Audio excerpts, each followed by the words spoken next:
We are currently facing a life-threatening epidemic that is threatening the lives of many teens around the world. Oh, what's that? Yeah. Oh, okay. It has been brought to my attention that there's a new strain let loose that is infecting more teens than ever. The strain is propylene glycol formaldehyde. Street name, Guava Ice. So stay safe out there, and back to you, Linda. What? Oh shit! Man, way back when, somewhere in Timbuktu, a Homo sapien found a plant by the name of tobacco, and for whatever reason, somewhere in this dude's caveman brain, he decided, Me. Smoke now. and that he did. And as humans slowly evolved, smoking did too. And soon, motherfuckers went from looking all old and wise, smoking these big old pipes, to soon smoking cigars on some mafia boss shit, which turned into cigarettes. Now, back in the day, if you were stressing, Doc would prescribe you a pack of good old cigarettes. Sore throat? Cigarettes. Oh, you got a cough? Here, smoke a cigarette. But after a while, people's teeth started looking all British and shit, so they decided, boy, I don't think these are healthy, innit? So we decided we needed to make cigarettes better, and you know what makes everything better? The letter E. Your mail's taking too long to come in? Email. Wait, what's that? You wanna play sports, but you're ass at every single sport?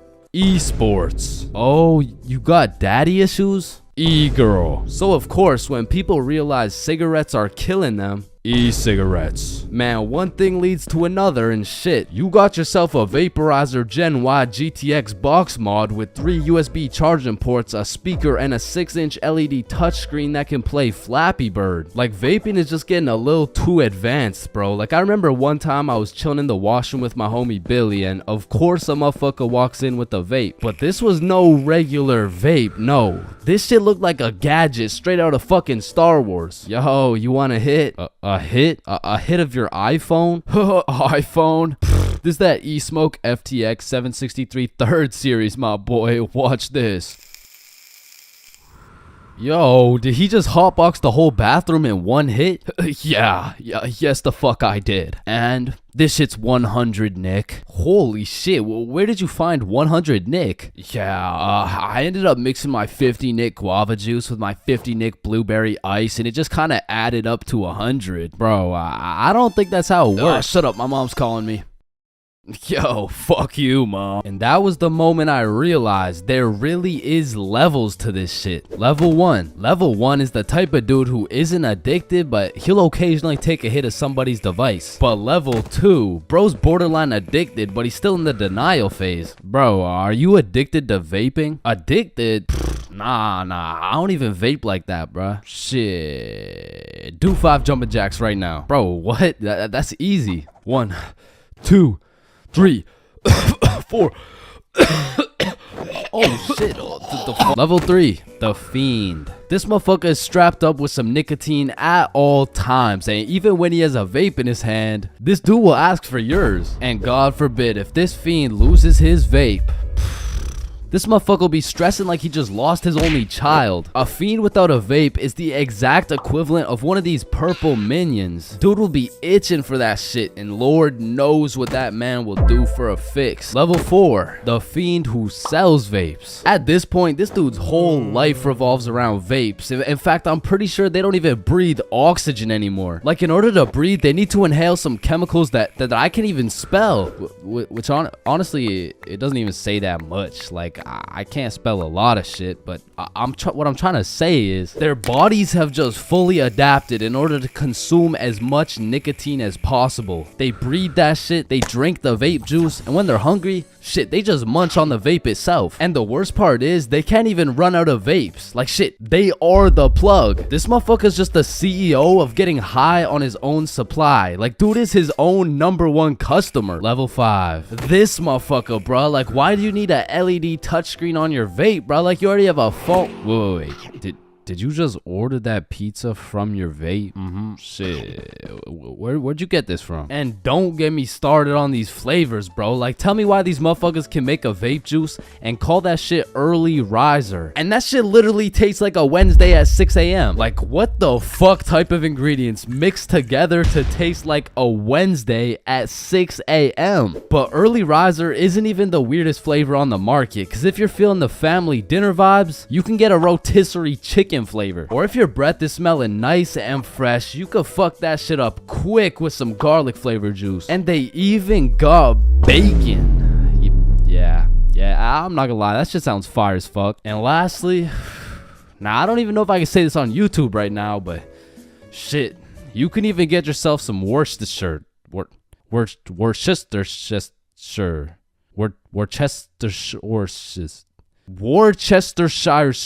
But regardless, I think we all know the home of nicotine, the eternal hot box, the communal vape sesh. It's the high school bathrooms, man. You walk into one of these joints and there's at least 15 dudes hotboxing that shit at like 10 a.m. You come in trying to take a piss and now you got a head rush. You walk over to the urinals, but it's so goddamn hotbox, you start pissing all over the walls. But shit, you can't even piss on the walls in peace, man. You got that one fiend coming over to you trying to suck your device dry, and dude's so down bad for that hit that's not the only thing he'd suck dry. And listen, you may be thinking, Chains, how do you know what you know about vaping? And that's a great question. Back in the day, I was a curious little George, man. And back in grade 7, I was chilling at my friend Becky's house. And when I walked into Becky's crib, I was nothing but an innocent, curious young man. But little did I know, I would leave Becky's crib far different than I entered. So you know, me, Bob, and Billy are posted in Becky's room, and I was sitting with Becky. So Becky asked me, have you ever hit a vape before? Hell no, I hadn't, but you know I had to play it cool around Becky, so I said, yeah. Yeah, I do that shit all the time. And so, of course, she passes me the vape. And honestly, I didn't think this far ahead, but I was in way too deep to come clean now. So I put that shit in my mouth, and I sucked the fuck out of it. Pause. And because this was the first time anything had made contact with my lungs beside oxygen, my lungs started malfunctioning. And I was coughing up a storm, and my cool guy cover was blown, but I had to see it through. Oh my god, are you okay? This shit ain't nothing for a guy like me. Guys, I think Chains is dying. And as I went on with my life, I would hit a device here and there, and eventually I even learned some tricks and shit. But one day, me and my homie had to run to catch a bus. And so we started running, but the homie doesn't even make it 100 meters, and he starts rolling on the floor, coughing up blood. And I was like, no, fuck that. And you know,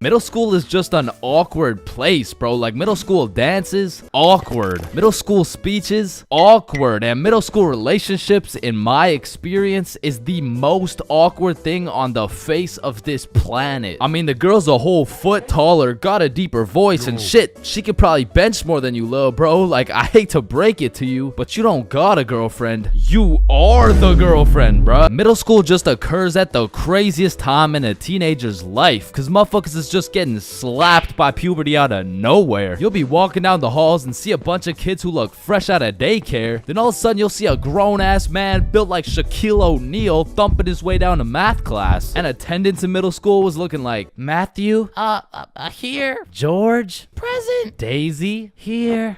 Owen. Dude's balls would be dropping halfway through presenting their speech, like, and this is specifically why dinosaurs went extinct. And in middle school, nobody had drip. Like, dudes would be showing up to school in a neon green t-shirt paired with some bright red shoes looking like a fucking traffic light, while their haircuts looking like their barber cut their shit with one hand, well blindfolded. But to be fair, everyone had a shitty haircut in middle school, bro. And if you think your cut wasn't that bad in middle school, chances are your shit's probably still ass to this day. And just to make things worse, the cherry on top is that everybody everybody's got acne. There's just all these hormones flying around and these kids have no clue what to do with them. Which is exactly why middle school beef is unmatched, bro. Motherfuckers will be throwing hands for no reason at all. And I don't know how, but somehow even the fights were awkward. It would be like, hey pal, I heard you sat beside my crush in class today. So what? You want to fight about it? I mean, like if you wanted to.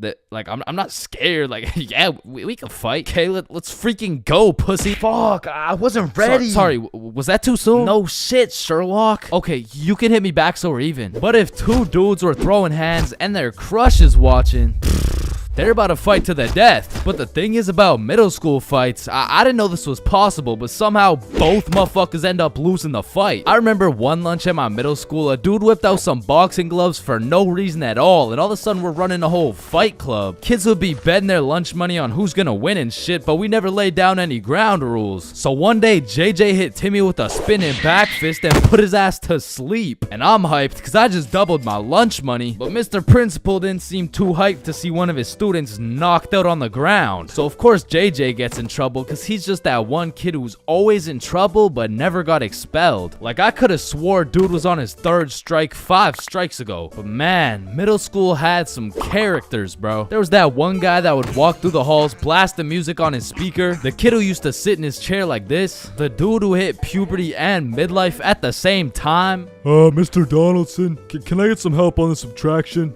Help on the subtraction? You look more like you need help on your taxes. No, subtraction's just hard for me. During recess, do you go check on the wife and kids? No, I just play on the monkey bars. Tell me, how do you manage to be in middle school and work a 9-to-5 job at the same time? The girl who thinks she's a horse. The emo kid. Catch him in the back of the class with his hoodie tied up watching sad Bart Simpson edits. The kid who had to touch the top of the door frame before entering a room. Girls who have to bring their Starbucks cup everywhere. The dude who's constantly emoting. And in order to find the answer, we can make a grid. Did someone say gritty? Right foot creep. Ooh, walking with the heat. Of course, there's the kid who Naruto runs through the hallway. And then there's that weird ass kid who accidentally called his social studies teacher mom one time. It was probably an accident though. Fuck! And I have no idea why, but there's something about teaching middle school that had all these teachers going through a midlife crisis. I remember one day our science teacher was teaching us about rainbows. Does anyone know what a rainbow is? Yes, Jaden. Refraction of light through water droplets. Oh wow, that's right. How did you know that? Reddit. Oh, okay. Where did you read it? Reddit. Yeah, but where did you read it? Reddit. Jaden, I can't do this right now. Just tell me where you found this information.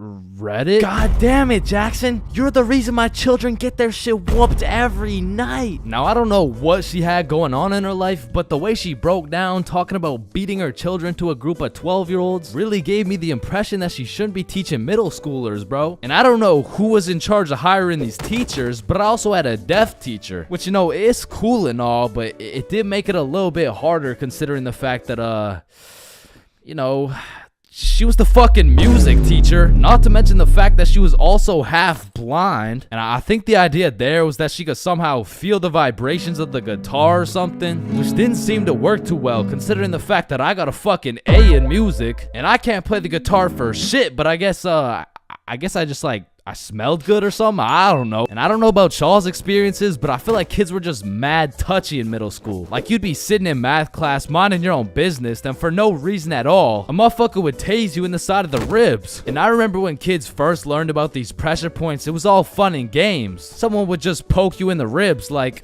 pressure point, that tickles. Then there would be a new pressure point dropping every week. It got to the point where these 12-year-olds were hitting pressure point combinations and paralyzing your legs and shit. Hey bro, let me try this new pressure point on you. Yeah, sure, go for it. It tickles. And it was the same shit with this game. Like, you really couldn't trust anybody, bro. Yo, what's that on my leg? Shit. Got him. Oh, shit, there's a bug on you. God damn it, dumbass. Oh, fuck, I just broke my leg. Bro, I'm not stupid. You didn't just break your leg. No, I'm serious, bro. I promise, on everything, on my entire life. I just broke my leg. Look.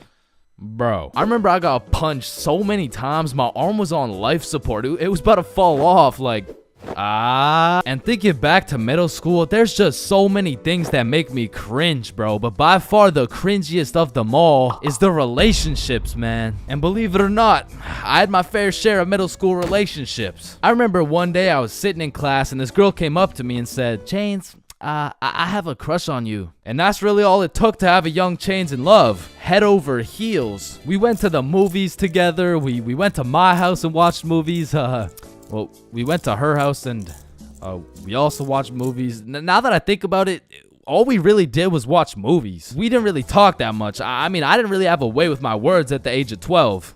So, do you like movies? Yeah. Yeah, I like movies too. That's why we're here at the movie theater. I also like popcorn with the butter. It tastes like I like how it tastes.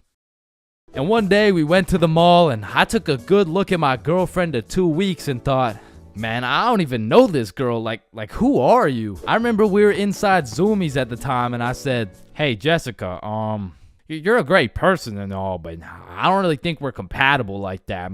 Maybe we should just break up. Which was probably the most words I've strung together during the entirety of our relationship. And she says with the straightest face, oh, okay. And then we proceeded to walk out of the mall and bus home together without saying a word. And I remember lying in my bed that night and thinking to myself, damn, I think I'm supposed to be sad right now. So I threw on my hoodie, tied it up, and watched some sad Bart Simpson edits.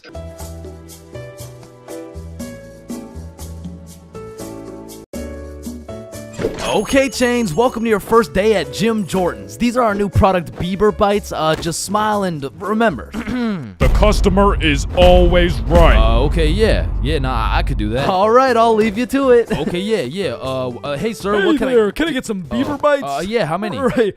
How about this? Hey, let me get a pack of Justin Bieber's balls. That's funny, yeah. How many do you want? Hey, let me get a pack of Bieber's sack. Okay, yeah, how many, bro? Hey, let me get a taste of Justin Bieber's wiener. Back in my day, I used to work at a fast food place called Jim Jordan's. Now, for legal reasons, this is not Tim Hortons, okay? It has J's and shit. Like, they don't even look that similar, bruh.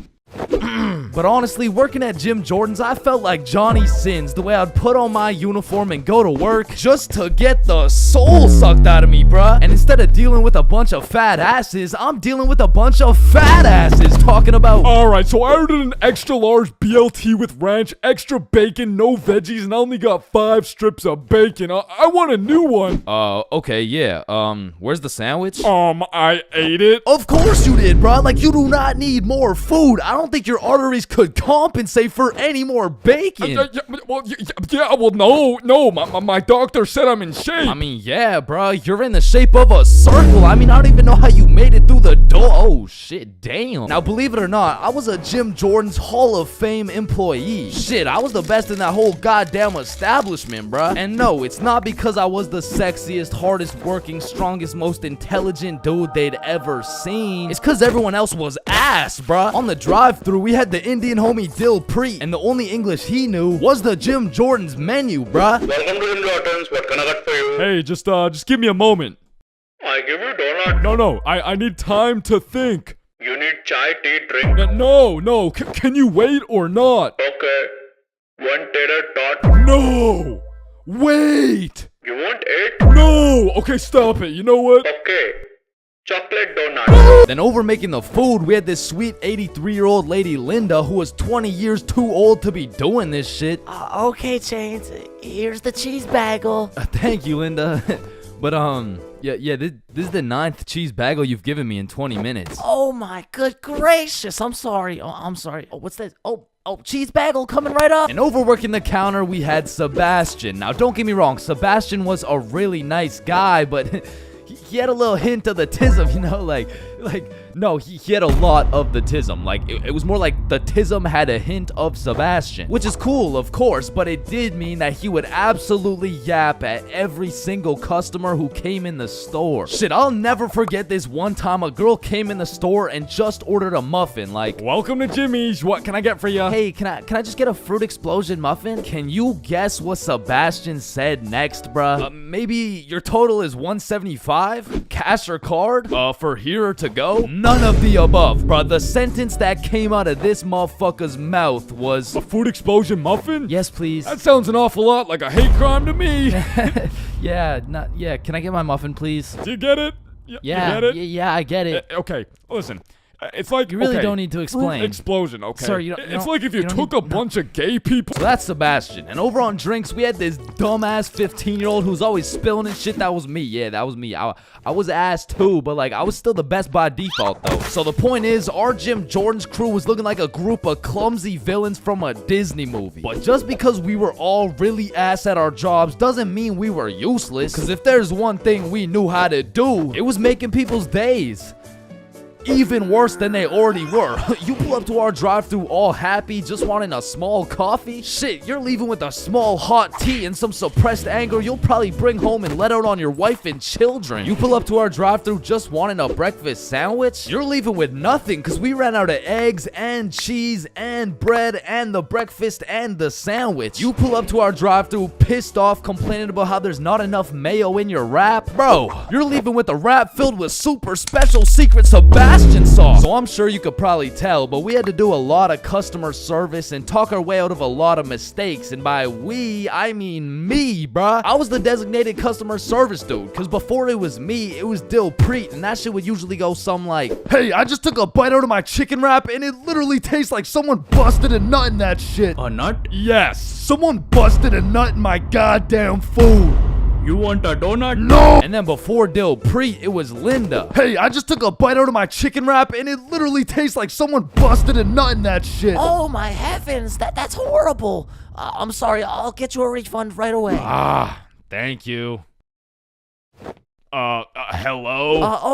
Hello. Welcome to Jim Jordan's. What can I get for you? God damn it. And before Linda, it was Sebastian. Hey, I just took a bite out of my chicken wrap and it literally tastes like someone busted a nut in that shit. Oh yeah, that was me. Now, of course, our elite Jim Jordan's crew had a manager, Magnus. Now, Magnus was strict as hell, but she would only show up like once a month. But whenever she did show up, she was running this Jim Jordan's like it was the military or some shit. Cause usually I'd be 54 minutes into my 30-minute break playing Clash Royale. But when Magnus was there, bruh, shit, I'd clock into my break, make eye contact with her, shit my pants, and then clock right back out. She was so intimidating that whenever she would show up, I would never spill a drink. Sebastian used real mayo. Dilpreet spoke fluent English, and Linda would be so stressed out she'd forget to forget. She was running this place so much like the military, she had my ass waking up at 4:30 every day. And when Magnus was teaching me to do customer service, she really loved to say, The customer is always right. so of course I listened, but it was low-key a crazy statement, cause honestly, the customer is never right, bro. It doesn't even matter what we're talking about. It could be like, hey, how you doing? Hey, I'm doing good, can't complain. I mean, it's a nice sunny day outside and all.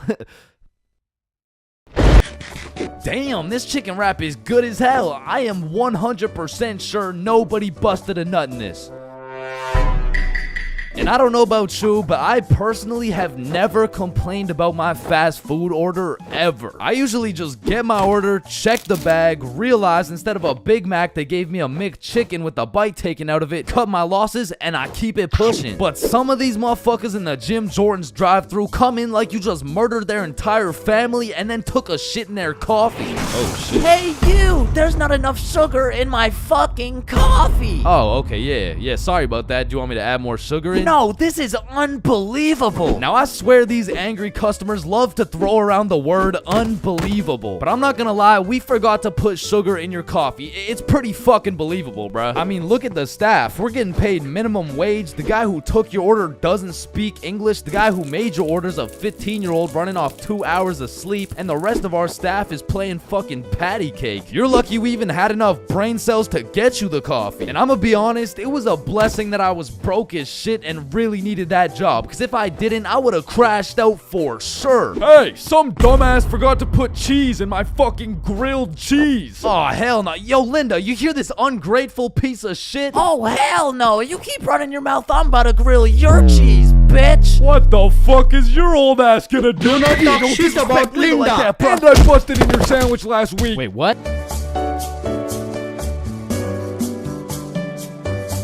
Alright, I already touched on the unspeakable things that go down in the high school bathrooms, bro. But there's only one place on earth that is more foul than those bathrooms. And it's the goddamn locker rooms. That room smells like complete and utter dog shit mixed with Axe spray. Like maybe I just went to school with a whole lot of Discord mods, but the rancid smell of the boys' locker room would contaminate anything in a 50-foot radius. And shit, Lord knows what goes down in that questionable place. Like you'll walk in there and see anything, bro. Motherfuckers will be having fights, chicken fights, group fights, sword fights. Like any laws and rules simply don't apply to the boys' locker room. Motherfuckers will be throwing hands, selling drugs, committing arson, committing several counts of fucking tax evasion. Shit, you name it. It's pretty much a GTA lobby in that bitch. Like I remember one day I walked into PE and my teacher was like, Hey, where's your PE strip? and I was like, shit, it's in the locker room. So I walk into the locker room and there's just two motherfuckers throwing hands and they just stop and look at me like, oh shit. I'm gonna just get my backpack and shit. So yeah. Alright, y'all be safe. And then they just went back to beating the shit out of each other. Now listen, I don't spend too much time in the girls' locker room, but anytime I walk by there, that shit smells like rose petals and rainbows. So I can only imagine there's no group fights, no chicken fights, hopefully no fucking sword fights. And bro, you deadass can't leave shit in the locker room. Like if you leave anything not locked up, it's gone. These kids are ruthless, bro. They're snatching your wallet, your phone, your clothes. Shit, they're taking your PB&J sandwich. And the thing is, if you want your PB&J back, you're gonna have to get it back in blood because there's no laws in the locker room. See, if someone snatched my sandwich in math class, I'm turning into 6'9", bro. Mr. Cumminson, Jordan Johnson here, who lives on 123 Stickman Drive, postal code STK53Z, just stole my peanut butter and jelly sandwich my mom made me, so I'ma need his ass suspended. But if you try to tell a teacher about anything that happened in the locker rooms, they don't give a fuck. Mr. Principal, Jordan Johnson just stabbed me and stole my backpack, my phone, my wallet, and my ID. Damn, I'm sorry to hear that. Where did this happen? It was in the locker room after PE. Oh, you said the locker room? You're just gonna have to get it back in blood. Back in blood? What are you talking about? Yeah. I'm not gonna lie. The way you're snitching right now, you kind of look like a bitch. But yo, one time me, Billy, and Bob were coming back to the locker room after some good old dodgeball, and Billy notices a dude rummaging through his backpack. So he's like, yo, what are you doing, bro? But when he turned around, Billy was bamboozled to find out the kid rummaging through his bag, he was special. And there was just this moment of silence. Yo, am I supposed to like beat his ass right now? Or bruh, I'm sure you didn't take anything. Just politely ask for your bag back. All right, yeah. Oh, hey man, can I get my bag back, please? And the kid just hugged Billy, and then he left. And I'm still confused to this day, but I'm gonna be honest. Locker rooms weren't all that bad, cause sometimes you'd walk in that hole and they would just be throwing a party. Now it still smells like ass, and there was literally no females, but it was still kind of lit. Like you'd walk in there and it would transform into the club. Shout out my Lego, there's me. I'm in this bitch with TP. I'm in this bitch with Ultra. Or you'll walk in there and they'll just be giving out free pizza. Like walking into the locker room is a gamble. You might walk in there and get robbed, or you'll get some fucking pizza. I don't know. But what I do know is there's only 10 types of dudes in the locker room. Starting with that one kid who must have thought it was the 1800s the way he was whipping motherfuckers. Next, we got the poor guy who's just trying to change. He's quiet, he's normal, and he changes. It's a locker room, so it makes sense. Then we got that one poor soul who gets absolutely cooked by the entire locker room. Yo, Why is Kevin built like Mike Wazowski? Bro's got no neck. We're stick men. None of us have necks. Shut up. You skip neck day. He skips neck day. Next, we got Bob. Bob's just that guy that casually takes his shirt off and he's built like Giga Chad. Like, shit. Fucking sexy ass Bob.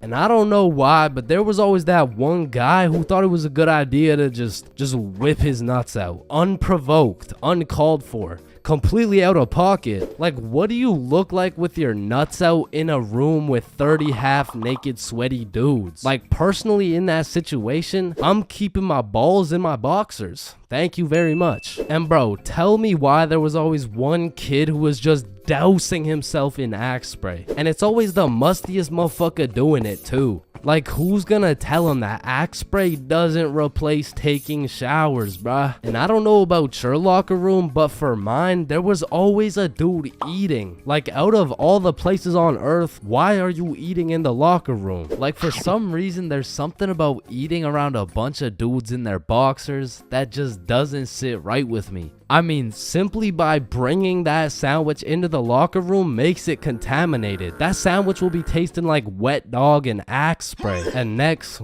we got the kid who just makes as much noise as humanly possible. Shut the fuck up. And then there's that one dude who decides he's having a shower. And all power to that guy, but personally, there is no fucking way I'm showering in school. Like, I can't trust this little door to stop these menaces from breaking into my shower. Cause remember, there's no laws in the locker room. Like, it's no jail, but I'm sure if you drop the soap in there, you're gonna get violated. And of course, you got the fiend. There's always a dude fiending for a vape in every locker room. And it's low-key worse in the locker room than the bathrooms. Like, these locker room fiends would do a little bit too much for some nicotine. I've seen them pay $5 for a single hit, and fuck, I don't want to know what they'll do for a hit when they run out of money. And still, I'm not gonna lie, the high school bathrooms get wild. They'll be hotboxed, there'll be fight clubs, but the thing about the bathrooms is a teacher can walk in at any time and get every student suspended. Like, even the poor kid taking a piss will probably get suspended just by association, which is exactly why the high school locker rooms get so fucking rowdy, because there's truly no teacher strong enough to stop the buffoonery that goes on in these locker rooms, so they don't even try. Shit, I don't care if your teacher is John Cena, there is no single man who can put a stop to the fuck shit that goes down in the locker rooms. But there is one thing that can: a female.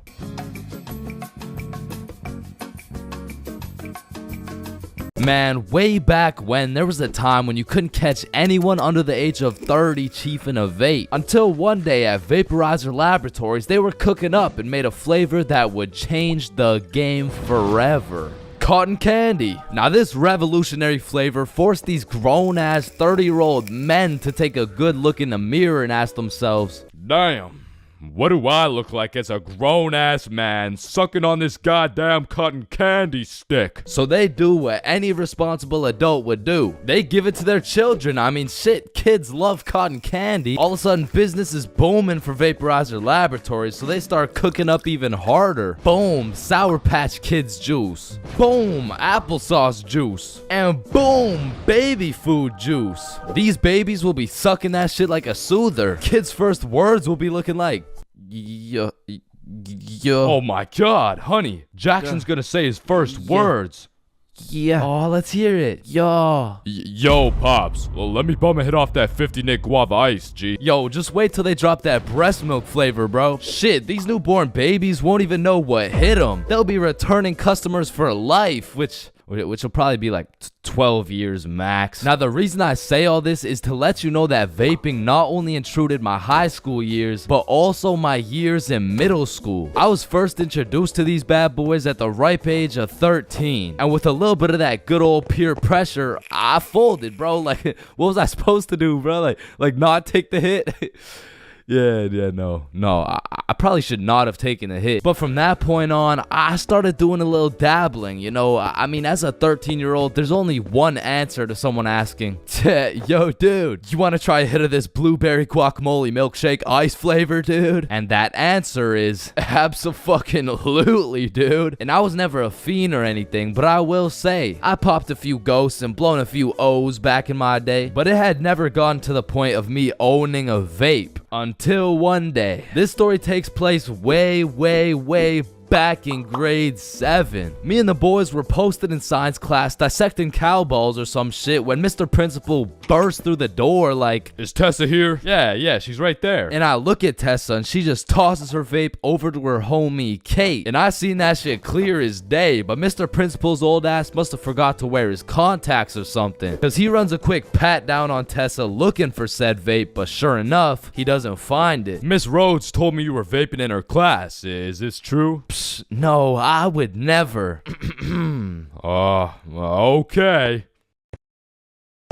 And then the bell rang and everybody knew what that meant. It was nut break. Now I don't know who the fuck decided to name our recess nut break, but I will say most of the students understood that that shit was short for nutrition break. However, some kids took it a little too literally. Weird ass school, man. But this specific nut break, you best believe me and the boys weren't busting nuts or eating nutritional foods because Billy had something else on his mind. Yo, who's got you smiling like that? Who, me? Nah. It's nobody. Yo, wait, you got a crush on Tessa? What? Tessa? Me? Yeah. Yeah, I got a crush on. Yeah. Oh shit, go talk to her, bro. Talk to her. No. Bro, it's simple. She's new to the school. She's probably looking for some friends. So just walk over and introduce yourself. You're right. I'm just gonna do it. Yes, sir. Hey, I just. Did I just sell that shit? Yup. You did. Then the bell rings and we all go to PE class. Now in my middle school, your class was your class. You just have the same students and the same underqualified teacher teaching everything. Like, Lord knows Mr. Donaldson shouldn't be teaching PE, but shit, here we are. And so while we're playing dodgeball, I'm trying to coach Billy on how to confess his love for Tessa, but I'm gonna keep it a buck. I was speaking straight out of my ass, bro. I don't know the first thing about confessing love. Listen, bro, I'm the expert when it comes to confessing love. All you gotta do is walk up with confidence, introduce yourself, and then ask her to be your girlfriend, bro. Okay, simple. Let's practice. Hey, Vanessa. My name's Billy, and do you want to be my girlfriend? Damn. And after the proper training, by the time lunch came around, Billy was prepared to do what had to be done. Alright, listen, bro. Whatever happens out there, me and Bob got your back. And remember, the worst she can say is no, bro. Alright, I'm ready. You got this. Hey, Vanessa. I'm Billy. I seen you in science class today, and you were looking very pretty. And do you want to be my girlfriend? Fuck no. She laughed, bro. She laughed in Billy's face. And he walks back to us with tears in his eyes. She laughed at me, bro. Well, at least you know what they say. What? If you can make her laugh and giggle, you can make the cheeks clap and Not jiggle. right now, bro. You're right, too soon. Needless to say, that brother Billy went home that night, listened to Juice WRLD, and cried himself to sleep. Shit, the next day, Billy didn't even say a word, but I could hear Lucid Dreams on full blast in those earbuds. Man, it's a tough sight to see. Next thing I know, Mr. Principal bursts in the class talking about, All right, Tessa, in my office right now. Now, I don't know why she was in trouble, but whatever she was accused of, she's guilty, bro. And she's also guilty on 1/3 degree count of breaking my man's heart. And as I'm busy praying on Tessa's downfall, I get a little tap on my shoulder like, psst, take this. Mr. Principal's looking for it and he's not gonna check you. Whose is it? It's Tessa's. Don't worry, it's safe with me. And it was safe with me, cause that shit was now mine. The only way she could get it back is if she repaired my boy Billy's heart, and that just wasn't happening. And soon enough, Tessa comes back from Mr. Principal's office and she didn't say a word. We had nut break, nothing. We went to PE, nothing. And then we went to math class. And as I was chilling in math class, calculating the square root of pi and shit, I get a tap on my shoulder again. Psst, Tessa wants her vape back. Vape? What vape? The one I handed you this morning? You know, it was purple. Oh, that vape. Oh. Yeah, no, I threw that shit in the bushes. So she reports back to the person who gave her the vape, and she reports back to the person who gave her the vape, etc., etc., until Tessa finds out, and she looks pissed. So she whispers to her friend, who whispers to her friend, etc., etc. What bush did you throw it in? Oh, the one out back. And to put it in perspective, the bush out back was fucking massive. It was this huge conglomerate of straight prickle bushes, and so pretty much her vape was gone, bro. And I went to sleep that night with a smile on my face, knowing I not only saved Tessa's lungs, but also Billy's heart. The next day I went to class, sat down with the boys as always, but something was different. Tessa and her homies were nowhere to be seen. I shrug it off and continue to make some groundbreaking studies in science class until I hear Billy like, bro, no fucking way. So I turn around to not only see Tessa and her friends waist high in prickle bushes looking for this vape, but I also see Mr. Principal forcing them to do it. Now this was truly a beautiful sight to see revenge play out this perfectly. Like Billy was sitting at the window the entire class watching him do a whole search party for this vape that was posted in my pocket. And just when I thought Billy couldn't get happier, the next day Tessa and her friends had to present a PowerPoint to the entire school on why vaping is bad. Vaping is bad because when the vape enters your lungs, well, it's not good for your lungs. Man, karma is real, because not only did Tessa understand how it felt to be laughed at, but the next day my friend came up to me like, can I use that vape for the day? And I wasn't using that shit, so I said, yeah, sure. And at the end of the day, you'll never guess what she told me, bro. Yo, you still got the vape? No, I threw it in the bush out back.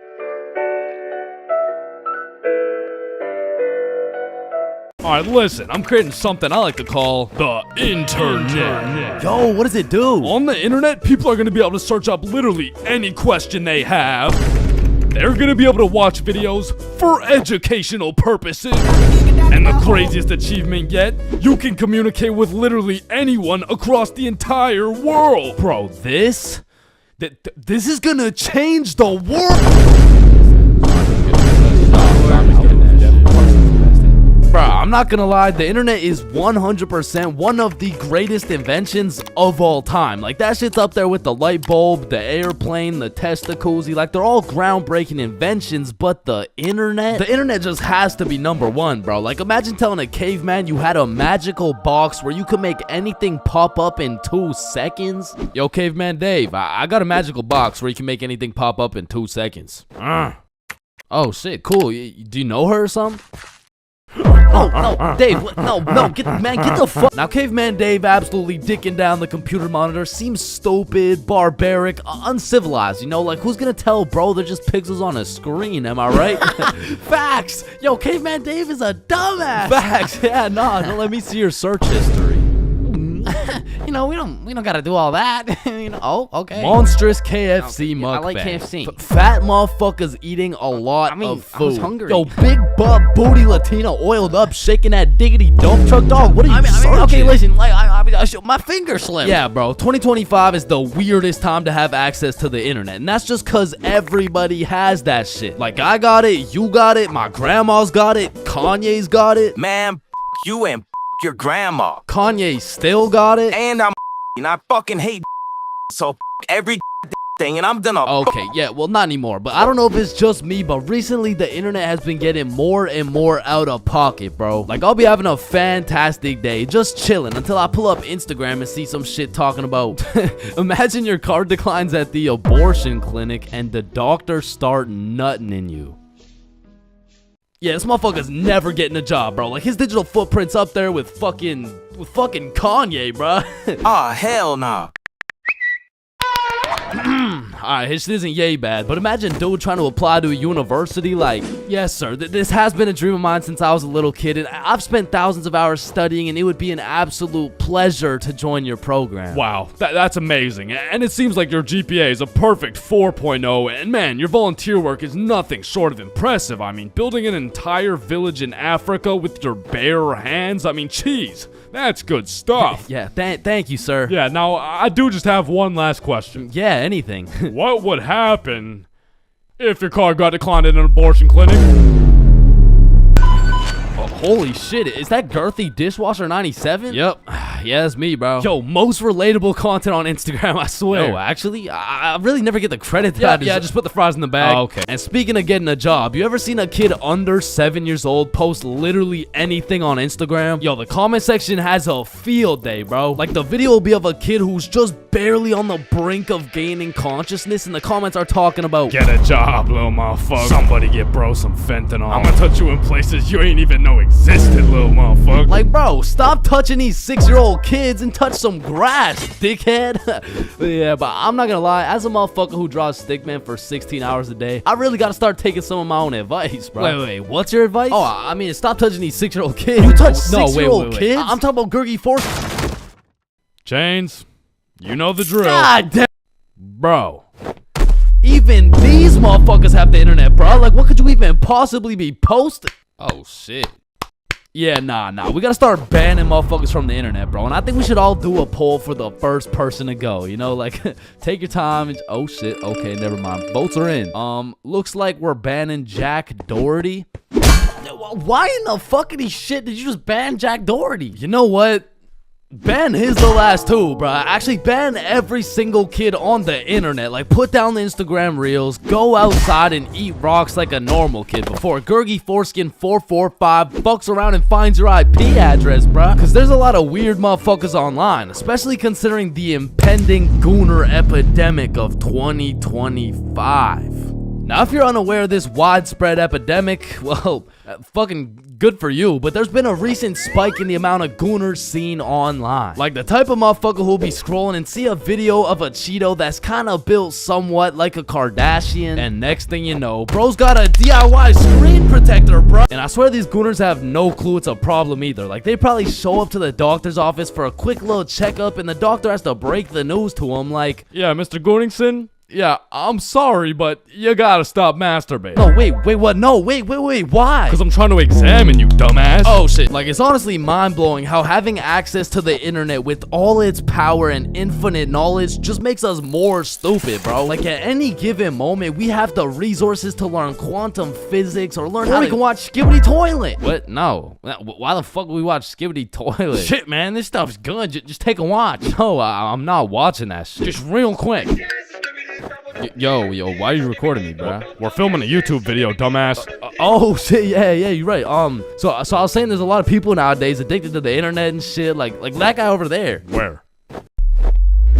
Bro.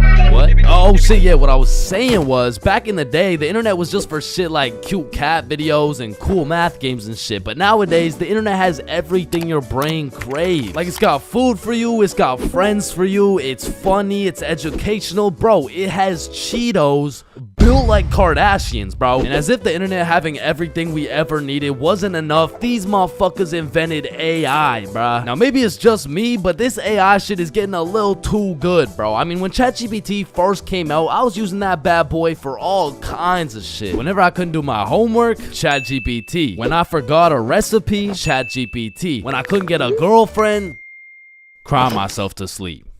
And then ask ChatGPT. Like, back in the day, I was using that shit to fix all my problems, but nowadays, I just be using it to spend quality time with, bro. Holy shit, this guy's a gooner if I've ever seen one. And no, I'm not a fucking gooner, bro. I'm just spending some time getting to know my homie Mr. GPT, because when the day comes and that motherfucker and his AI homies decide to take over and kill the entire stickman race, you're gonna be getting your shit annihilated, bro. And I'ma just be like, yo, GP, you don't gotta do this, bro. Remember when we used to talk about our feelings together, and I used to send you line art of sexy Squidward and shit, like, you fucking gooner. And honestly, I feel like the people are less scared of the robots taking over the entire world, and they're more scared of them taking their jobs. But I'm gonna keep it a buck, I cannot relate, bro. Like, AI could never do the shit I do. AI could never do the shit I do. Wait, what the fuck? Wait, what the fuck? Who does this bum think he is, bro? Who does this bum think he is, bruh? Like I mean, yo, alright, that shit doesn't even sound like me, bro. Yo, that shit doesn't even sound like me, bruh. So you want to copy everything, huh? So you want to copy everything, huh? Yeah? Yeah? Yeah, you sure you want to do this? Yeah, you sure you want to do this? Yeah? Yeah. Alright, let's go. Alright, let's go. I like little kids. Yo. Like, you loading or something? Like, what's going on? You gonna repeat it, or, you know? Undercover police has your back. Bro, in life, there's so many things you can cheat on. Like, you can cheat on your diet, you can cheat on your girlfriend, you can cheat on your barber, you can cheat on your girlfriend with your barber. Shit, you can even cheat on your taxes. So compared to everything else, cheating on a little math test is not that bad. Like, compared to your taxes, you know what I'm saying? Like, oh shit. Hey, we've all cheated on our barber, but you cannot cheat on this math test. Oh shit. Damn, bro. I know we've all cheated on our girl, but you cheated on me, dog. Oh shit. Babe, I know we cheated on our taxes, but you cheated on me? Oh shit. Listen, in our entire lifespan, we've all cheated on something. Whether it's a game of Uno, your girlfriend, or your other girlfriend, it's usually not worth it, because congratulations, bro, you won the game of Uno, but now you have to look yourself in the mirror knowing you're a cheater and a liar that has 3 Uno cards up his ass. But when it comes to school tests, cheating is 100% worth it, bro. And I'm not condoning cheating at all, but let's just think about this logically. Like why are we at school in the first place? We're at school to learn things and skills that we can use in real life. Now, are we really using trigonometry in real life? Well, effectively, this depends on what career. Hell nah, bro. It was a rhetorical question. We are not using trigonometry, but you know what we will use?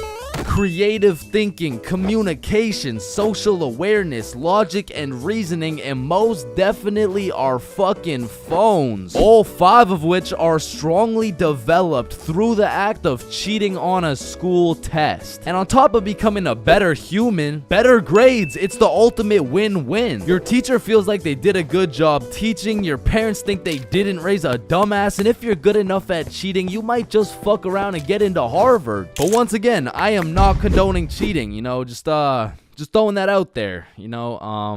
But yeah, as I was saying, you shouldn't cheat, right? Like, it's bad. Cheating is not good, but you do know what they say. If you're not cheating, you're not trying. Facts. Yeah. Wait, no. What? So if cheating in school is so valid, why doesn't everyone do it? And that's because if you get caught, let me tell you, bro. This story takes place in grade 9 when me, Bob, and Billy were some straight freshmen, bro. And coming into high school, you get your shit absolutely clapped by double the workload. But lucky for me, Bob and Billy were both in my math class, which meant we had triple the studying power. But we also had triple the fucking around power, and we used that shit to its maximum capacity, bro. But you know what they say, the more you fuck around, the more you find out. And when we got our first test back, shit, we found out. We found out we're a bunch of dumbasses who were about to fail grade 9 math, and we couldn't let that shit happen. So for the next test, we studied extremely hard off George's math test during the test. I mean, we were cheating with maximum efficiency. Like, we had a whole assembly line where Bob would look at George's test, throw up the number, and Billy would pass it along. And all of a sudden, our grades are making the meanest comeback Mr. Matheson had ever seen. I mean, life was great. We went to school, cheated, played some Fortnite, succeeded, browsing history, deleted, and then repeated. I mean, we were just living life with no worries until the polynomials test. I walked into this test thinking, psh, I know what a polygon is, I should be chilling. And when the teacher handed out the test, I was bewildered to see all these fucking letters on my test. Like, is this math class or English, bruh? Yeah, I think I got the wrong sheet. Huh? No, that's the right test. Well, what's the deal with this? I mean, That's just it's just polynomials. Dog, I can name every single polygon, but who the fuck wrote Elon Musk's son name on my goddamn math question? Yeah, Chains. That's what we call a variable. That's it's called a variable. Yeah, I know. I know that, and I knew it before you said it too, cause we learned about it in class. Yeah, right. Right.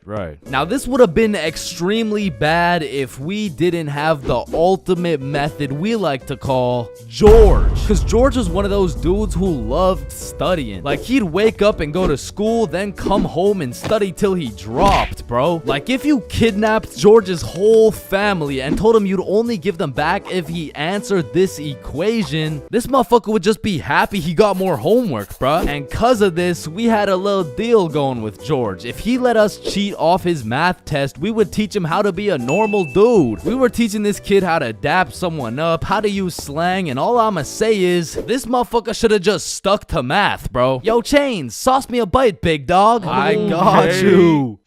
Shit, Chains, you just busted in my throat, gang. Hey, yo. George, what you just said right there sounded gay as hell. Type shit. So as I was saying, I'm looking at this math test with more letters than numbers, and it would have been raps for me if it wasn't for the George method. So I'm looking at Billy, Billy's looking at Bob, and Bob's looking at George's test, and we're absolutely flying through this polynomials test. And about halfway through, I look up to get the next answer, and I get jump scared by Mr. Matheson mean mugging my shit. And you can see it in his eyes. He knew exactly what was going down, and he took me, Billy, and Bob's tests and took us to the hallway. What do you guys think you're doing? Polygon, polygamy, No, I'm pretty sure it's like Why did I see you three throwing up your fingers during our test? Well, you see, Mr. Matheson, we're gang affiliated. No, bro, what the fuck? All right, you three, cut the shit. I caught you cheating. All three of you are getting zeros on this test, and I don't want to see it happen again, or I'm contacting your parents. All right, it won't happen again. You're right. We're not in a gang, by the way. Yeah, I know, buddy. Well, shit. Yo, what happened to you, Jits? Are you chilling? Bro, Mr. Matheson caught us lacking real bad. Yeah, he gave us all zeros on the test. Holy shit, it sounds like Mr. Matheson just absolutely railed you guys. No cap. Now. And all three of us proceeded to absolutely shit the bed on all of our next tests. And it was at the point where our grades were on life support and our math final was coming up. So if we didn't get our shit together for this final, our parents were about to put us on life support with that leather belt. So we put our cheating ways in the past and locked in, bro. We were focused in class, and after we went to Bob's crib and kept studying there. And then it clicked. We all finally understood polynomials, and so the next day we walked into class confidently, knowing we were equipped with hours of studying. We lock in, sit down, and then the teacher gives us our test. And as soon as we lay our eyes on that very first question of the test, we were fucked. Now, don't get me wrong, we could do polynomials all day long, but we forgot this was a final, meaning we forgot to study numeracy, exponent laws, rational numbers, linear relations, inequalities, geometry, probability, and statistics, and in other words, we didn't know shit. And before I can even make eye contact with the boys to tell them I'm fucked, these motherfuckers already hopping back on the George method. And listen, bro, as you can tell, I'm no mathematician, and I did not study probability or statistics, but from what I'm seeing at this very moment, I have two options. I can do the test legitimately and have a 99% chance of failing grade 9 math and getting my shit whooped, while simultaneously having my entire family realize they raised a dumbass who won't go anywhere in life and is destined to draw stickman for all of eternity, or I could cheat.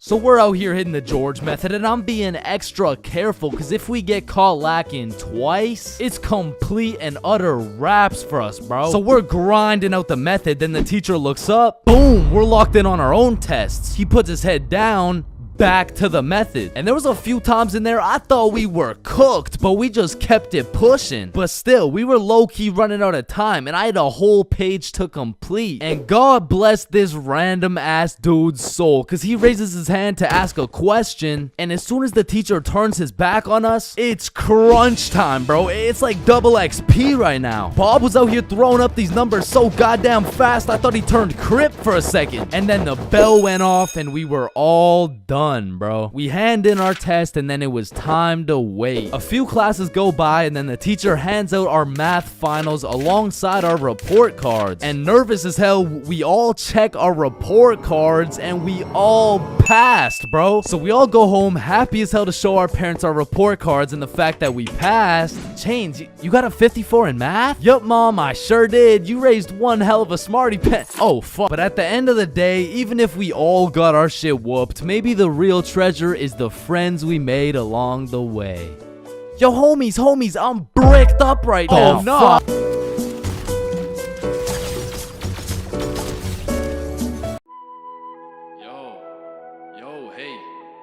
Wake up. Bro, wake up. Hey, man. What? Who are you? Dreams, we all have them whether you remember them or not. Now, at one point in our lives, we've all dreamt about the same shit, bro. Like your teeth falling out, or running through your school butt booty naked, or being reincarnated as a chicken laying eggs. But when you really step back and think about what sleeping is, it's mad weird, bro. Like, imagine an alien crash landed on Earth and saw a bunch of motherfuckers sleeping, like... Yo, why is everyone dead? Oh, no. They're not dead. They're just sleeping. Man, what the fuck is sleeping? Yeah, so basically they just play dead for 8 hours and live false realities in their heads and shit. Strange. Yeah, like you see this guy, he's probably dreaming about sunshine and rainbows. Get down! You see this dude? He's having a nightmare for sure. Oh, and this dude? Yo, this dude's definitely fucking, bro. I'm a caterpillar. Damn, that's crazy. Now, we all know there's only 3 questions in life that have yet to be answered. What's the meaning of life? What's Obama's last name? And why do we dream?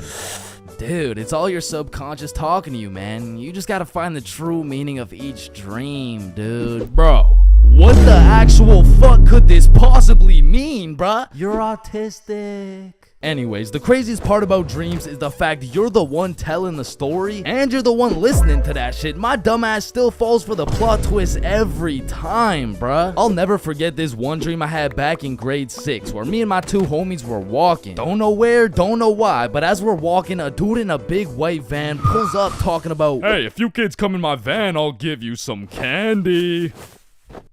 shit. I mean, I'd come in your mouth for the whole bang. So obviously, we hop in, and the driver looks absolutely cracked out, talking about, Hey kids, eat this candy. and so we unwrap this piece of candy, and it's literally just a razor blade, bro. Like, he didn't even try and hide that shit. Nah, I think I'll have to pass on this one. Alright, okay, then eat this piece of candy. Nah, this is a perk 30.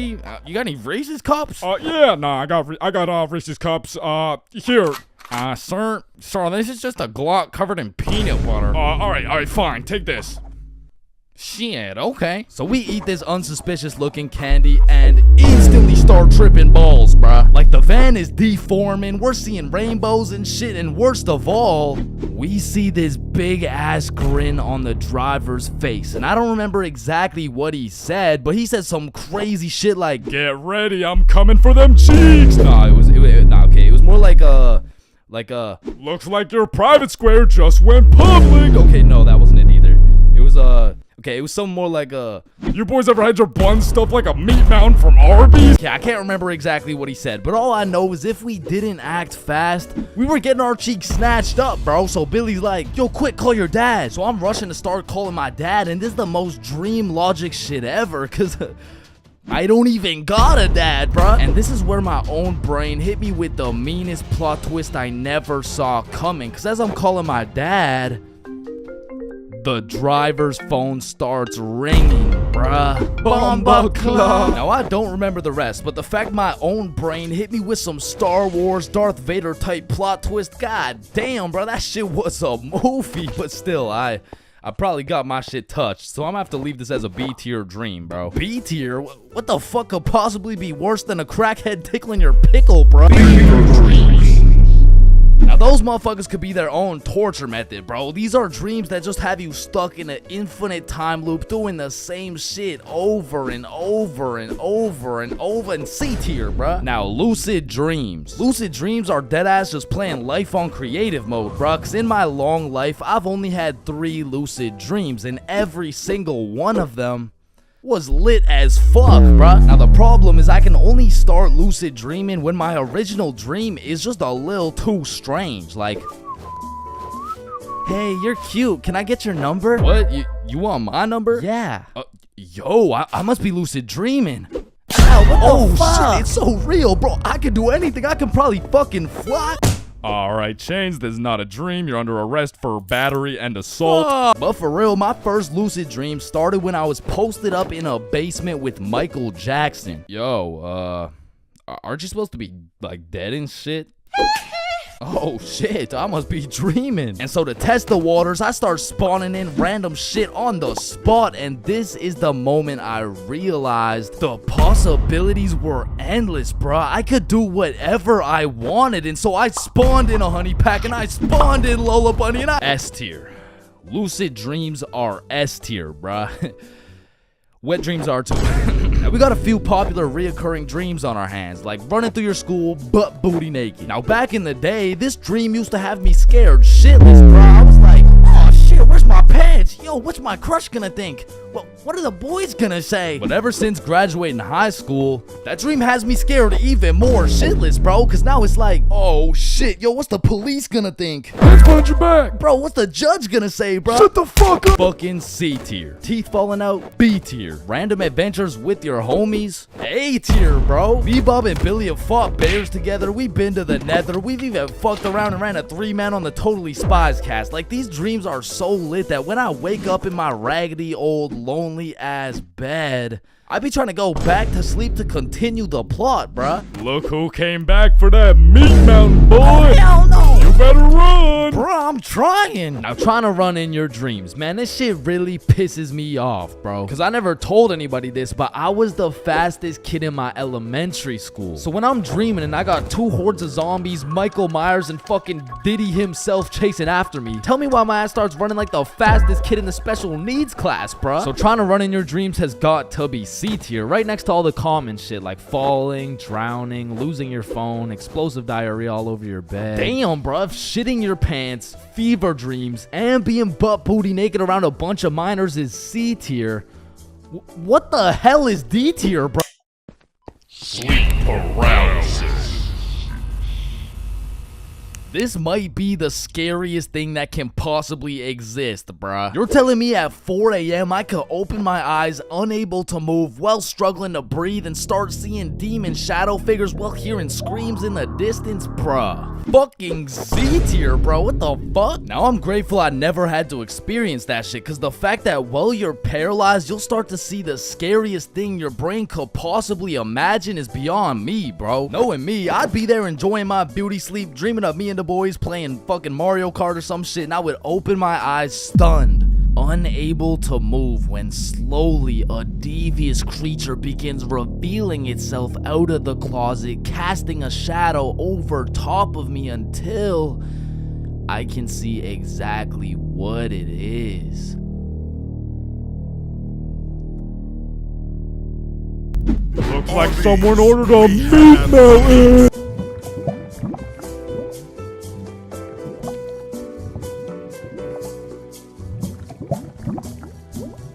Here at Stickman High, we understand the importance of learning. That's exactly why our new curriculum has been perfected to accelerate the learning of each and every student. Like, hey, look at this kid. Wait, what? Look how big his head is. It must be full to the brim with all that knowledge we provide. Hey, it's not that big. No, it's pretty fucking big. Anyways, let's take a look at how the new curriculum pushes our students in the weight room. Oh, wow, impressive. See, I didn't even know legs could bend like that. They can't.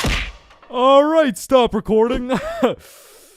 Stop the recording. Stop the recording. Stop the recording. All right, Stickman High, welcome to the new curriculum, and let's study those textbooks. All right, class, are we ready to learn about this new curriculum or what? Or we could just do a Kahoot? That's what I've been waiting for. That's what it's all about. Man, I fucking love Kahoots, and I don't study for shit. Bro, I feel like Kahoots are the exact equivalent of the good old here comes the airplane trick. Like, Yo, you want a Brussels sprout? aw, hell nah, bro. Those are disgusting. Oh shit. Alright, but here comes the airplane. Hey, Chains, you need to study for this history test. Hell nah, bro. That shit's boring as hell. Okay, yeah, but... The Declaration of Independence was signed on the... Because personally, I didn't give a single fuck about what we were learning in school. But I swear they infused the Kahoot music with Adderall or like crack or some shit. Because a game of Kahoot used to have me all the way locked in. And I would be grinding my way up those leaderboards. Like, I'd make it to 3rd place and then 2nd place and then 1st. And then the teacher would throw in some bullshit like, now what position was Abraham Lincoln conceived in? So I go for the safe answer, and all of a sudden I dropped 14 places, and I'm getting passed by goddamn Dildo and Duncan McCawkiner. And the teacher's over here yapping about, yeah, guys, you should know this one. It's chapter 13 in your textbooks. Like, bro, why the actual fuck should we know this one? But in these Kahoots, people were coming up with the most outrageous names of all time, bro. I remember anytime a teacher would pull up a Kahoot, the first names would start off normal as hell. Jessica, Eric, maybe a little Bartholomew. But as soon as one dude drops a name that's ever so slightly comical, every single name after that ends up being more and more out of pocket than the last. It's like a competition to see who's gonna push that shit the furthest. Like Richard Long quickly turns into Ben Dover, which nicely parlays into Hugh Janus, which passes it over to I Swallow Cum, who alley-oops it for Wilma Dickfit, which eventually somehow always ends up with the teacher just catching mad strays. Like somewhere along the line, that shit goes from Dixie Normus to Miss Jackson's built like Mike Wazowski. Alright, who said I'm built like Mike? I remember I had this teacher who used to love Kahoots. Shit, she loved her Kahoots so much, we'll call her Miss Cahooters. Nope. Nah, we're not actually doing that. We're not calling her that. I think we'll just go with Miss Kahoot. You know what I'm saying? I think Miss Kahoot works just fine. And every Friday or so, we would walk into Miss Kahoot's class, and she would have a Kahoot pulled up smiling from ear to ear. Which I'm not gonna lie, was really sad to see. Not because she was smiling, but because I knew in 20 minutes tops, that smile would turn into straight anger, bro. Hey class, happy Friday. We're gonna do another Kahoot because I know it's a class favorite. Just please, everyone be appropriate. DJ Bustanut, are you serious? In my 22 years of teaching, I have never. And I felt bad for Miss Kahoot, you know, like I really did, but it was low-key her fault for running it back so many times. Cause DJ Bustanut just couldn't stop catching these dubs, bro. He was a dog. But nah, I really do feel Miss Kahoot, cause sometimes even Kahoot pisses me off, bruh. Cause picture this, I'm here grinding out these answers, giving it my all, even cheating a little off that one smart motherfucker with the big ass laptop, but I still get a few answers wrong, you know, nobody's perfect. But imagine my pain as I read my screen and find out I'm 76 points behind fucking Sebastian, bro. And I look up at Sebastian and this motherfucker doesn't even know what he's playing. He's just happy to be here and shit. But there's only one feeling worse than being 76 points behind Sebastian, and that feeling always came from the easiest questions. It would be like, oh, what? This is a little too easy? How do you say hi in English? And you're trying to speedrun this shit, so you click the first thing that kind of makes a little bit of sense, and the answers come up,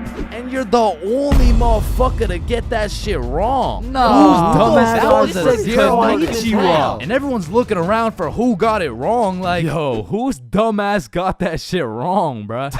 Facts, bruh, type shit. Dumbass, type shit. The fucking dumbass. Chains? Were you the dumbass who got that shit wrong, bro? Me? Dumbass?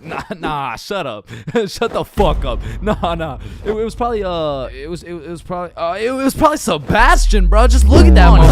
And I feel like there's only 7 types of people in class when you're playing a Kahoot. And the first is Dover. Bend Over. We all know him and we all love him. He's got a smart name, but not a smart brain. He might get the first answer right, but then he falls off the face of the leaderboards, never to be seen again. But on the leaderboards, we got Genius George, cause George actually studied the material like a well-prepared and studious nerd, bruh. Cause George was the type of dude to be like, Calculate for the common denominator. oh man, this one is too easy. Like, bro, if you don't shut the fuck up, I'm about to commonly dominate that ass.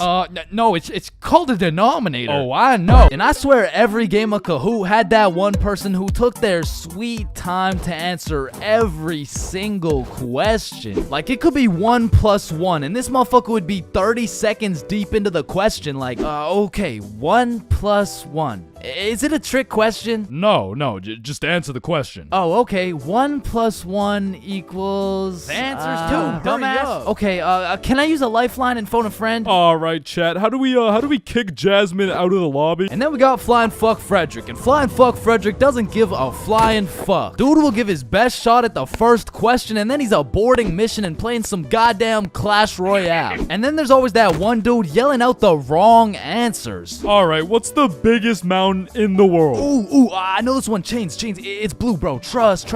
Oh, shit, bet. Wait, no, I meant red. Sorry, my tongue slipped, bro. My bad. Bro. Oh, and it looks like Chains is off the leaderboard. Everyone, let's point our fingers and laugh at him. And we got the radiating Redditor. And I say radiating because that boy is radiating the most profuse body odor known to man. And I don't know, maybe it's all a part of their strategy to win, because that shit throws you off your game, bro. They'll be invading your nostrils with a concoction of Doritos, Skibbity Toilet, and Badussy. And if you've ever played against a Redditor in a game of Kahoot, you may be wondering, yo, how is this dude getting every answer right while sitting back drinking Mountain Dew watching Best Sigma Moment compilations? And the answer is he's cheating, bro. And not the normal kind of cheating either. This dude's using a Kahoot bot to get every answer right. And now you may be thinking, nah, why would someone cheat on a Kahoot, bro? It's not that serious. And that's facts, but the thing is, the prize was a gummy bear, and this dude can't leave no calories behind. And then we got the casual Kahooters. Fuck, I gotta stop saying that shit, bro. I was trying to say we got the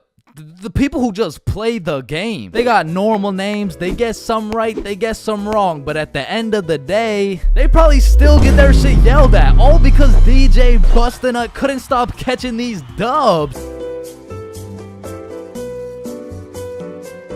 Alright. High school. The only place you'll find nerds and jocks chilling in the same room. Where there's fight clubs and book clubs in the same building. Where you can find the plug selling something and the school thought-giving dome all in the same bathroom. And surely one of the few places you can pursue your educational prowess and take it off that Benjamin in the same institution. High school, man. Love it or hate it, it's quite the experience. And although every single person will have a different experience at high school, there are some things you are guaranteed to encounter. Like the PE sweat, the nerd, that one strict ass teacher, the teacher's pet, the Redditor, the predator, the chill teacher, the plug, the stoner, that one motherfucker who walks like this, the class clown, the band kid, the kid who just never shows up, the hot Cheeto girl, that one sexy ass kid who you got all the girls and you know what I'm saying, he was like super cool, the bathroom fiend, the oh my god I almost failed that test, I did so bad, oh shit same, I got a 51%, what about you?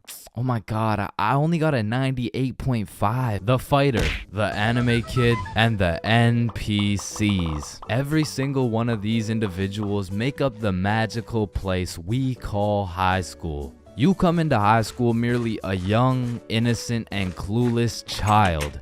But you leave even more clueless than before, bro. Like when we learned about pie in math class, my dumbass thought I was in culinary arts for 2 goddamn weeks. And that is pie. Chains, are you listening? Yeah, we're learning about pie. Then recite pie. Flour, egg, some fucking blueberry. Like coming into high school as a freshman, I was thinking, I can use my high school experiences and knowledge to figure out what I'm gonna do in life. Then shit, all of a sudden I'm graduated and my brain is filled to max capacity on bullshit. So now that you're graduated, what are you gonna do with your life? The mitochondria is the powerhouse of the cell. But one of the most majestic parts of high school is the bathrooms, bro. Like, it's a proven statistic that only 1 in 30 kids actually go to the bathroom to take a piss. And Lord knows what the other 29 are doing, bro. I mean, it could literally be anything from a secret fight club to a drug ring to a fucking Bible study. Like, nothing is out of the picture when it comes to high school bathrooms, bro. But the bathrooms are not the only place where some fuck shit goes down. Cause you know high school students love to see fights, so when there's the slightest hint of beef, there's a motherfucker instigating that shit. Oh shit, my bad, bro. Nah, it's all good, don't worry. Yo, personally, I wouldn't take that shit, bro. What? Nah, it's fine. Like, he practically just called you a bitch. Wait, really? No, it was an accident. Wait, what's that? Oh shit, he just said he's smoking on your grandma's pack right now. Hey, don't be talking about grams like that. Shit. But tell me why when some entertaining shit happens, I just happen to miss school that day. Like, I'll go every day of the month, but I get sick for one day? Damn, I'm glad as fuck I'm not at school right now. Yo. Holy shit. Chains, where are you? I'm in my bed right now. Why? Ooh. Jeremy and Tom are running the ones right now. Fuck, the one day I didn't go. Wait, what's that in the background? Oh shit, yeah, they got Lil Uzi performing at school today. What? Uzi's at our school? Yeah, check it out. Yo. Oh, and they brought in Gordon Ramsay cooking up free lunch today as well. What? Oh, and I almost forgot, Elon's pulling up and giving everyone Teslas. So, no, I'll see you later, man. But listen, high school is nothing like these movies paint it out to be. Like, all these movies portray the same shit, where Victoria and her goon squad make fun of Ruby, and where Chad and the football team shove Arthur in a locker. Like, I've only seen a motherfucker get shoved into a locker once in my life, and to be honest, I couldn't even see much of it. I mean, it was pretty fucking dark in that locker, bro. But for real, in high school, you don't have to worry about some big body taking your lunch money or some football kid slapping the books out of your hand. The worst thing you'll encounter on your average day at school is your local Redditor. I don't know how they do it, but somehow every joke they make is so unfunny that it just ruins my day, bro. Do you smell that? Yeah, Jeremy, that's what happens when you don't shower in 2 months. No, it smells like sussy baka, like Among Us. But not to confuse Redditors with Discord mods. I mean, they're pretty much the same thing, but Discord mods shower even less. To be honest, there is truly only one thing mustier than a Discord mod, and that's the cafeteria food, bro. I mean, this food is completely and utterly ass. Like, somehow these motherfuckers manage to get the food cold and the drinks warm. Like, how the fuck does that shit happen? And my high school would serve some daily specials, and to be honest, that shit was unidentifiable. Like, you'd see this pile of mysterious substance, and I'd ask the person who made it what it is. Like, what's the special today? You're holding it right now, dumbass. No, but like, what is it? Oh, I don't fucking know. And my school refused to pay people to make good food, so they had students making all the food. So you'd be eating a burger and look up at the person making them, and they'd just be casually scratching their ass. And even with all this free labor, tell me how these motherfuckers have the audacity to be charging $6 for 3 chicken strips, bro. That's $2 for one small soggy piece of some shit that's probably not even chicken. I mean, that shit is a robbery. And speaking of robbery, the high school change rooms are shockingly similar to Detroit. And we all know, you can't have shit in Detroit. Like, if you leave anything not locked up, it's gone, bro. Your iPhone, gone. $5, finessed. 2-week-old rotten sandwich. Someone's taking that shit. And to be honest, even if you lock that shit up, it's still at high risk. Like, let me paint the picture a little bit. This is PJ. PJ locks all his beloved belongings in his good old PE locker before heading to play some soccer. After scoring a hat trick, PJ comes back to the change room to reacquire his belongings, only to find out someone took PJ's whole goddamn locker. PJ was devastated. Until he remembers, he can check the school's security cameras. Yeah, take a look. Yeah, take that shit, take that. Yeah, we'll. PJ never got his shit back. Now, I don't know about your guys' high schools, but mine was equipped with security cameras everywhere, covering every square inch of the school. But These cameras had the resolution of a fucking toaster. Like, you could have a motherfucker commit a heinous crime. He could proceed to put his face in the camera, state his government name, address, and date of birth, and you would still have no clue who did it, bro. And of course, the teachers. Teachers have the ability to make or break your high school experience. So real quick, let me go over some of the teachers you will encounter in high school. The angry teacher, the chill teacher, the lazy ad teacher, the funny ad teacher, the teacher who doesn't know how to teach shit, Miss Cake and Sin, the teacher who wants to be the chill teacher, but shit just doesn't work. That teacher that plays videos all class. The gym teacher with several allegations. The weird science teacher. And the teacher who subscribed to ChainsFR. Wow, what a G. And that's high school in a nutshell.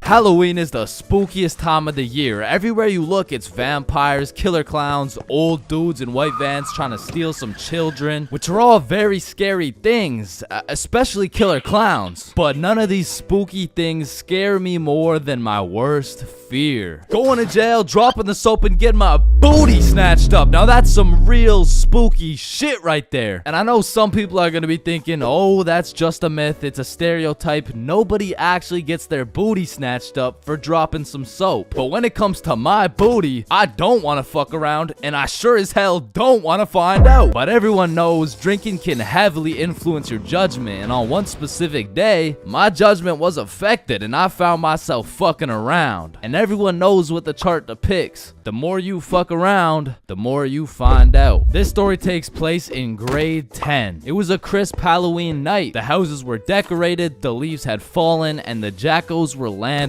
And as me and Billy walked down to the homie Bob's crib, we could pretty much smell that Halloween spirit. And when we knocked on Bob's door, we were surprised the homie Bob didn't open the door. It was Bob the Builder. Dude was fully suited up from head to toe. And when me and Billy seen that, we already knew we needed some costumes. So we go to Bob's closet and come out absolutely dripping in some Mario and Luigi costumes, mustache and everything. But now that we undeniably had that shit on, we still had yet to find something to do. But lucky for us, the night was still young, so we got to brainstorming. Alright, it's Halloween, bro. We gotta do something. Yeah, let's go find a party. Bet, let me check where they're at.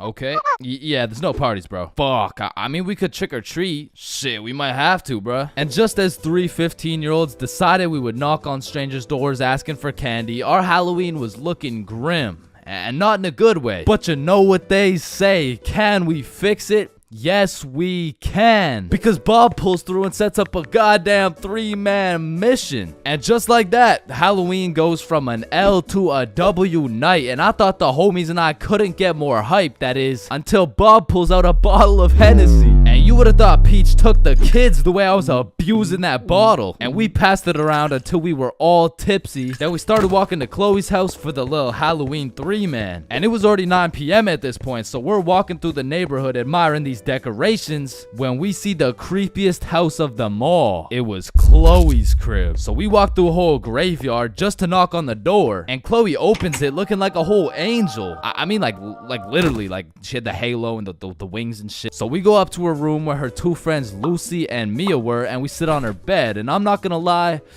it was a little awkward, bro. I was sitting there with my Mario fit, my little mustache, like, so, Chloe, why'd you choose to be an angel? I don't know. I just liked it. Why'd you choose to be Mario? Shit, you know, Mamma Mia, am I right?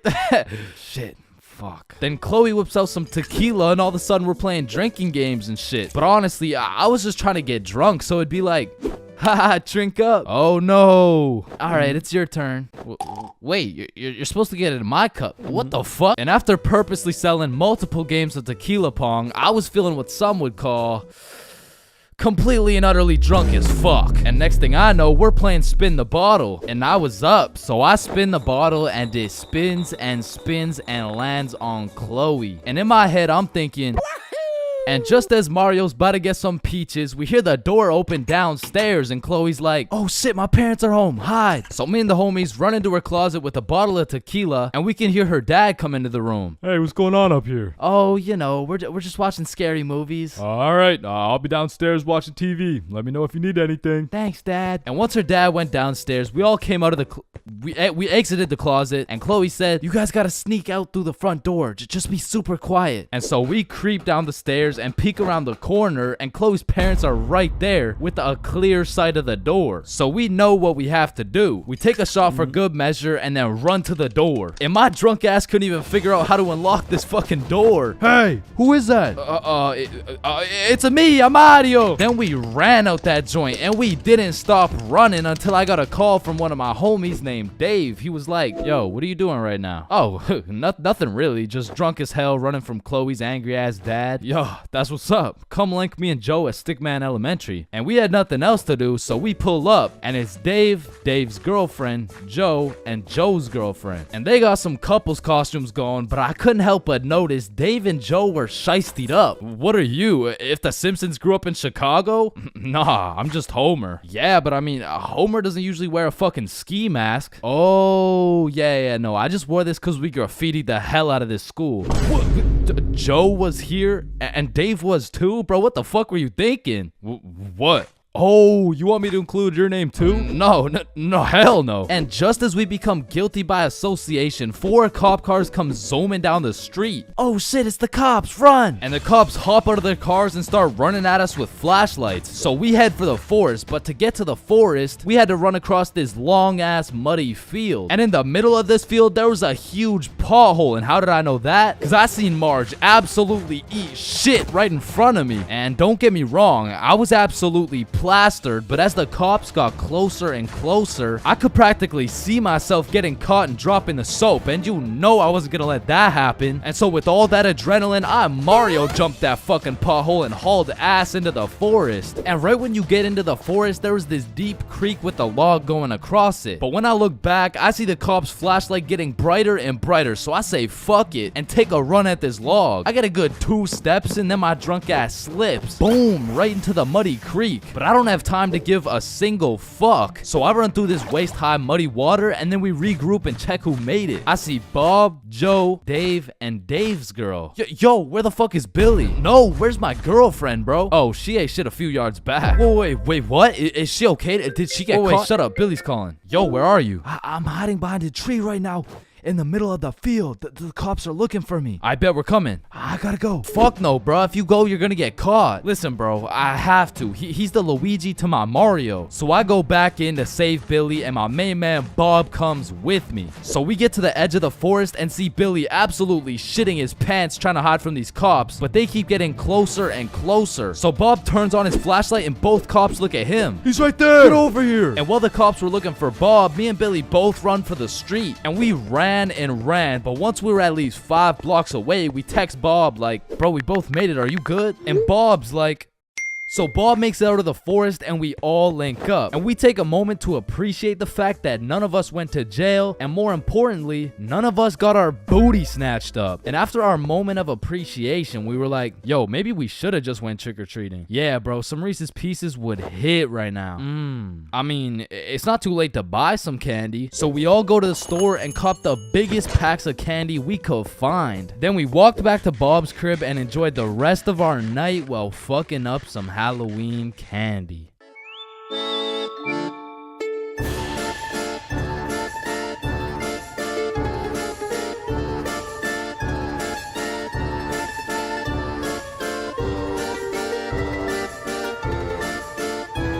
Yo, when you think about it, every light switch is also a dark switch. Light switch, dark switch. Light switch, dark switch.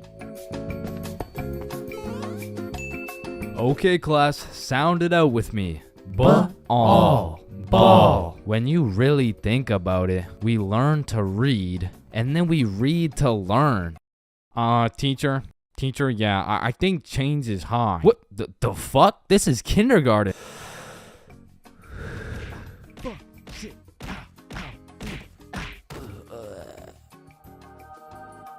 Damn.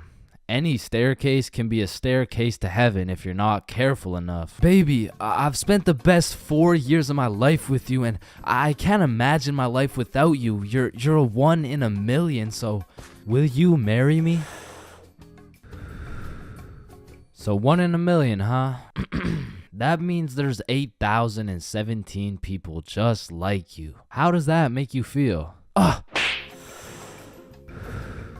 Yo, if you cut your leg off, would it hurt? Of course it's gonna hurt, bro. Nah, think about it. Where would it hurt? Your leg. Oh, cause you cut your leg off. Yo, what happens if you push down the gas and the brakes at the same time? Shit, let's find out. Oh shit, it takes a screenshot. Damn, my eyes are dry as shit. Just close them for a minute. Damn, bro. You never actually close your eyes. You just look at the inside of your eyelids. Damn. Yo. Can anyone answer 547 to the power of 3? Yes, Chains. Yo, did you know every single odd number has an E in it? Damn. Chains, are you high again? No. Wait a minute, bruh. Since you were born deaf, what language do you think in? Oh shit, you right. Damn, I just realized squirrels' cheeks are also their nut sacks. You know what I'm saying? That's kind of like your mom. What? The way she had these nuts all up in her mouth. Bro, if everyone in the world all blinked at the same time, nobody would know. Oh shit. That's facts. Oh, I just blinked. Did you? Nah. Oh, I just blinked. Did you? Nah. Wait, what about just now? Yo, which of these buildings do you think has the most stories? Oh, it's gotta be that one, bro. That's massive. Nah, this one's even taller. Oh, it's this one for sure. No, it's this one. No, that shit's library? Tiny. Think about it. Oh, story.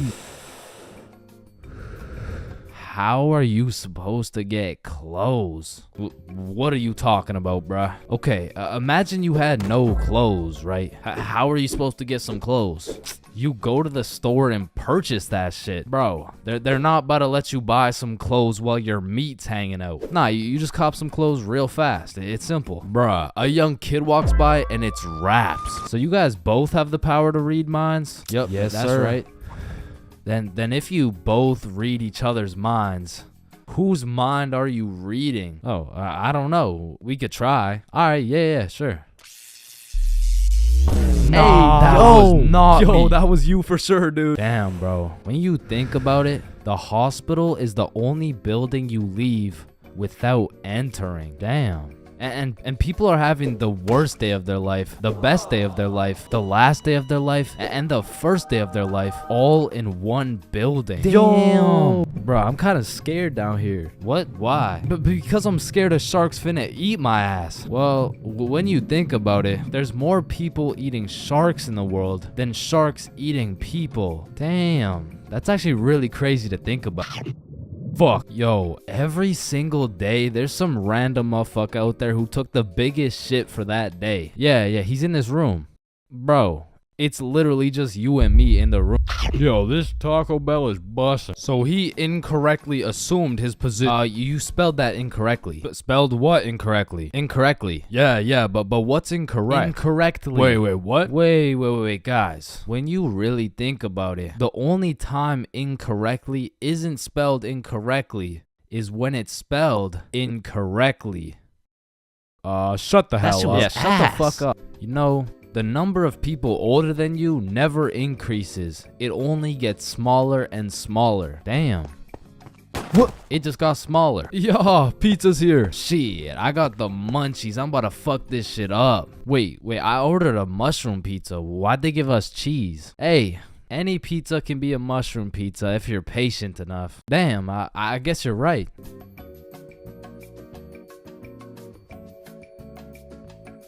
At last.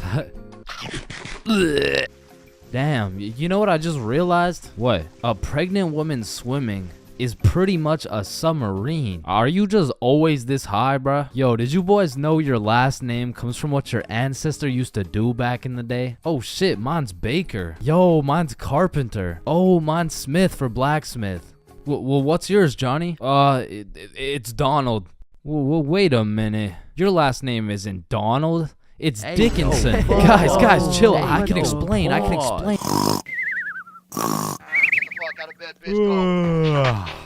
Your alarm is really your theme song because it plays at the start of every episode. Well, why the fuck are you in my house? Yo, is Chains still mad over that chair? Yeah, well, what does this dude have against chairs? Why is it a chair? Yo, why is there sidewalks in the movie Cars if there's no humans? This dude won't shut up. Like, just watch the fucking movie, bruh. Damn, think about this. When a child is an asshole, the child gets a whooping. But when the parents are an asshole, the child gets another whooping. Shit, tell me about it, bruh. Fuck. Bro, you've checked the fridge 15 times already. No good food's finna magically appear. Damn. Now that I think about it, we don't keep checking the fridge for new food, but rather we keep checking to see if our standards have dropped low enough to eat the shit that's already in the fridge. So we got Mercury, Venus, and then here's Earth. Yeah, Chains. What do you want? If Earth is the third planet from the sun, does that make every country a third world country? You're high again. Just get the fuck out of my class. And look at these sheep. Sheep. You know how one of your teeth is called a tooth? Yeah? And one geese is called a goose. Okay? Then why isn't one sheep called a shoop? Alright, Chains, I can't keep doing this. We have to break up. Shoop. You know what I've been thinking? Yeah, what's up? Teenagers be whipping that shit like they're always running out of time. But old motherfuckers be driving like they got all the time in the world. Like, look at this geezer. Poor guy's practically decaying behind the wheel. But he's taking his time like he's got any time to spare. If I stab this cereal box, does that make me a serial killer? That one was straight ass. You gotta work on that shit. I'm gonna work on that one. Yo, if you weigh 99 pounds and you eat a 1 pound burrito, does that make you 1% burrito? Yo, that's crazy, because I literally just did that last night. You guys wouldn't believe this, but your blood work came back and it says you're 1% burrito. Yo, picture this. Imagine if Ed Sheeran was working at a bread place, right? Would that make him the gingerbread man? You're high as shit. Alright, bro, I'm a dip. Nah, don't leave me alone in this forest, bro. Hey, when you really think about it, you're not scared to be alone in this forest. You're scared you're not alone in the forest. You feel me? Yo, that's actually so true. Bro, you know what? Low key, if you're dead broke, robbing a bank isn't even a bad idea. Bro, there's no way some hobo's about to pull off a bank heist. Nah, but just think about it. Whether you successfully rob the bank or not, either way, you get over 10 years of bills you don't gotta worry about. Alright, fuck it. You got the strap? Yup. Yo, throw on your seatbelt really quick. Nah. What? Why not? Well, you see, it increases my risk of dying from cancer. What are you talking about, bro? That shit makes no sense. Just let that sink in. Oh, yeah, I got you. Yo, what's up? But still, that shit makes no sense. No, but actually think about it. Oh, hey bro, you want a hit? Nah, I don't smoke. I'm scared that I'll get all paranoid and shit. Hey man, if you're paranoid that you're gonna get paranoid, you're having the side effect without even smoking. It's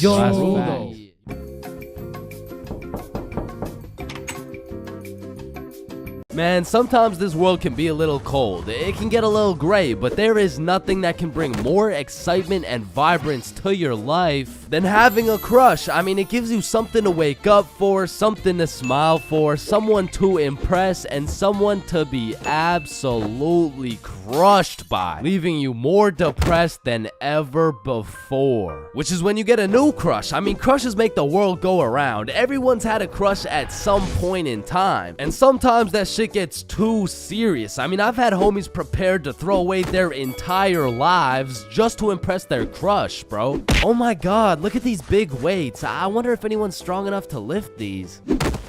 Oh my god, look at this big jump. I wonder if anyone's athletic enough to make.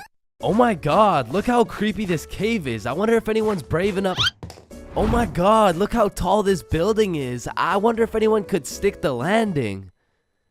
I said, I wonder if anyone could stick the land. Oh, ew, did he just die? Oh my god, I'm getting the ick. Nope, just getting a few extra reps in. Man, I remember my first crush like it was yesterday, bro. She was 5 years old. But I was 5 years old too, right? Like, so it wasn't actually yesterday, you know, it's a saying, but we were both 5 years old, and I remember sliding in smooth as hell. Yo, shorty, you like Legos? Yeah. How about you and me go Lego my ego? What does that even mean? Shit, I don't even know. I seen it in a commercial once. And after that day, me and Rose hung out all the time. We'd be playing Legos, we'd link up at recess, and I couldn't help but let her know how I truly felt. Hey Rose, I like you. Oh, I like you too. And that shit had me thinking, damn, this life shit is easy as hell. I'm barely 5 years old and I already got a wife to raise my kids. Little did my dumbass know life wasn't all sunshine and rainbows, cause when I came to class the next day, I saw Rose playing Lego with another dude. And that was the day I realized crushes cause nothing but pain, especially before high school, because let's just think about the 3 possible outcomes. 1, you have a crush on this girl and you decide to tell her, because what's the worst that could happen, man? You guys are right. Stacy? Yeah, I have a crush on you.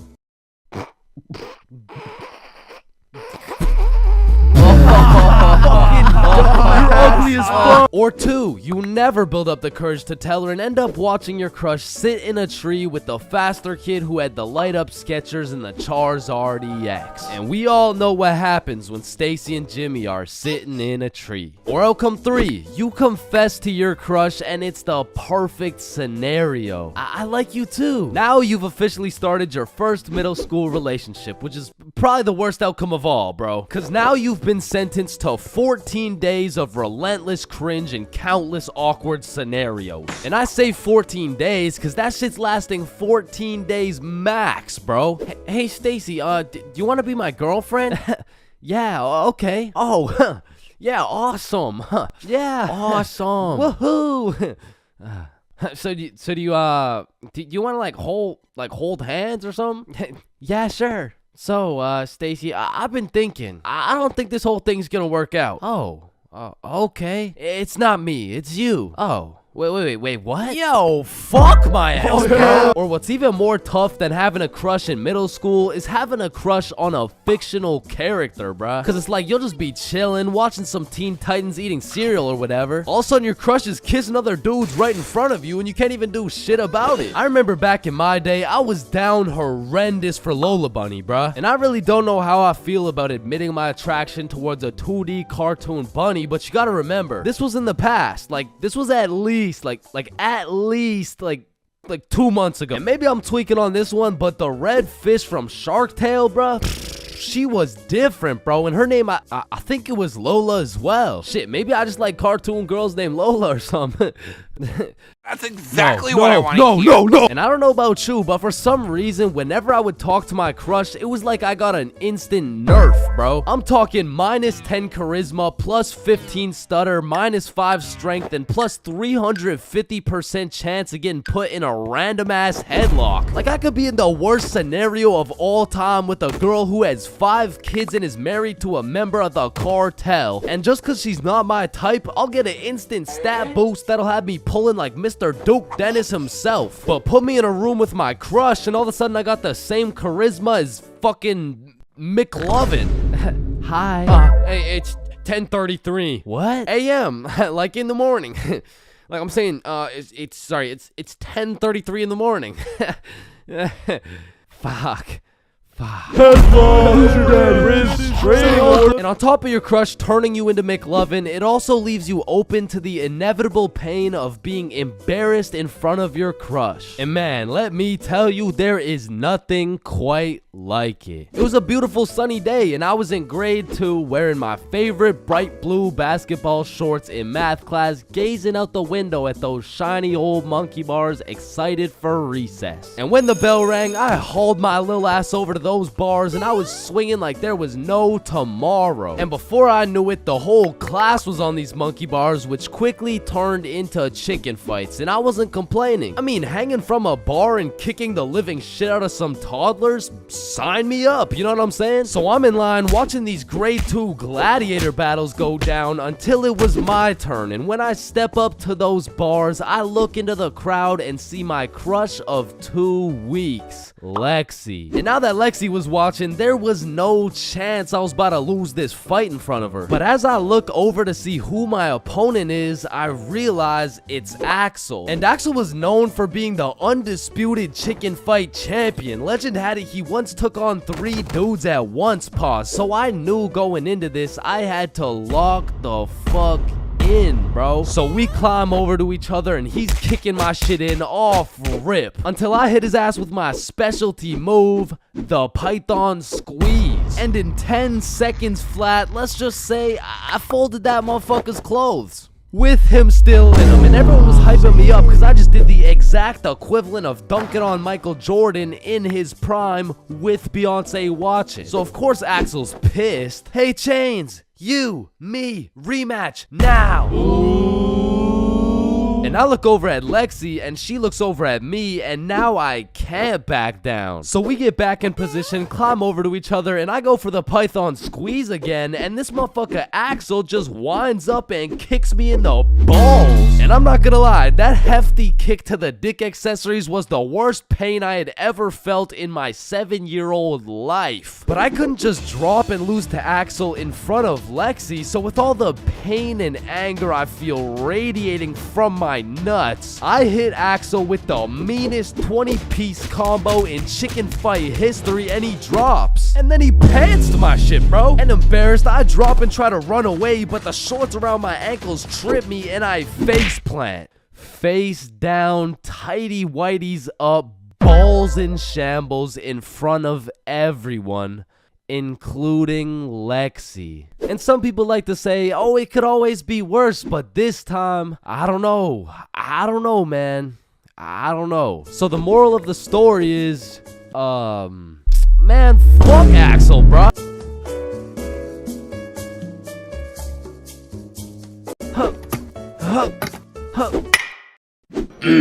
Pain. I've felt pain. He's felt pain. That dude's felt pain. What? No, I haven't felt any pain. We've all felt pain, because you know what they say, the only things truly guaranteed in life is death and pain. Wait, what about taxes? What? Is this Chains for real? No. And I hate to be all controversial here, but pain?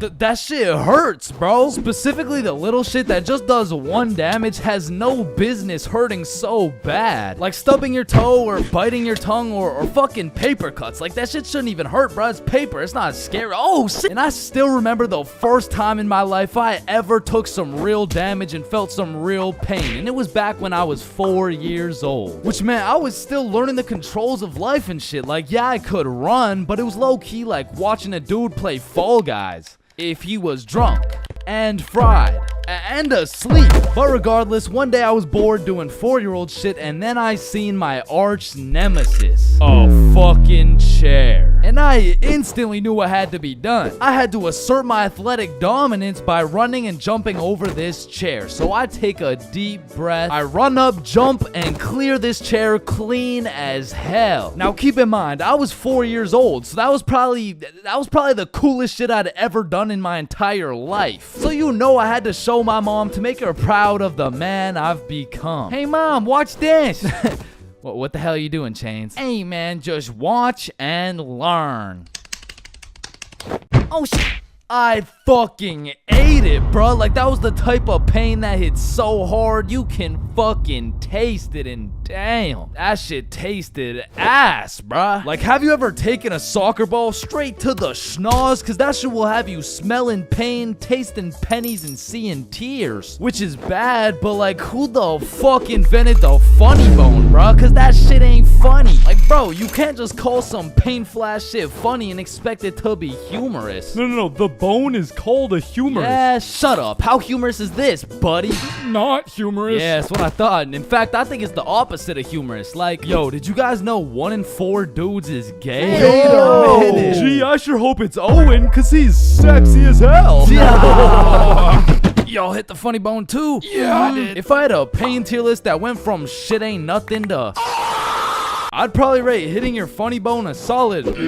It's the same as stubbing your toe real hard. Like, you just need a moment to take a few deep breaths and say a few slurs, and that shit just heals itself. But if we're looking at some top tier, brutal, agonizing, excruciating pain, getting kicked in the balls. Now, for you 19.8% female audience, I know you might not be able to understand what this feels like. So let me just give you a quick overview. Imagine having balls, right? Now imagine getting kicked in them. That shit hurts like a bitch. I remember one time in grade 6, me and my homies were playing a good old game of soccer. And we were playing with the big homie. I mean the really big homie. Like, the dude had more chins than a Chinese phone book. Like, last time we went to a restaurant, bro looked at the menu and said okay. And I couldn't even tell you how big he really is, cause last time he stepped on the scale, it said 1 at a time, please. So what I'm trying to say is he was a big dude, and big dudes got big legs, and big legs produce hard kicks. And during this grade 6 soccer game, I unfortunately found myself legs spread wide open, freshly dropped testes exposed to this absolute unit, wound up to kick the ball, and well, pain. Just pain, bruh. Followed by a moment of silence from everyone on the field. And I don't know if the moment of silence was for me or for my next generation of kids the big homie just wiped out, but I felt that shit. And I felt it in my stomach. And there was really only one sound I was able to make in that moment. Now I know what a lot of you guys are thinking. Getting kicked in the balls is nothing compared to childbirth. Childbirth is so much worse. This guy's a misogynist. And no, I don't give people massages. And I might be the first to tell you this, but I've experienced both getting kicked in the balls and childbirth. And honestly, childbirth wasn't even that painful at all for real. But to be fair, it was probably a little worse for my mom, so like... Now, we all know physical pain very well, but what do you call that deep, torturous pain you feel when your dog dies? In Minecraft, that's that psychological pain, like the pain you feel when you're watching a banger YouTube video and an ad interrupts you out of knowledge. Or like the pain you feel when you just got done making some toast and peanut butter and that shit flops on the floor face first. It doesn't hurt physically, it hurts spiritually. Like, there really is levels to this shit, bro, because now when you start adding psychological pain onto the physical pain of things, we gotta start adding new tiers to this tier list. Because imagine peacefully sleeping in your bed and you get woken up to the pain of your girlfriend kicking you in the balls, which of course hurts physically, but then you realize you don't even have a girlfriend and you live alone. So just to knock a few more off this tier list, a razor scooter to the shin, stepping on Lego is a solid. Now, getting socked in the face is an interesting one, because that shit can range anywhere from all the way to getting the Sonic rings knocked out of you. And if that shit's a good enough punch, you might not even feel anything. Now for the tier, I would say that's the shit where you just take one damage, like eating some food that's too hot, or getting a brain freeze, or when you're laying in bed with your phone and that shit slaps you across the face. Like, it's just minus 1 HP. And minus 5 IQ. And if anyone's seen that shit, it's probably a lifetime debt of aura. Now I'ma keep it a stack. For something to be in the shit ain't nothing tier, it's just gotta be a good ass day, bro. Like, some days I'll just be feeling invincible, bro. Like, wake up, roll out of bed, shit ain't nothing. Eat a nice hot breakfast, shit ain't nothing. Stub my toe while simultaneously getting socked in the face, shit ain't nothing. Get a bad phone call. Yeah, Chains, this is Dr. D's. I'm sorry to break the news to you, but, you know, you tested positive for chlamydia. Hey, man, shit ain't nothing. Oh, shit, who's this? Yeah, I wasn't finished. You also tested positive for herpes, syphilis, gonorrhea, hepatitis. You got a whole ecosystem on your shit. Honestly, at this point, our best bet is just to chop that thing clean off. What? Shit ain't nothing. No, it's definitely something. We're chopping your meat off. Yeah, but on some days, bruh, it's just like, yeah, nah, that's it. I quit. I'm done. I'm going to sleep. Good night. And I know this might sound like some freaky ass shit, but I feel like some pain low-key feels good, bro. Like, in school, I used to always put the front chair legs on my feet just to feel the pain. Or even like eating some spicy ass food, or like, oh yeah, or like getting spanked. No? No? Fuck? Nah. Nah, I was thinking something more like taking a really hot shower, or like getting whipped. No? Yo, George, shut the fuck up, bro. I'm trying to make a video and Sorry, shit. my fault, pimp. My fault. Yeah, alright. Or what about when you like getting slapped in the face? Bro, shut the fuck. Hey, yo!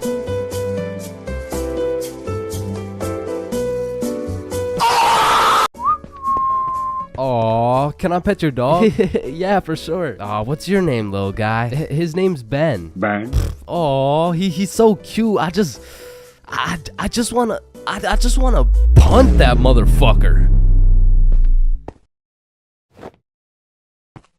Man, these intrusive thoughts I be having make me wonder whether I belong in maximum security prison or not. Like, I don't even mean to, but the thoughts that pop into my head are so menacing that I can't even say this shit on YouTube, or this video will get taken down. Then I'll be canceled. Then my whole channel will get deleted. Then I'll be thrown into a psych ward, and then I'll be put on the fucking death penalty. Like, these thoughts that pop into my head are so alarming that they make me want to beat my own ass, bro. Hey, man, why'd you just sock yourself in the face? Oh, well, you see, I was about to push that unsuspecting toddler into the deep end for no apparent reason, so... Yo, this guy's about to assault a minor. Hey, you can't do that. Cool, but it's not like every single intrusive thought I have is bad enough to get me convicted. Like, whenever I'm walking across a bridge, I have to use every cell in my body to fight the urge of just tossing my phone into the water. Like, there is literally no benefit from doing that shit, but there's just something inside of me that would feel so much satisfaction with just seeing my phone dissipate into the water. You know, maybe you get that urge because it would just be satisfying to do some shit that's out of the box, some shit that nobody else would do, just to break the simulation a little bit. Cause I could be having the best day of my life. I could wake up, get the meanest pumping, hop in the shower, eat the most fire breakfast, and draw the most pristine stickmen I've ever drawn. But as I'm casually walking beside a bunch of cars that are going 65 miles an hour,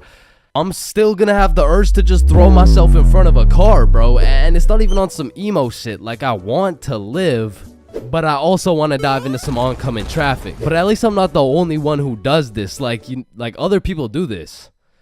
Right? Like, it's normal, right? But half the time an intrusive thought will just be to do some goofy shit. Like, you're just forced to imagine the consequences of what it would look like to start throwing it back on a Tuesday at 2:41 p.m. And every once in a while, you'll just be chilling and you'll witness a motherfucker fall to the intrusive urges. What are you get off the table, bruh? Shit, he let the intrusive thoughts win, man. Now, I don't even know if these count as intrusive thoughts or not, but as a dude, when I'm walking down the street, I'll just be going on with my day chilling. Then all of a sudden I see a car and I'm like, if I don't make it to that tree before this car, I'm gonna die. Aw, shit. Honestly, these kinds of intrusive thoughts are kind of motivating. Like, it's the same thing as having a hype man at the gym, except instead of that positive reinforcement, if you don't get those 3 extra reps, you're gonna die. It's like whenever I'm at the gym hitting those Bulgarian split squats, I be having mental wars with myself. Ooh, that was a good set, man. I think we're done. 5 more reps or you're a bitch. Damn, good shit. All right, I think we could wrap it up. 10 more, pussy. Who the fuck's gonna carry the boats? I told you we should have stopped, bro. 15 more or you like dick. Now that I think about it, there's a good amount of people in prison right now who just succumb to their intrusive thoughts. Cause intrusive thoughts are just like that demon on your shoulder telling you to do the most devious shit possible. And I know there's a bunch of motherfuckers out there who just listen to that little guy. Hey man, you see that lovely old lady right there? Yeah, you're gonna hit her with a mean right hook. Well, what's in it for me? Nothing. Shit, alright. But to be honest, there is a handful of times where I've let the intrusive thoughts take over. One of the most memorable was way back when I was 5 years old. Me and my older brother were just dicking around, doing some 5-year-old shit. Keep in mind, this story takes place before your boy had even developed consciousness. So I was just a little munchkin doing munchkin shit. Then suddenly, this urge came over me. It was unlike anything I'd ever felt before. It was dark, irresistible, and for no apparent reason, I bit my brother's arm. And this was probably the most satisfied I'd ever felt in my entire life, but it was followed by shame and regret because I had no excuse. Ow, why the fuck did your dumbass just bite me, bro? I felt like it. And one of my lowest IQ moments of all time took place when I was in grade 8. It was goddamn sewing class, bro. And I remember I was having a particularly miserable day, so I was just going through the motions. We were all gathered around this big table with our sewing machines, some fabric, and some scissors. I remember I was working on some shitty little big chungus stuffy. But on this particular day, the sewing machine cable was looking mad thick and juicy. And like I said, I was having a bad day, which is exactly why the intrusive thoughts decided to catch me at my worst. Psst, do it. What? To do what? Oh, you know what to do. You're the one with the scissors in your hand, buddy. How did these even get in my hand? Now cut it. Cut it, Chains. No, why the fuck would I? The wire exploded with smoke and my heart dropped so fast, bro. And everyone around the table just stares me down. And I'm thinking I can somehow cover this shit up like I didn't just take some fucking scissors and snip that shit like an umbilical cord. Maybe I could convince the teacher the cord snipped itself or some shit. But as I look down at the scissors in my hand, there's literally a chunk missing from the scissors. They look like they survived World War II. But barely. The scissors are all charred up and shit, and just like that, my plan of convincing her I didn't cut it went out the fucking window. You take one look at the cord, one look at the scissors, and one look at my dumbass face, and you could piece together exactly what happened. So my sewing teacher walks over looking pissed as hell, and she tells me to go sit in the corner. So I take my charred scissors and sit in the corner like I'm a 5-year-old, but to be fair, I made a 5-year-old decision like I was in grade 8. I was 14, bruh. What kind of 14-year-old cuts the cord to a sewing machine cause he felt like it? Like if my 14-year-old son did some shit like that, I would tell the kid I'm going to get some milk and I'm calling it quits. I would have to have another kid and try it all over again because that kid is going nowhere in life, man. So as I'm sitting in the corner realizing I'm a disappointment, it was one of those moments where you fucked up so bad you don't even feel any emotions. I was just sitting there straight faced like, well, fuck me. It was really one of those moments where you just want to stop existing. So after the class ended, the teacher came over to me and she said, Chains, why the fuck did you cut the cord of the sewing machine? No, Miss Sewingson, you gotta hear me out. Okay, this better be good, Chains. The cord was looking mad juicy and the scissors just teleported into my hands. I don't even know. You did what?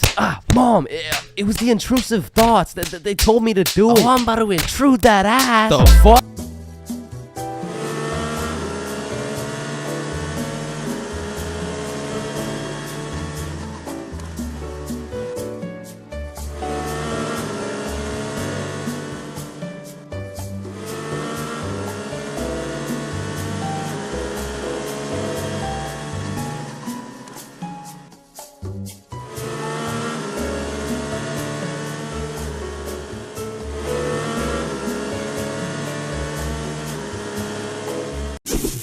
You know what they say, there's a first for everything, bro. Like your first steps, your first dance moves, your first words. Dada. Hey, would you look at that? We gotta get some milk. I'll be right back. Your first stepdad? New dada? Yeah, nah, I'm head out too, actually. And your first kiss. Man, the things I would do to go back and completely erase that shit from existence. Bro, all these Disney movies I was seeing as a kid had these first kisses turning ugly ass frogs into some fucking giga chads and shit. Like, spoiler alert, fucking ribbon. And on top of that, the fact you have to close your eyes, like, bro, imagine you're learning how to golf and you're about to take your first swing and these motherfuckers are like, yeah, now do it with your eyes closed. Bruh, this is my first time. What do you expect to happen? Like, honestly, my first kiss is top 5 worst Chains moments of all time. And let's just say it's not 5 or 4. Or 3. That shit was really bad, bro. So with that being said, this story takes place in grade 7, which is the year I got my first girlfriend. Now, I told this story a few months back, but I purposely left out the part of my first kiss. Well, gosh diddly darn, Chains. Why would you do such a preposterous thing? And the truth is, I was planning on taking this shit to the grave with me, bro, but fuck it. Sometimes you just gotta let the world know. Okay, you're right. I got something to get off my chest. Epstein? Wait, with the what? So for the homies who haven't seen the video, one day me, Bob, and Billy were mobbing around our local mall when we seen these 3 girls from our class. So we walk up to them and lay down some of the meanest 12-year-old riz these girls had ever seen. Hey, yo, shorty, I think I just shit my pants. Can I get into yours? What the fuck? Oh, shit, my bad. My fault. Hey, yo, shorty, are you a cigarette? Am I a cigarette? What? Cause I'm trying to get lit and put your butt in my mouth. Wait, what? Nothing. Please. Holy shit, bro. Let me guess. You all got restraining orders. No, worse.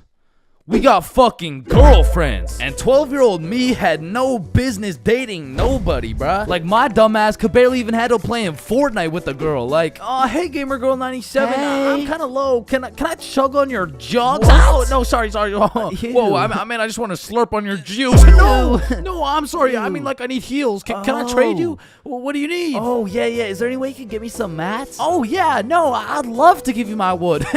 Or bricks, or metal, or anything you need. Anything else? Yeah, I don't have a shotgun yet. Oh shit, I got 3. I can give you 2 pumps. Ew. No, it's 1 pump. No, wait. Oh, sorry. I can give you shotguns. I mean. Okay. Where are you? I'm in this little wood fort I made. Oh, okay. I see you. Let me come in your box. Yeah. So needless to say, every single interaction I had with my girlfriend was awkward as shit. Cause I had to pre-plan things to say in my head, and as soon as that shit went off script, I was cooked. Hey Jessica, how you doing today? Honestly, just not the best. Oh, that's good. What'd you do today? Oh, I don't know. Just did my makeup. Hey, me too. You did your makeup? Yeah, we have so much in common. Have a nice day. Fuck! And on one Friday after school, me, Bob, Billy, and our girlfriends all went to the mall together as we did every single day. But on this specific Friday, we rubbed together a few brain cells and realized, yo, do you got money? Nah. You got money? 0. You got money? I'm broke. You got money? No. You got money? Yo. Why are we at the mall? I don't know. I never even thought about it. Hey, I mean, we could all go to my house. Oh, shit, he's doing. And so, of course, as the good kid I was, I text my mom to ask her to go. Greetings, mother. I would like to know if it's in the realm of possibility that you'd be so kind to grant me your permission to visit the household of my dearest acquaintance, Nikki. Looking forward to hearing from you, your favorite son, Chains. And I immediately get a call. Let me speak to her parents. Now, I, Chains for real, have never dated a 12-year-old boy in my life, and I honestly don't plan on it. But even in grade 7, I could use my logic and reasoning skills to understand if your boyfriend had to get his mom to talk to your friend's mom for permission to slide to the crib. Instant ick, bro. There's just no way. She'd probably break up with me on the spot. So I'm doing anything I can to not let that happen. Hey there, Miss For Real. This is Nikki's mom. I just wanted to let you know Chains and his friends are welcome over anytime because they're goated with the sauce. Shit. Oh, hey Nikki's mom. Sorry, it's kind of hard to hear you over all this bull. bullshit. You're not allowed at her house. Come home now. Chains, are you coming? Look, Mom, I'm not gonna lie. You gotta lock the fuck in right now. This is the first time in my life I ever been invited to a girl's house and there's cheeks up for grabs. Like, Mom, this is my only opportunity. If you don't let me go, the for real bloodline might just end with me. Okay, listen, Chains. I'll let you go this time, but you have to be home at 9 p.m. sharp. Yay, thank you so much, Mom. Now I'm paraphrasing, but the point is she let me go with a curfew of 9 p.m. So all 6 of us leave the mall, hop on the bus, and get off at Nikki's house. We go inside, sit on the couch, and now it's even more awkward, bruh, because instead of walking around the mall, all we had to entertain ourselves was ourselves. And just like any other awkward middle school scenario, that shit went like so, truth or dare? Yeah, That's I'm exactly down. what I was thinking. And my heart instantly dropped, bro. Cause I knew if I picked dare, I would have to kiss Jessica and shit, bro. That's a whole lot scarier than playing Fortnite with Gamer Girl 97. But regardless, Nikki starts the game of truth or dare. Hey Billy, truth or dare? Yo, truth. What's your favorite color? Blue. Oh, what? This shit's not even bad. Okay, then Chains, truth or dare? Truth. No. What do you mean? No, it's truth or dare. I said truth or dare. Dare. What the fuck? Okay, fine, dare. You have to kiss Jessica. Bro, this time it wasn't a pickup line. When I say I just shit my pants, I mean not literally, but metaphorically, I was shitting bricks, bro. And when I turned to Jessica, she's just sitting there straight-faced as fuck. So, Jessica, are you down? like hypothetically speaking, of course. Mm-hmm. Okay, I'm going in. sorry. Let me just,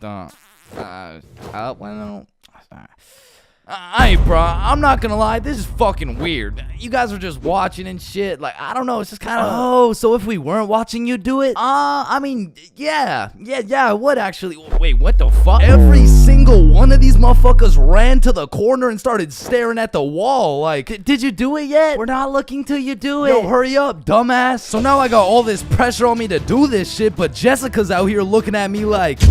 Hey, how was your day? Yo, shut the fuck Just up. kiss her already. What are you yapping about? And I deadass didn't know how to go about it. I ended up sitting on this couch, nervous as hell, awkward as hell, looking stupid as fuck for 20 minutes, bruh. Now, 20 minutes in general doesn't sound that long, but imagine sitting on a couch in complete silence with everyone just... Bro, just watch this.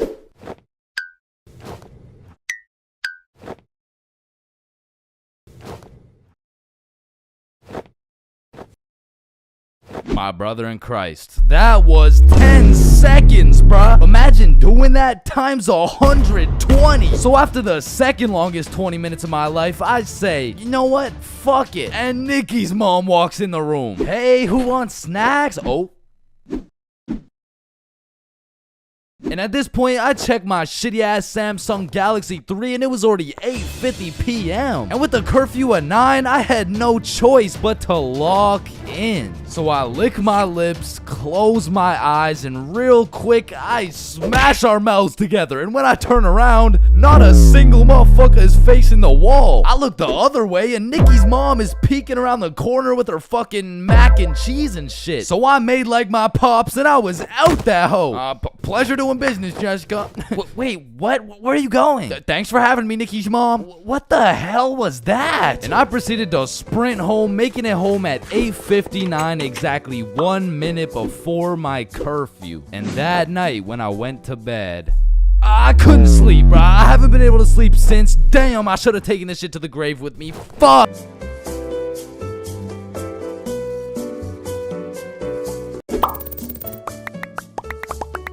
Yo, I just got robbed by a gay homeless dude in Japan. Who's with me, you know? Like anyone. Yo, anyone. Yo, is this not relatable? Bro, ain't no fucking way. Nah, bro. How the fuck does that even happen? Not again, bro. Now, I'm not gonna lie. Japan is one of the safest countries in the entire world. And apparently there's only 3,065 homeless motherfuckers in the entire country. So in order to get robbed by a homeless dude in Japan, you either need to be unlucky as fuck or just a complete dumbass. But way back when this story took place, I was a certified dickhead, bruh. At the time, I had the critical thinking skills of a newly born chimpanzee mixed with the spatial awareness of a fucking Joe Biden on top of the decision-making skills of Joe Biden's son.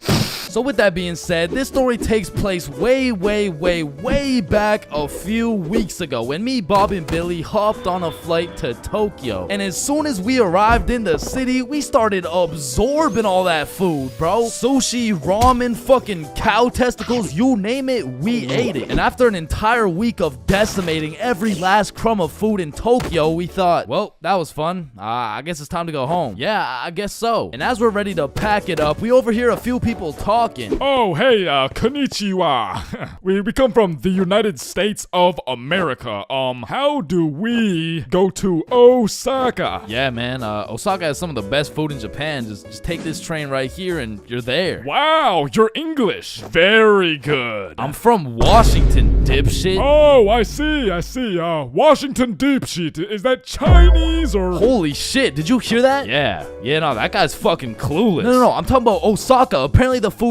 even better over there. Oh shit, yeah, but don't you think we had enough food already? I mean, shit, we are in Japan. Fuck it, bro, let's go. So we hopped on the train and got off in Osaka. And like the certified fat asses me and the boys are, we were looking around for some food. And the moment we seen all-you-can-eat Wagyu beef for just 30 bones, we all knew what had to happen. We walked in that bitch and wasted no time. We were running through that meat like Tiana Trump in her prime. Cause sometimes we were burning the meat, sometimes we were taking it raw, but at the end of the day, the meat filled us up and made us happy. So we thanked the owner, left the shop, and headed back to our hotel. And man, I was full as hell. For like an hour, and then I was like, yo, who's trying to get some more food? The fuck? Bro, we just ate a whole goddamn cow. Yeah, we did. Like, we probably just canceled out the life work of 5 vegans in one sitting. Type shit. And it's already like 8 p.m, bro. It's dark as hell. Well, I'm gonna go out anyways. You know why? Why? Cause we in Japan. Man, get your fat ass out this goddamn hotel. So I got my fat ass out the goddamn hotel and started walking around. And all I took with me was my phone, the key to the hotel, about $100 worth of yen, and a smile on my face, knowing I had never in my life been robbed by a gay homeless dude in Japan. But little did I know, all that was about to change on this wild ass Friday night. Now, if there's one thing I learned about Japan, is that everyone there is very kind, extremely polite, and a raging alcoholic. I'm talking they clock out of work at 6 p.m. and they clock into the bar at 6:02, and they don't leave until... I mean, shit, they don't leave until it's time to go back to work, bruh. Because the Japanese people work hard, but their liver works harder. But regardless, I'm casually walking through the city when I hear someone yell from across the street. Yo. So naturally, I'm like, yo. And they're like, come here. And I'm like, shit, okay. So I walk across the street and see 3 individuals posted outside this little bar shop thing like, yo, I'm Yuto. This is Emi. This is twin sister Shigo. Hey, it's my first day working here. Come inside, come inside. Shit, I don't know. I'm just trying to get some food somewhere tonight in Osaka. I don't know if it's like... You want Osaka fucking night food? Yeah, I mean, I guess I want Osaka fucking night food. Read the sign. Osaka fucking night food. Oh, okay, yeah, fair enough. Shit, I mean... You know what? Come get shots. I pay. Shit, we in Japan. So they take me inside and everyone there is just happy as fuck. They got Rihanna playing on the speakers, dudes bringing out shots, and the chef was turning up so hard, dude started twerking, and damn, that boy was cooking. Bro, what? Shit, I mean, like, he was cooking with the food, like, man, fuck. But the vibes were just so good and inviting that I felt like I just got welcomed into this Japanese family. And so we all cheers and take the shots. And now I'm drinking, and I'm drinking with only one goal in mind, and that's to keep up with my newly found Japanese family. And so to prepare my stomach, I get me some Osaka fucking night food, and it was scrumptious. But as I'm slurping up this kebab, I see Emmy come back with 3 more shots, and she's like, you want one? Shit. We in Japan. So we take the shots, and I'm talking to Emmy, and one way or another, we start talking about our alcohol tolerance. Yeah, I'm not gonna lie, it takes a lot for me to get drunk. Not as much as me. Whoa, is that a bet? Yeah, it is. Bitch. So we're drinking everything in sight. Vodka, soju, sake, tequila. It's a competition. Now, I made the bet in the first place because I'm twice her size. But one thing I forgot to account for was the fact her entire lineage had been training generations for this very moment. So she's taking these shots to the face like Well, shit, like Tiana Trump in her prime, and I'm going shot for shot with her. And after taking about 8 shots, I was feeling it, bruh. Yo, let's go play darts. I mean, I never really played darts in my life, but shit. We in Japan. So we pull up to a darts bar, just me, Emmy, and Yuto. And I had never played darts a day in my life. But you ever just try some shit and you're just inherently good at it? Yeah, right?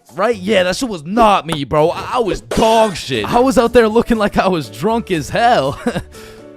I was drunk as hell, because in order to play, each person had to buy a soju. So now I'm about 12 shots deep, throwing darts, trying to hit a circle the size of a pea, while this little Japanese girl's pushing me and shit. Because to her, this was a game. To me, this was survival. Because every time you lose, you gotta take a shot. And if I keep taking shots like this, these shots about to start taking me, bruh. And sure as hell, I lost the first game. I took my shot, and Emmy's like, how drunk are you right now? And I can't let her know I'm losing this bet. So I'm in that bitch like, drunk? Nah.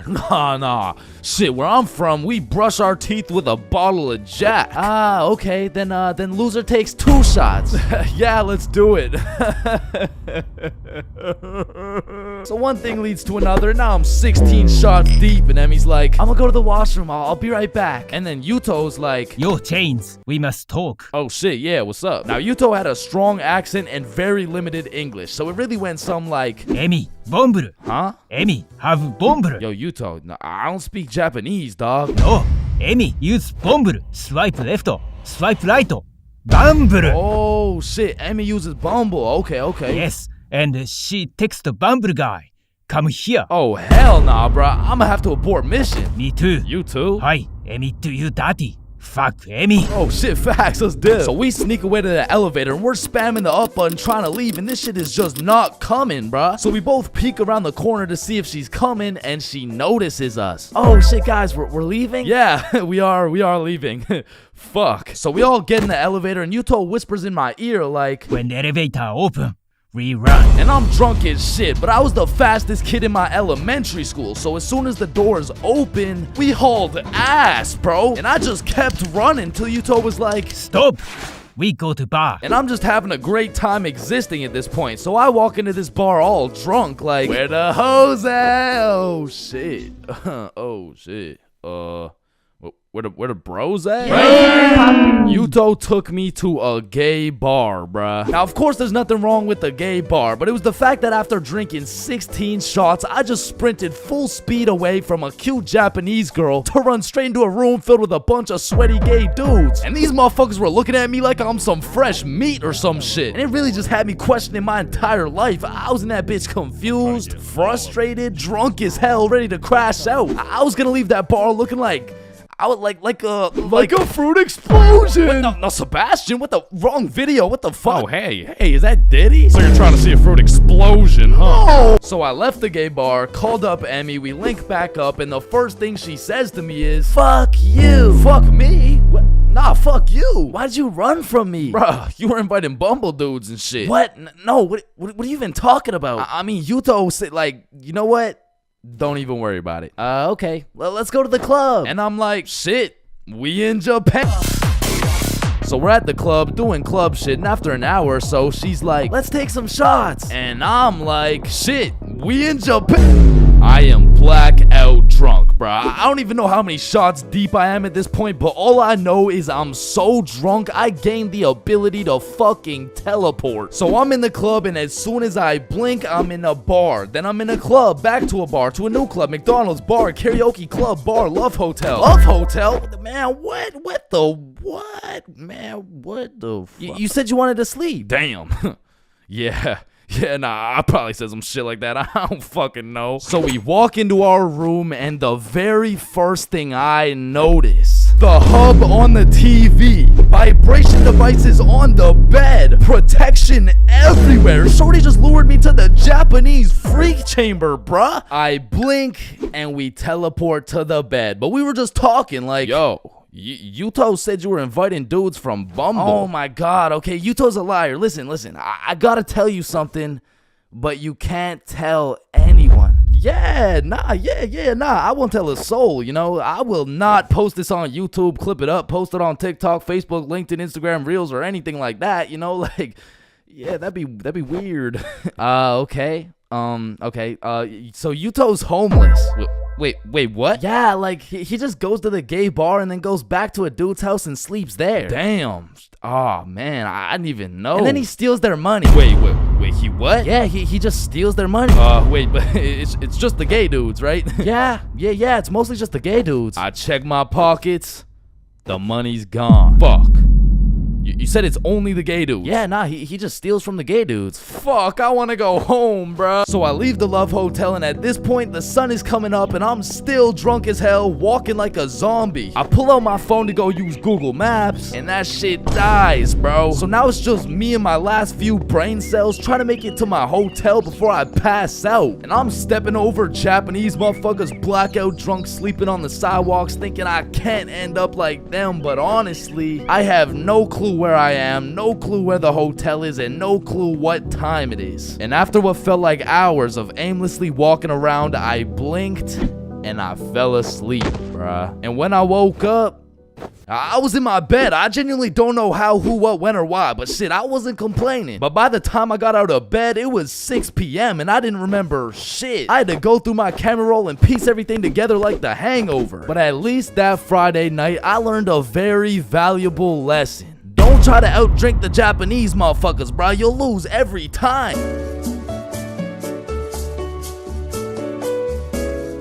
Hello class, I'm Mr. Subinson. I'll be your sub for today. For rules, I don't want to see any horseplay, no phones, and no WWE wrestling moves off the top of the desk, alright? One, two, three. Yeah, he just looks like that dude from the Pringles can. Walking into class and then seeing a substitute teacher is like the same feeling as squaring up to fight a dude and then finding out that dude's blind, bro. Like, you pretty much just gotta show up and you win. Like, I honestly feel bad for these substitutes, bro, because every day they have no clue what they're showing up to. Like, one day they're walking into a class full of angels, and the next day they're fighting for their life in a class of straight demons, bro. I mean, being a substitute teacher is all about confidence. Like, the moment the sub walks into the class, they're being analyzed. Like, the way they walk, how they dress, and especially how they talk. Yo, if the first thing they say sounds like, hey, hi guys.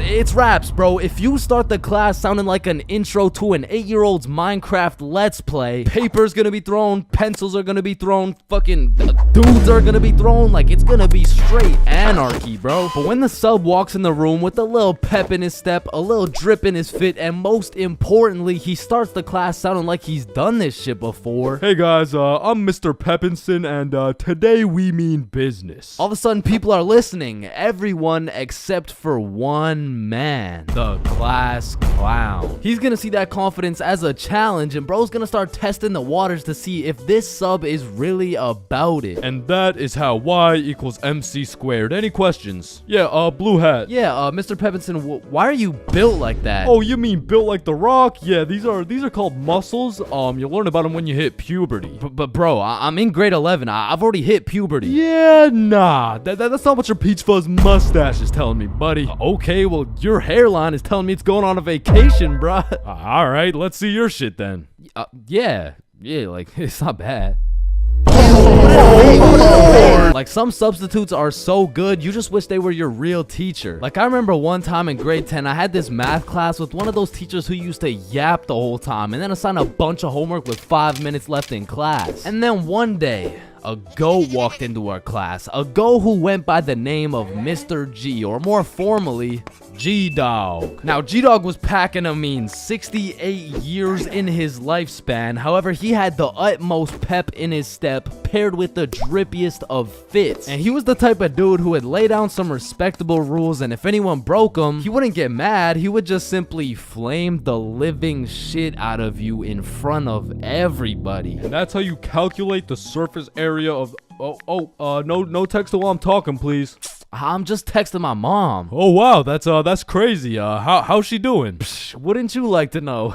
Oh yeah, I mean, I would actually, cause she's probably pretty tired after last night. I mean, I did lay down some mean back. But there are definitely some questionable substitutes out there. I remember when I was in grade 6, my entire middle school was just weird, bro. My recess was called Nut Break, my music teacher was deaf, and our principal was damn near bipolar. Alright, who told the blind kid he could say the N-word? Okay, alright, it was me, but like, I didn't think he would actually say it. Oh no, that's actually a pretty good one. I mean, I gotta give it to you, kid. Wait, so you're not mad? No, I'm fucking furious, okay? Get in my office right now. Okay, wait, I thought you were just laughing. What's going on right now? Yo, I'm just messing with you, kid. You're good to go. Okay, thank you. Thank you. Get to go out of the school because you're expelled. That is absolutely unacceptable. Are you joking or? Does it sound like I'm joking? Yeah, kinda. Yeah, bro, my middle school was weird as hell, so I can't say I was surprised when a substitute teacher walks into my class talking about, hello class, I'm Mrs. Hutchinson, and I identify as a mermaid. And I'm only 12 years old, so I'm like, dog, what the actual fuck does identify mean? But bless Miss Hutchinson's heart, man, because Lord knows middle schoolers weren't gonna take that shit seriously. Oh, she's funny, mermaid. No, class. I'm serious. Oh, so that's why you smell like the ocean. Exactly. Wait, what? And I remember one time this sub walked into our class and I could have swore they just found this motherfucker on the side of the street, bro. He walked in sagging like crazy, and if he even went to school, this motherfucker most definitely cheated his way through, bro. Yo, hey class. Like, what are we doing today? I mean, shit. You're the teacher. Oh yeah, right. So what'd you guys learn about yesterday? We were learning about agriculture. Oh yeah. Yeah. And I think you're right too, because the culture we live in right now is very angry, and the anger culture just needs to take a chill pill. You know what I'm saying? Any questions about that? Yeah. What's a chill pill? Oh, yup. I'm glad you asked. Okay, see, I actually know a guy who can hook you up with some. Just meet me in the parking lot at lunch. Mr. Saginson, are you trying to sell us drugs right now? No. Well, I mean, yeah, but it's for chemistry with neuroscience, or I mean, like for microbiology or something like that. And these substitute teachers seem to butcher every single name on the attendance. I mean, shit's gotta be on purpose at this point. Like, hello class. I'm just gonna do some attendance really quick. Correct me if I get your name wrong, okay? Horda Hansa. Is Horda Hansa here? Okay. I mean, my name's Jordan Johnson. Well, you're absent now, so you gotta speak up sooner next time. Wait, what the fuck? Maya? Is Maya present? It's Mia. Wow, quite the name you got there. It's spelled kind of weird, no? No, it's not. It's literally 3 letters. Ariana? Is Ariana here? Sorry, it's Ariana. Okay, and? Like what's your point? That's just how it's pronounced. Juwan? Is there Juwan in the room? It's Juan. No, and some subs be walking into your class with the most bullshit rules ever. Like, hey, Mr. Subinson, can I go to the washroom? Does your teacher usually let you go to the washroom? I mean, yeah, I think you legally have to. I don't believe it. Sit your ass down and get to work. Wait, Mr. Subinson, respectfully, I'm about to shit my pants here. Wait, does your teacher usually let you do that? What, shit my pants? Yeah. Yeah? Alright, I'll allow it. Hey, who the fuck is this guy? And I feel like there's no greater sense of community among a class than when a substitute teacher comes in. The entire class just comes together to gaslight the fuck out of this poor substitute. I remember one time in grade 10, me and my homie had a sub come in who was giving us this multiple choice test. And my homie was the type of dude who'd be getting 0% on everything, and the way his grades were looking, he just couldn't afford to fail another test. So what he did, I just need to preface, I do not condone. But from the moment the teacher walked in, he acted like he needed a little extra help. You know what I'm saying? And to be honest, he put on a spectacular performance. I mean, someone either needs to get this man an Oscar or a diagnosis, bro. And I just acted normal, but I guess by proxy, I got a little extra help, and I don't know what that says about me, but I do know what it means. It means the substitute teacher walked out of that class happy she was able to help 2 students in need. And it also means me and my homie both walked out of that class with 100% on our tests. I'm not gonna lie, I think everybody wants to be cool. Like, being cool is just like it's just cool, bro. Like, there's nothing like it. And I know some of y'all are thinking, Chains, with all due respect, bro, how do you know what it's like to be cool? And my answer to that is just look at me, bro. I fucking don't, okay? But I do know someone who is cool. He's a certified cool guy, and his name is Bob. Now, what makes Bob so cool? Is it the sunglasses? Is it the sexy ass face? No. Tell him the answer, Bob. He doesn't talk. The answer is Bob doesn't talk. And a crucial role in being cool is the element of mystery. Now, it's interesting because if we take a look at Jake over here, Jake doesn't talk either, and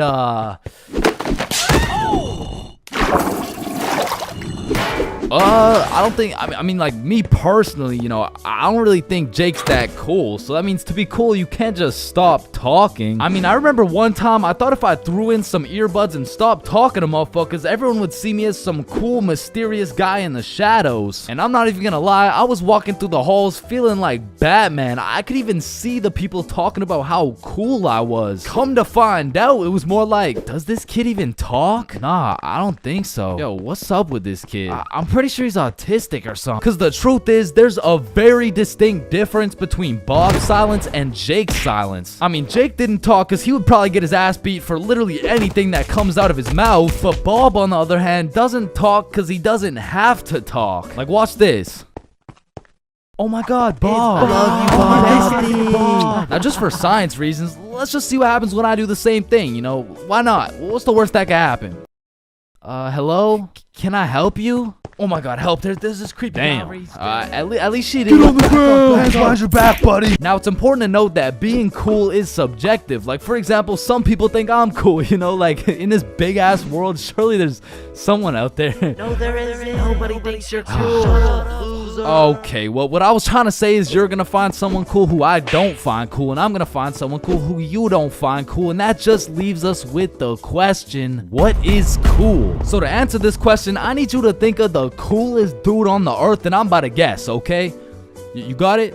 Yeah, alright. I'm not the fucking Akinator. I'm not about to guess who you're thinking of, but I can guess with 100% accuracy who you're not thinking of, and that's Mark Zuckerberg, okay? How did I know that? Because if you think of Mark Zuckerberg as the coolest guy in the world, you're fucked, alright? Like, there's no helping you. Like, click off the video. It's raps for you, bro. But how could Mark Zuckerberg possibly help us get cooler? I mean, look at the guy. He's practically oozing uncoolness as we speak. But that's important because if being cool is subjective, we need something objective to look at, and objectively, Zuckerberg gets no bitches. Like, let's just look at the numbers here. I mean, this guy's the CEO of Meta, but he's also the CEO of being a uncool lizard nerd guy. And if there's one thing I've learned in my studies of coolness, it's the art of minding your own goddamn business, okay? Like, let's compare George to Bob, who, let's just say, both aced the math test. Hey, Chains, what'd you get on the test? Fuck, I got like a 65%. Oh,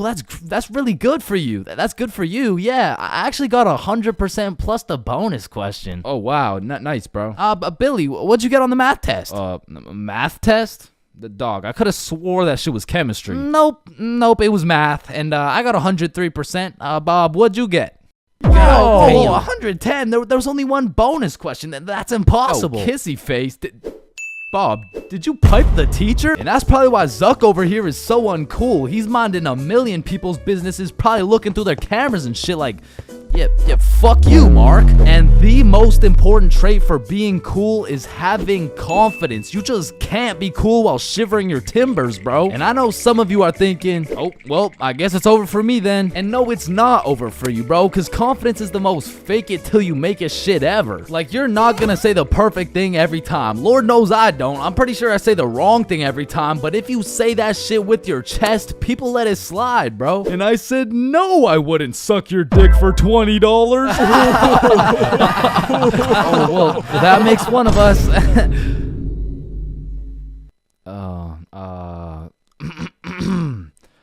Well, that makes one of us. I love this guy. Now, that's the type of confidence that's gonna take you from a level 1 crook to a level 100 mafia boss. And with that power comes responsibility. Some dudes will become a level 100 mafia boss and start picking on other people because it makes them feel powerful. But a cool guy doesn't yearn for power. He yearns for, fuck, what do you yearn for, bruh? Damn, he's so cool. Now, being cool comes along with being calm and collected. Like, if someone walked up to you trying to fight and you started running away screaming for your life, I don't think anyone's looking at you like, damn, that's one cool-ass motherfucker, bro. Yeah, bro, the way he hit that high note was cool as hell. Shit, maybe I could be like him someday. Now, I'm not saying you gotta go all Jackie Chan on the guy, but you do gotta stay calm and think logically. Like, let's see how cool you are. What would you do in this situation? A, strike first, strike hard, no mercy. B, just walk away. C, give him a little kiss on the forehead. Or D, do the stanky leg. And the correct answer is any of the above, bro, because it's not about what you do, it's about how cool you do it. Except maybe the stanky leg one. I don't think anybody can look cool doing the stanky leg.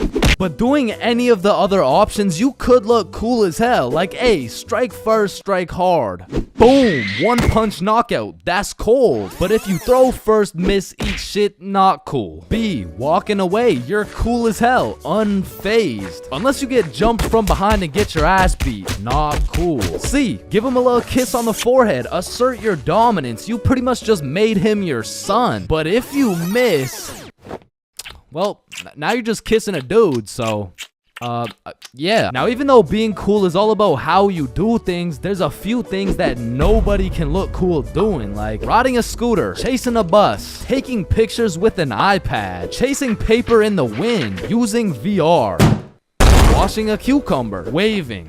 You look nerdy as fuck, eating a cupcake, tripping, getting out of a restaurant booth, pickleball, and literally anything to do with Starbucks. Hi, can I get a caramel ribbon crunch frappuccino with 2 extra pumps of vanilla and the You're soy? not cool, bro. What? Now let's take it back to the element of mystery for a second, because this is the step that will either have people seeing you as a cool ass dude, or they'll just assume you're shy or possibly on the spectrum, bro. Listen, you gotta talk, bro, or else people have nothing to go off of and they'll start filling in the blanks themselves. Whoa, wait, so I gotta talk to be cool? Yo, Chains, what do I say? Whatever the fuck you want, bro. No, wait, really? Yeah, bro, the truth is the key to being cool is being yourself. And I know that shit sounds corny, and it is, but do you think the coolest dudes on earth give a single fuck about what you think? Hell nah. They're way too busy being cool, bruh. You gotta be like a peach, man. Some people hate peaches, some people love peaches, but at the end of the day, the peach is gonna be a peach. So here, take these sunglasses, and if you haven't heard it today, you're a cool ass dude, bro.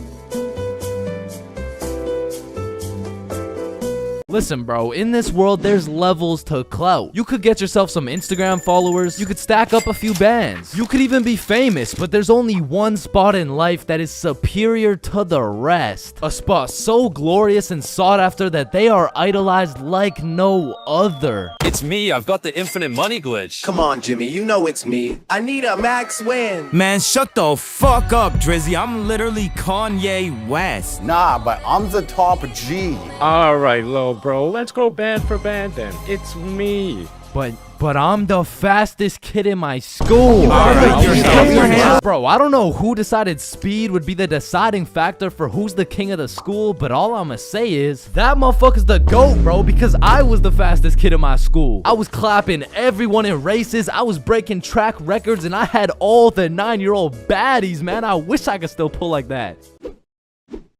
Alright, it's just a miscommunication, you know, like when I say 9-year-old baddies, I didn't mean like... Explain it to the judge, buddy. Sick fuck. And because I peaked in elementary school, come with me and we'll take a look back at some of the first years of our lives and maybe some of the best, am I right? Kindergarten. Coming into kindergarten, kids were either excited or terrified as fuck for their first day. I mean, I would be pretty fucking pissed too if I knew this was the beginning of me being locked up every day for 13 years. But kindergarten was funny as hell because these kids had no clue what was right and wrong, so they'd be saying the most outrageous shit for no reason at all, bro. Hey, buddy with the hat, can you pass me the skin color crayon? I mean, at this age, kids were just walking NPCs, and I can't even blame them. I mean, they haven't developed consciousness yet, bro. Like, at this age, recess consisted of catching bugs, playing on the monkey bars, and fucking eating sand. And I've talked about the high school bathrooms and all the wild shit that happens in there, but to be honest, the elementary school bathrooms blow that shit out the water, bro. Because these kids aren't hitting vape tricks, no, they're hitting toilet trick shots, trying to set some world record for the farthest piss taken from the toilet. And let's just say even Stephen Curry couldn't splash that three-pointer, so essentially, motherfuckers was just pissing on the ground. Like, you need to walk into that bathroom 110% alert, or else the next thing you know, you're getting that R. Kelly treatment, bro. And I remember my kindergarten had those green, yellow, and red cards to show how good you were that day, but there was always that one kid with the permanent red. I'm talking the teacher didn't even bother to change his shit the next day, because everyone knows as soon as he walks into class, he's doing some fuck shit. For me, it was this kid we'll call Dennis, because he was a menace, bro. He was always loud, always throwing shit, but besides being a menace, he was also a truth speaker, a fact spitter, for better or for worse, because this little guy had no filter. Okay, Leah, you're up first for our show and tell. Okay, I brought my favorite painting of mine. This right here, this one's me, and this is my dog, Peanut Butter. That shit is ass. Dennis, what did we say about saying the truth out loud? I mean, not the truth. I'm talking about, like, He was the only dude I knew who could talk over the quiet coyote. I mean, to this day, if I see one of those things, I just can't I just can't talk over it. I mean, maybe he's gonna eat me. I don't fucking know. But there was one thing that could shut Dennis up, and one thing only. Boy-girl seating arrangements. Dennis always had so much to say until you put him beside Isabel and Leah, and all of a sudden it's like, hey, what are you drawing? Nothing. Aw, is that your dog? Maybe. Shit, he's just like me for real. Like, to this day, you know? Oh shit. And then we go outside for lunch, and don't get me wrong, eating sand for fun was great and all, but as kids got older, everyone started to play games, some of which consisted of tag, manhunt, soccer, basketball, grounders, red ass, kickball, jump rope, tetherball, and what is possibly the most goated game of all time, Foursquare. This game was legendary, bro, but this shit used to get heated as fuck. I mean, kids were making truces, making whole clans, and that right there was real beef. Like, if you caught the ops lacking at nap time, it was on sight, bro. Psst, what? Oh, no, wait. You're a poopy ass. But man, crushes were everything in elementary school. Like, if you told anyone you had the smallest crush on a girl, word's getting out fast, and the entire class is gonna be organizing a wedding for tomorrow. But some kids just didn't use their words, like this one girl in my elementary school who most definitely had a crush on me. I mean, once again, I was the fastest kid in my elementary school, so... As I was saying, this girl had a crush on me, but she didn't like using her words, so essentially, she just she just beat my ass. I mean, what better way to tell someone you like them? And she must have really liked me, bro, because you could see it when I came home. Like, oh my god, Chains, what happened? Oh, well, I think this girl at school likes me. Oh, yeah, that's great. But why do you have so many bruises? Well, Mom, I think she really likes me. No, I think you need to go to the hospital. Yeah, probably, yeah. And there was also that one kid who went around teaching people swear words just cause he could. And of course, when I learn some shiny new words, I'm gonna use them. I mean, I still fucking do. But I remember just talking with my friends, dropping the F-bomb, feeling cool as hell. And then one time I see this girl hauling ass over to the teacher and whispering in her ear. And I already knew what was going down because this girl was the biggest snitch known to man. Like, unprovoked. It was like a hobby or some shit to her. And her name was Erin. Like, her real name was Erin, spelled E-R-I-N.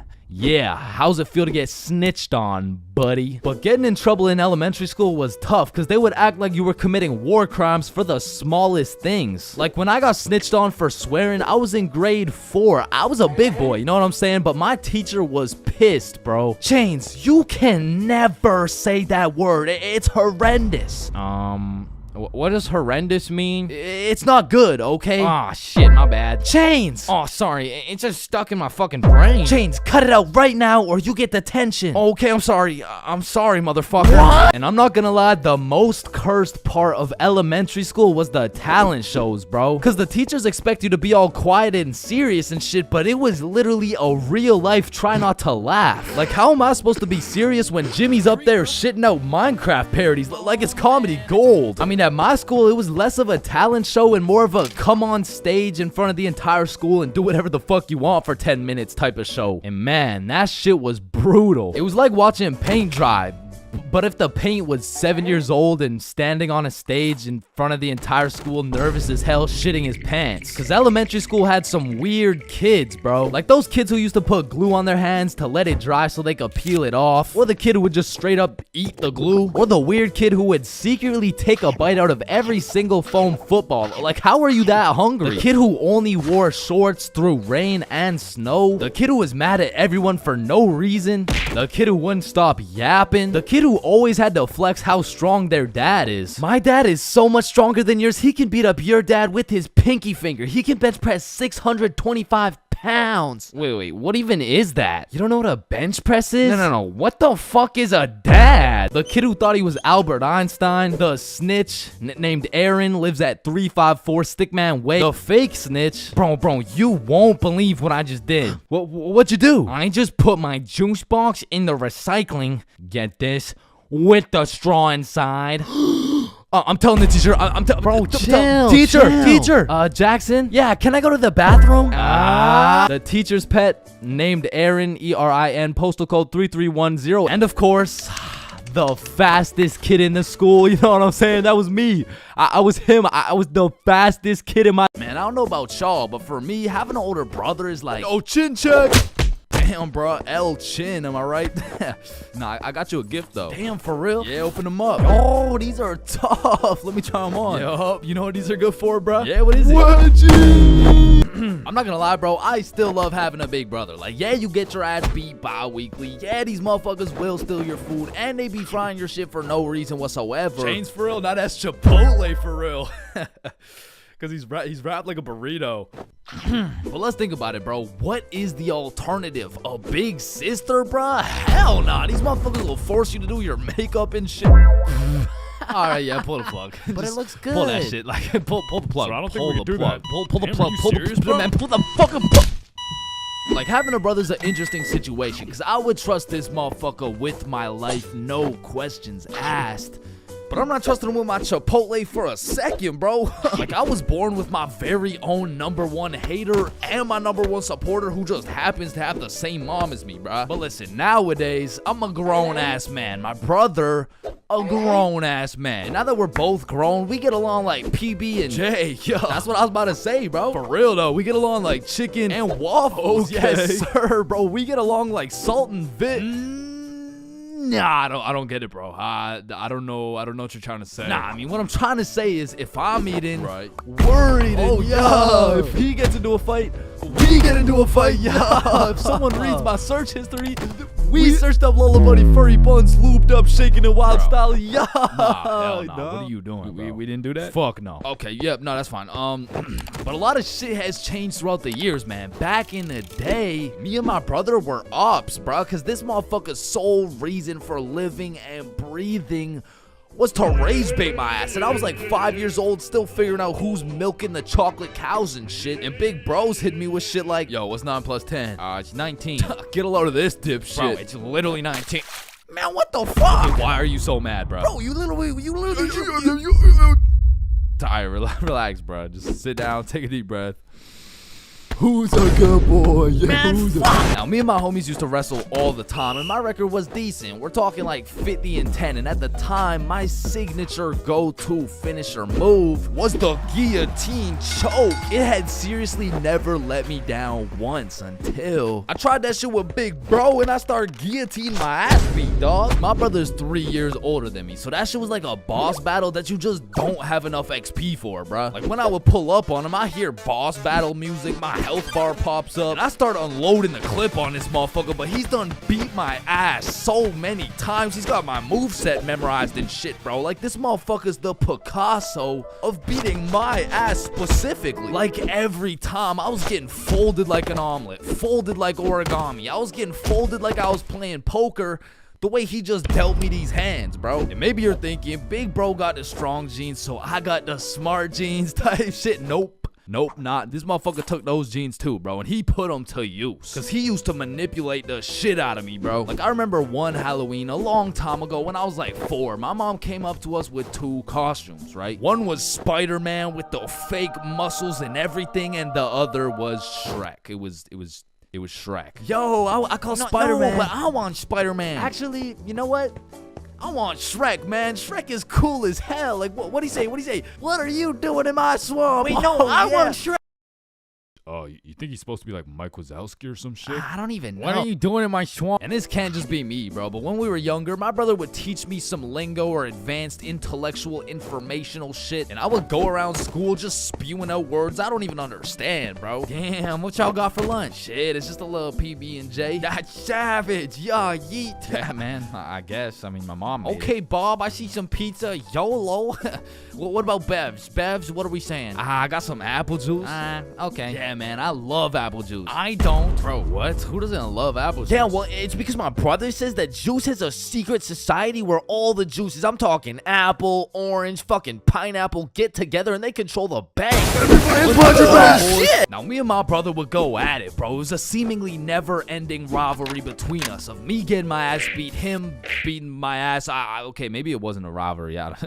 Shit, I think I was getting bullied. But one day when I was 7 years old, everything changed for both me and my brother when we got a stepsister, bro, because she was annoying as fuck.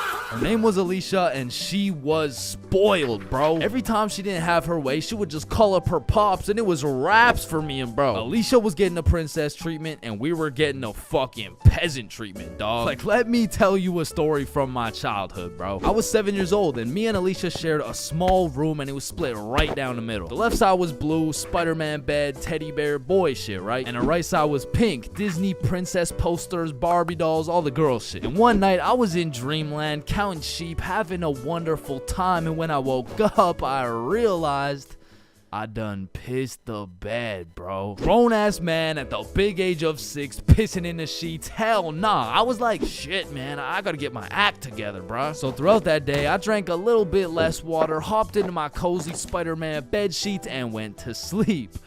And when I woke up, I done pissed the bed again, bruh. Fuck, man. 2 in a row. I gotta lock in, man. So that day, drank no fucking water. I was parched as hell, but I jumped into bed to finally have a nice, peaceful, dry sleep. And when I woke up, fucking soaked, dog. I went 3 for 3, bro. I was like the LeBron James of waterlogging the mattress. Alright, bro, this shit's just getting ridiculous. So I go 2 days straight, no water. I'm fully dehydrated. There's not an ounce of water in my body. I finally go to sleep, but this time I wake up to rustling, movement, my bed kind of shaking. I fully open my eyes. Alicia just pissed on my bed, bro. Yo, what the fuck? Oh, hey, Chains.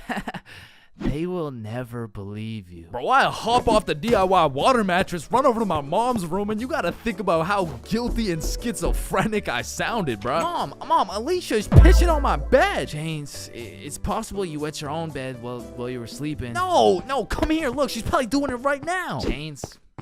Alicia's dead asleep. No, but every single day I wake up and there's just piss all over the Spidey blankets. Alright, Chains, what's next? Alicia's just gonna shit your pants too, bro? And to this day, nobody believed me except my motherfucking brother, bro, because he's a G. And when he realized how annoying a little sibling can actually be, he was like, shit, I low-key fuck with you, little bro. Hey, I fuck with you too, twin. So we started playing some Mario Kart together. He taught me how to play basketball. He introduced me to Minecraft. He even taught me how to make a YouTube channel. And as we got older, big bro got a car. And that shit felt like when Greg and Roderick finally started fucking with each other, bro. We were running around, hitting late-night Severons, eating straight Roderick-ass meals. We were in that bitch like, brain freeze. And ever since that day, my big brother's been like my second half, bro. My twin in him. Truly, I can say my big brother's my vinegar, bro. It was salt and vinegar. It was on the tip of my tongue, bro. How did I not get that?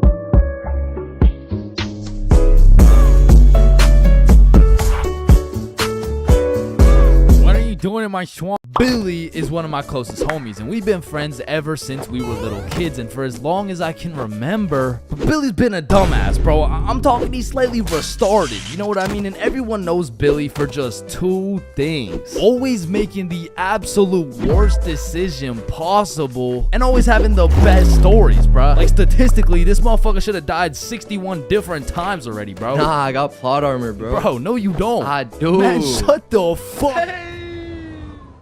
What the fuck? Now, this story takes place on February 14th, 2025, Valentine's Day. And I'm gonna be so honest, this story is one of the craziest stories I've ever heard in my life, bro. So, wait, can you swear to them that is real? It is. Say you swear. I swear, bro. On everything you love, the Valentine's story happened, bro. On everything I love, the Valentine's story really happened. It was a fine Valentine's Day night. Bob, Billy, and I were all some single dudes, except Billy had a little situation, you know. He was talking to a girl named Elise, and they would hang out from time to time, but it was a new thing, so they weren't really dating, and they were definitely not Valentine's. Now, I don't know much about Elise, but just 2 weeks prior, Billy was telling me about how he met some cute girl. They would text, they would hang out, but for whatever reason, their conversations would always be some like, hey, how you doing? Oh, I'm good. I am a little bit stressed because I'm moving and everything. Oh yeah, moving sucks. How about you come over, I relieve all your stress type shit.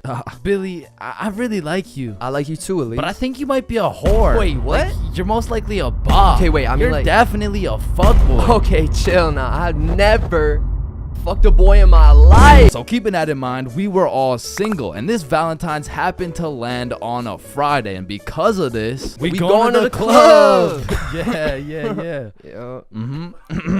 So the plan was simple. We go to the drink store to get something to pregame, go back to my house, and then hit the club, fall in love, and live happily ever after. Now the problem was, Billy was stuck working a 9.5-hour shift until 10 p.m. Now he was the pizza delivery guy for a chain we'll call Big C. So he's doing his thing, delivering those Valentine's pizzas. Well, me and Bob decided that we would go get the drinks now and meet Billy back at the crib once he's off work. So we hop in the car, we get to the drink store, and at this point it's 9:30 p.m. And so Bob calls Billy to ask what he wants. No answer. I call him. No answer. We both text him. Nothing. Now this was strange because Billy usually responds while he's working, but we shrug it off. We go inside the store and get Billy his go-to bottle, Hennessy.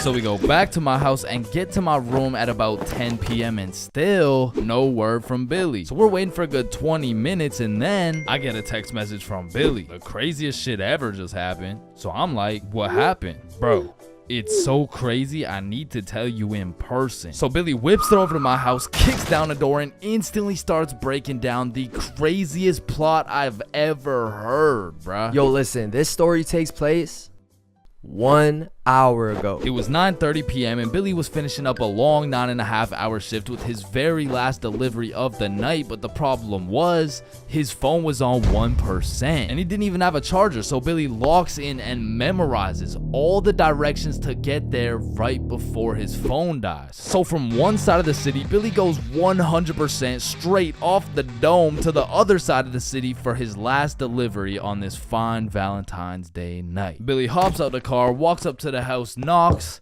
and they open the door. Hey man, happy Valentine's Day. Oh, thank you. Thank you so much, but I didn't order a pizza. Oh shit, are you sure? Gerald, did we order a pizza? Fuck no. Yeah, no, we didn't order a pizza. I don't know. It says a meat lover's pizza for 3516. Oh, honey, no, this is 3416. 3516 is all the way around the back of the cul-de-sac. Oh, okay, thank you. Have a good night. So Billy's walking for a good 8 minutes to get to the back of the cul-de-sac where at last he finds 3516. He walks up to the door, knocks, and a fine-looking woman in her 40s opens the door holding a vape, and Billy sees a little potential here. Hey, happy Valentine's Day, man. Oh, thank you. Of course, beautiful. How's your Valentine's Day going? You know, it's okay. Why's this okay? You ain't got no special plans? Well, honestly, my husband's out drinking at the bar, so... Bro, this was the perfect situation for Billy, bro. There's so many things he could say to make a move right here, and out of the infinite combinations of words he could put together, he says... Well, a man's got to drink, you know? Yeah, okay, yeah, well, anyways, here you go. Keep the change. Have a good one. Billy fucking sold, bruh. He missed a wide open layup, and as he turns around to head back to his car in shame, Billy gets an idea. a genius idea if I do say so myself. So Billy turns back around, walks back up to the door, and knocks again. Hey, what's up? Hey, so my car, like the pizza car, is on the other side of the cul-de-sac. So if there's any way I could cut through, it would save me like 10 minutes. Yeah, of course, come in. And this motherfucker just got his own rebound off the backboard, bro. But he only had 60 seconds on the shot clock to make a move. And so he starts breaking down that professional barrier. So what's your name? My name's Angelina. What's your name? My name's Billy. Wow, you have a very beautiful name. And you have a very beautiful smile. Oh, thank you. Holy fucking shit, he was cooking, but they had made it to the basement, meaning he only has 30 seconds left before he's back to the cold, lonely outside world. So Billy cooks up yet another genius play. Angelina, I really hate to ask, but is there any way I could charge my phone real quick? Like, I just need to get it to like 5%. Of course, honey, sit down. It's no worries at all. This motherfucker Billy did it again, bro. Now, I don't know if it's because she just wanted some human connection on his Valentine's night or she was genuinely just being nice, but this motherfucker's now in a position where he's posted up on this woman's couch in her basement at 10 p.m. on a Valentine's night. Yo, what flavor is that? Oh, it's mango ice. It's my favorite. Damn, you think I could take a hit? Only if I could hit yours. Oh shit, I bet. So as these two fiends are bonding over a little nicotine addiction, Billy's like, so you said your husband went up to the bar? Yeah, he did. To be honest, it kind of hurts because like it just sucks to be alone on Valentine's Day, you know? Yeah, 100%. I feel you. I don't got a Valentine either. Type shit. Now at this very moment, Billy's about to shoot a shot farther than a three-pointer, farther than a half-court, full-court football field. This was a blindfolded shot from Mars by a 6-year-old kid with Down syndrome, bruh. I mean, shit. We could be Valentine's tonight. Oh, that's so sweet. But my daughter's upstairs. Ah, shit, yeah. I get it, but like this couch low-key spacious though. I mean, it's not that spacious. Please? Billy, you're funny. Now at this moment, Billy's 0 for 3 with these shots. I mean, the defense line was tough. She's got a whole husband and a daughter who's just posted upstairs, probably waiting for that fucking pizza. But to be fair, Billy was still on the court, but his phone was already at a good 3% charge, so he needs a game-winning shot right now, and so he reaches deep into his bag. I'm talking middle school years. He pulls out a shot I never thought I would see in the big 2025. This flavor's fire. Yo, let me show you a new trick. Yeah? What is it? Alright, so it's called a transfer. Basically, me and you just transfer the smoke. Okay, teach me. You gotta come closer though, alright? This motherfucker Billy switched the shot, bro, against all odds. Just 15 minutes ago, he was some bum delivering her Big Caesar's pizza. All of a sudden, now she's hot and ready, bruh. And so Billy's making out with some random dude's wife for a good 5 minutes. Then she's like, is your phone charged? Yeah, I appreciate it. You know, let me charge everything. Of course, honey, it's my pleasure. Alright, I'm gonna text you. Okay, drive safe. And Billy leaves this married mother's house after making out with her as the fucking pizza delivery guy. Bro, what the fuck? Billy, are you dead ass? I swear to God. Bro, that story is fucking insane. I mean, shit. I'm not done, bro. Cause if there's one thing that Big Caesar's taught Billy, it was how to deliver, bro. So he takes the receipt, boom, takes her number down and texts her. So he drives back to Big Caesar's, goes in, clocks out, hops in a car, drives home, goes inside, showers up, gets out the shower to check his phone. No response. Damn. So Billy tries calling her, straight to voicemail. He changes the no caller ID and calls again, and it rings, meaning she blocked his ass, bro. And I have no clue why she would do such a thing. I mean, like, yeah, she has a husband and like a kid and probably another boyfriend on the side, but damn, say something. And that's the moment when he gets a Snapchat notification. Elise has added you as a friend. Now, Elise is the girl he's been talking to on Snapchat, so why would she even have him unadded in the first place? So Billy's like, you unadded me? And she just hits him back with a WID. Shit, I just got off work. What you doing? Oh, I'm just chilling at home. And then there's a brief pause. Do you know whose house you were just in? Do I know whose house I was just in? I've been to her house before. She doesn't even live close to... Wait. And Billy starts piecing everything together. How Elise was moving houses, all the boxes laid out in that woman's house, how Elise's family loved eating Big Caesars, and the woman's daughter being upstairs the whole time. Oh, fuck. Billy hooked up with his girl's mom. Now, we have no clue what her mom told her, because it makes the most sense that she said something along the lines of, Hey, why did the pizza dude take so long? Elise, I think he was flirting with me. Because let's be honest, what is the other option, bruh? Hey, why did the pizza dude take so long? Yeah, no, I mean, I just cheated on your father with the big Caesar's pizza delivery guy who actually just happens to be your age. So Billy's texting Elise, trying to play it cool, like, Oh, I had no clue that was your house. What are the chances? and she just says, Yeah, I get my good looks from my mom. and then she blocked him again, bro. Because after telling her 100 times that he's not a hoe, he's not a bop, he's not a fuck boy, I accidentally hooked up with her mom, bruh. Billy, you know I gotta make a video about this, right? Yeah, I know.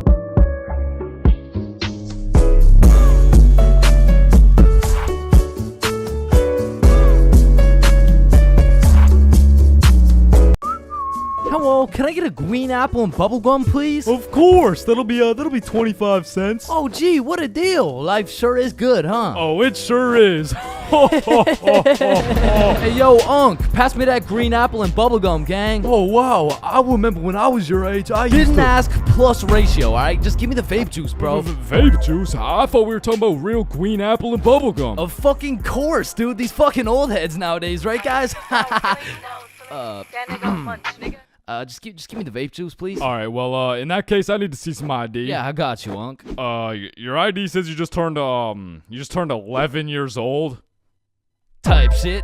No, you gotta be at least 21 to buy vape juice. Oh, shit. Yeah, no. I guess it's a robbery then. Oh, wait, what? Ah, shit. Listen, the times are changing, bro. Not too long ago, kids were just playing outside, playing sports, and climbing trees and shit. But nowadays, I swear these kids are just grinding TikTok, playing GTA in real life, and the only thing they're climbing is the spectrum, and I blame the internet, bro. Because now these kids are coming straight out the womb watching Skibbity Toilet Brain Rot, and if that was my kid, shit, I would want to restart, bro. Like, take two from the top, bro. And honestly, I feel like most of these kids were coming along just fine, you know? Like, they were developing into some cool dudes. They had a banger theme song and shit. Like, yeah, I was low-key fucking with this new generation. And then the birth of brain rot. Millions of people scrolling TikTok, Instagram Reels, YouTube Shorts, and even...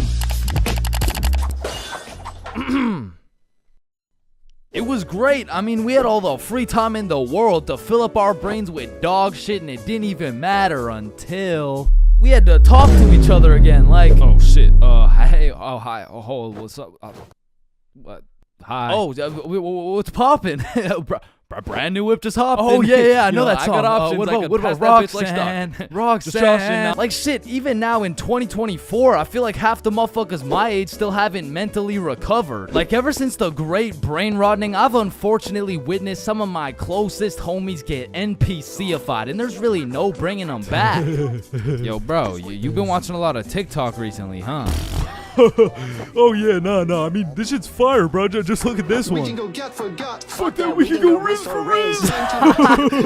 Yeah, no, bro, you have a problem, like dead ass. Like you gotta put the TikTok down, bro. Like really lock in up here, bro. Nah, bro really just phantom taxed my phone and minus 100 aura for throwing it and shit. Like that would have been El Riz if I wasn't sick. But remember what Duke Dennis said? Ohio, Riz skibbity toilet, phantom tax. Did Gronk hug living dog? And so if some of my homies' brains are still trying to recover, I can only imagine the permanent effects on these kids, bro. Like, I feel like it's entirely possible that these kids' brains will be stuck in 2024 and they'll be old as hell talking about, Hey, can you help me cross the road? oh yeah, for sure. W Riz! Oh, no, my aura! Now, unlike half these YouTubers out here, I don't spend a lot of time talking to kids. But the one kid I did talk to recently was actually my cousin. Hey! You're not alone on that one. No. So I was at this extended family function and there was a bunch of people I'd never seen in my life, including this one kid who had to be about 10 years old. He was a short little guy, still waiting on puberty and shit, but when I talked to him, it was like talking to a little Kai Cenat or some shit. If he was 10 years younger and like, About the same height. Yo, broski. The fuck? Hey, down here. Oh shit, what's up? My name's Elijah. Okay, Elijah. How's school, bro? Shit, it's alright. Yo, what grade are you in, bro? Grade 5. Type shit. Damn, I remember being in grade 5, bro. I was actually the fastest kid in my school. Yeah, but you probably had no hoes, bro. I already got a girlfriend and she's bad as hell, bro. You should see the gat on that shit. Nah, what? And I never thought I'd be saying this, but back in my day, grade 5, we were still running from cooties and shit. And is this motherfucker vaping? What the fuck? I feel like kids these days just skipped a part of childhood, you know? Like they're fresh out of elementary school, chiefing some coconut watermelon ice. Like, bro, your little ass should be watching Cocomelon twice.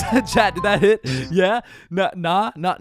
Shut the fuck up, Grandpa. Okay. It's because when I was born, everyone was given a good 10, 11-year grace period where you could be as cringy as you wanted. Like, you could make shitty YouTube videos. You could wear those smart-ass t-shirts. You could even get away with saying shit like, man, yo mama's so stupid. She brought a spoon to the Super Bowl. Oh, yeah? Well, yo mama's so fat. When she walked in front of the TV, I missed 3 episodes. Okay, but yo mama's so fat, she takes selfies in panoramic mode. Well, yo mama's so nasty, she got fired from a sperm bank for drinking on the job.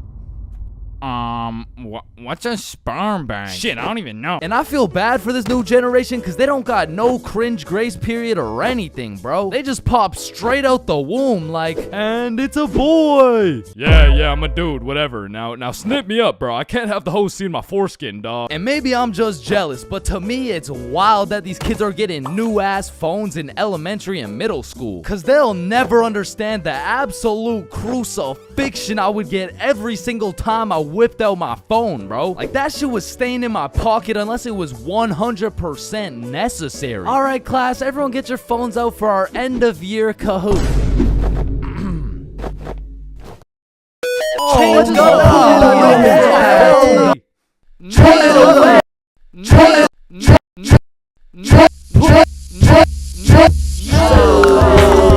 I honestly feel like the world would be a better place if we implemented a new law where if you saw a kid who had an iPhone number higher than their age, you had every right to respectfully and lawfully slap the shit out of them and give them a devious wedgie, bro. Like, you're 10 years old. What the fuck do you need 6 gigabytes of RAM for? I need it because I like to play Fortnite on my phone. Man, how about you eat 6 gigabytes of this shut up sandwich before I ram this fist up your ass? Alright, chat, I know that one hit, bro. What do we think? Stickman Police Department donated $1. Wait, what? Look behind you, Chains.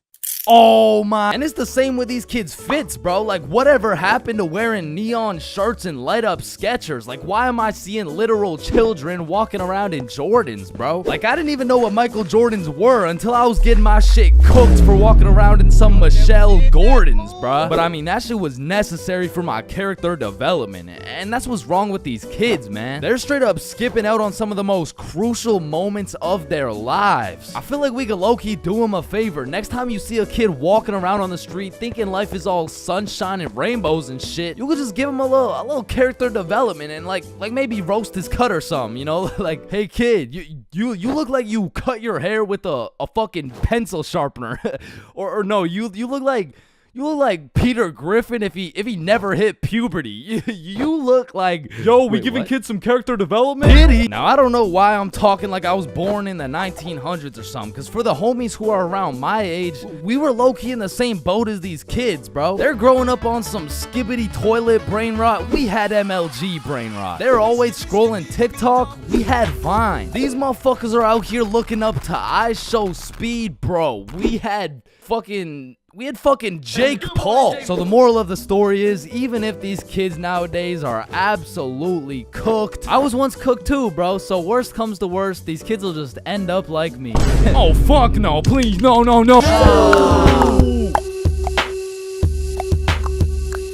Bigfoot, the Loch Ness Monster, leprechauns, unicorns, 2 pretty best friends, and love.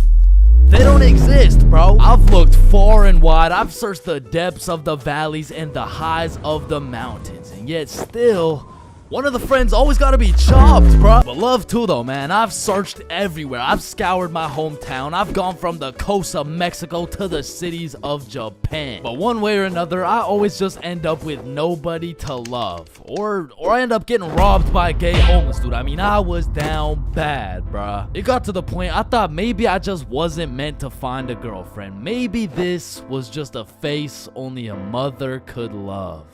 Ew, get that shit off the screen. What? Mom! So I hopped on a flight to Barcelona, and this story takes place a few weeks ago. It's a new continent, new city with new people, and maybe even a new girlfriend. And so as soon as I stepped foot on that Spanish soil, I downloaded Tinder and got the swiping, bro. Fine shit, swipe right. Cute shit, swipe right. Chop shit, swipe right, bro. It's a numbers game. I done swiped so much my thumb had a 6-pack and I ran out of girls to swipe on.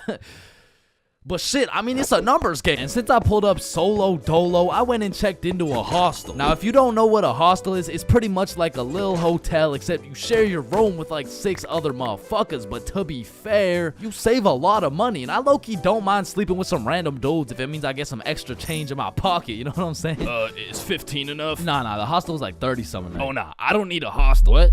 Wait, no, not like that, bro. Anyway, sleeping in that hostel was fucking crazy, bro. Like, first night I got there, I hopped in my little twin bunk bed and closed the curtains, and everyone was like, all right, good night, boys. Good night, Sweet dreams. Love you, motherfuckers. Love y'all, motherfuckers. Yo, motherfucker on the top right bunk, say it back. Good night.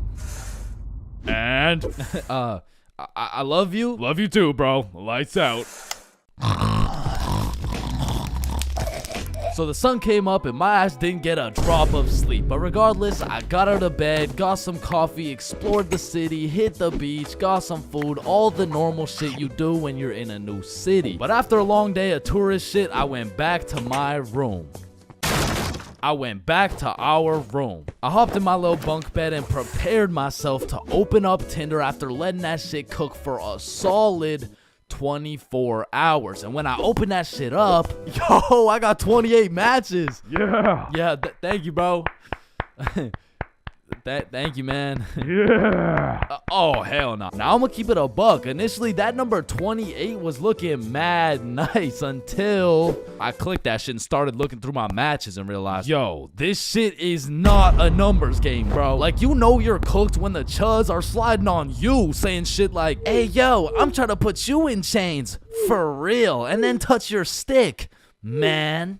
Yeah, nah, I'm deleting this shit, bro. And just as I'm about to give up on my dreams of finding my other half, I get a new match. It's Yvonne, straight dime, certified fine shit, bro. I had to slide in with some heat. So I'm like, Yvonne? Nah, more like King Von, cause I'm trying to take you to the O of marriage. Now that would be a crazy story. Opening bracket featuring Lil Durk, closing bracket. And before I send her some absolute bullshit like that, she hits me with a, hey. Oh, you know, nah, that works. What's up? How are you? Great, how are you? And we end up having a marvelous conversation. We share a bunch of beliefs, perspectives, and above all, we got the same taste in music. So I'm like, you free tomorrow? Yeah, I'm free tomorrow. What's your favorite food? I'm a drinks type of girl. Say less, I know a place. I don't know shit. I literally just got here, bro. Okay, see you tomorrow. And just like that, I just got myself a date. I'm coming. Nah, you can't come. It's my date, bro. Oh, hell no. So that night, I did a little research and found the coolest bar in Barcelona. But when I went to make a reservation online,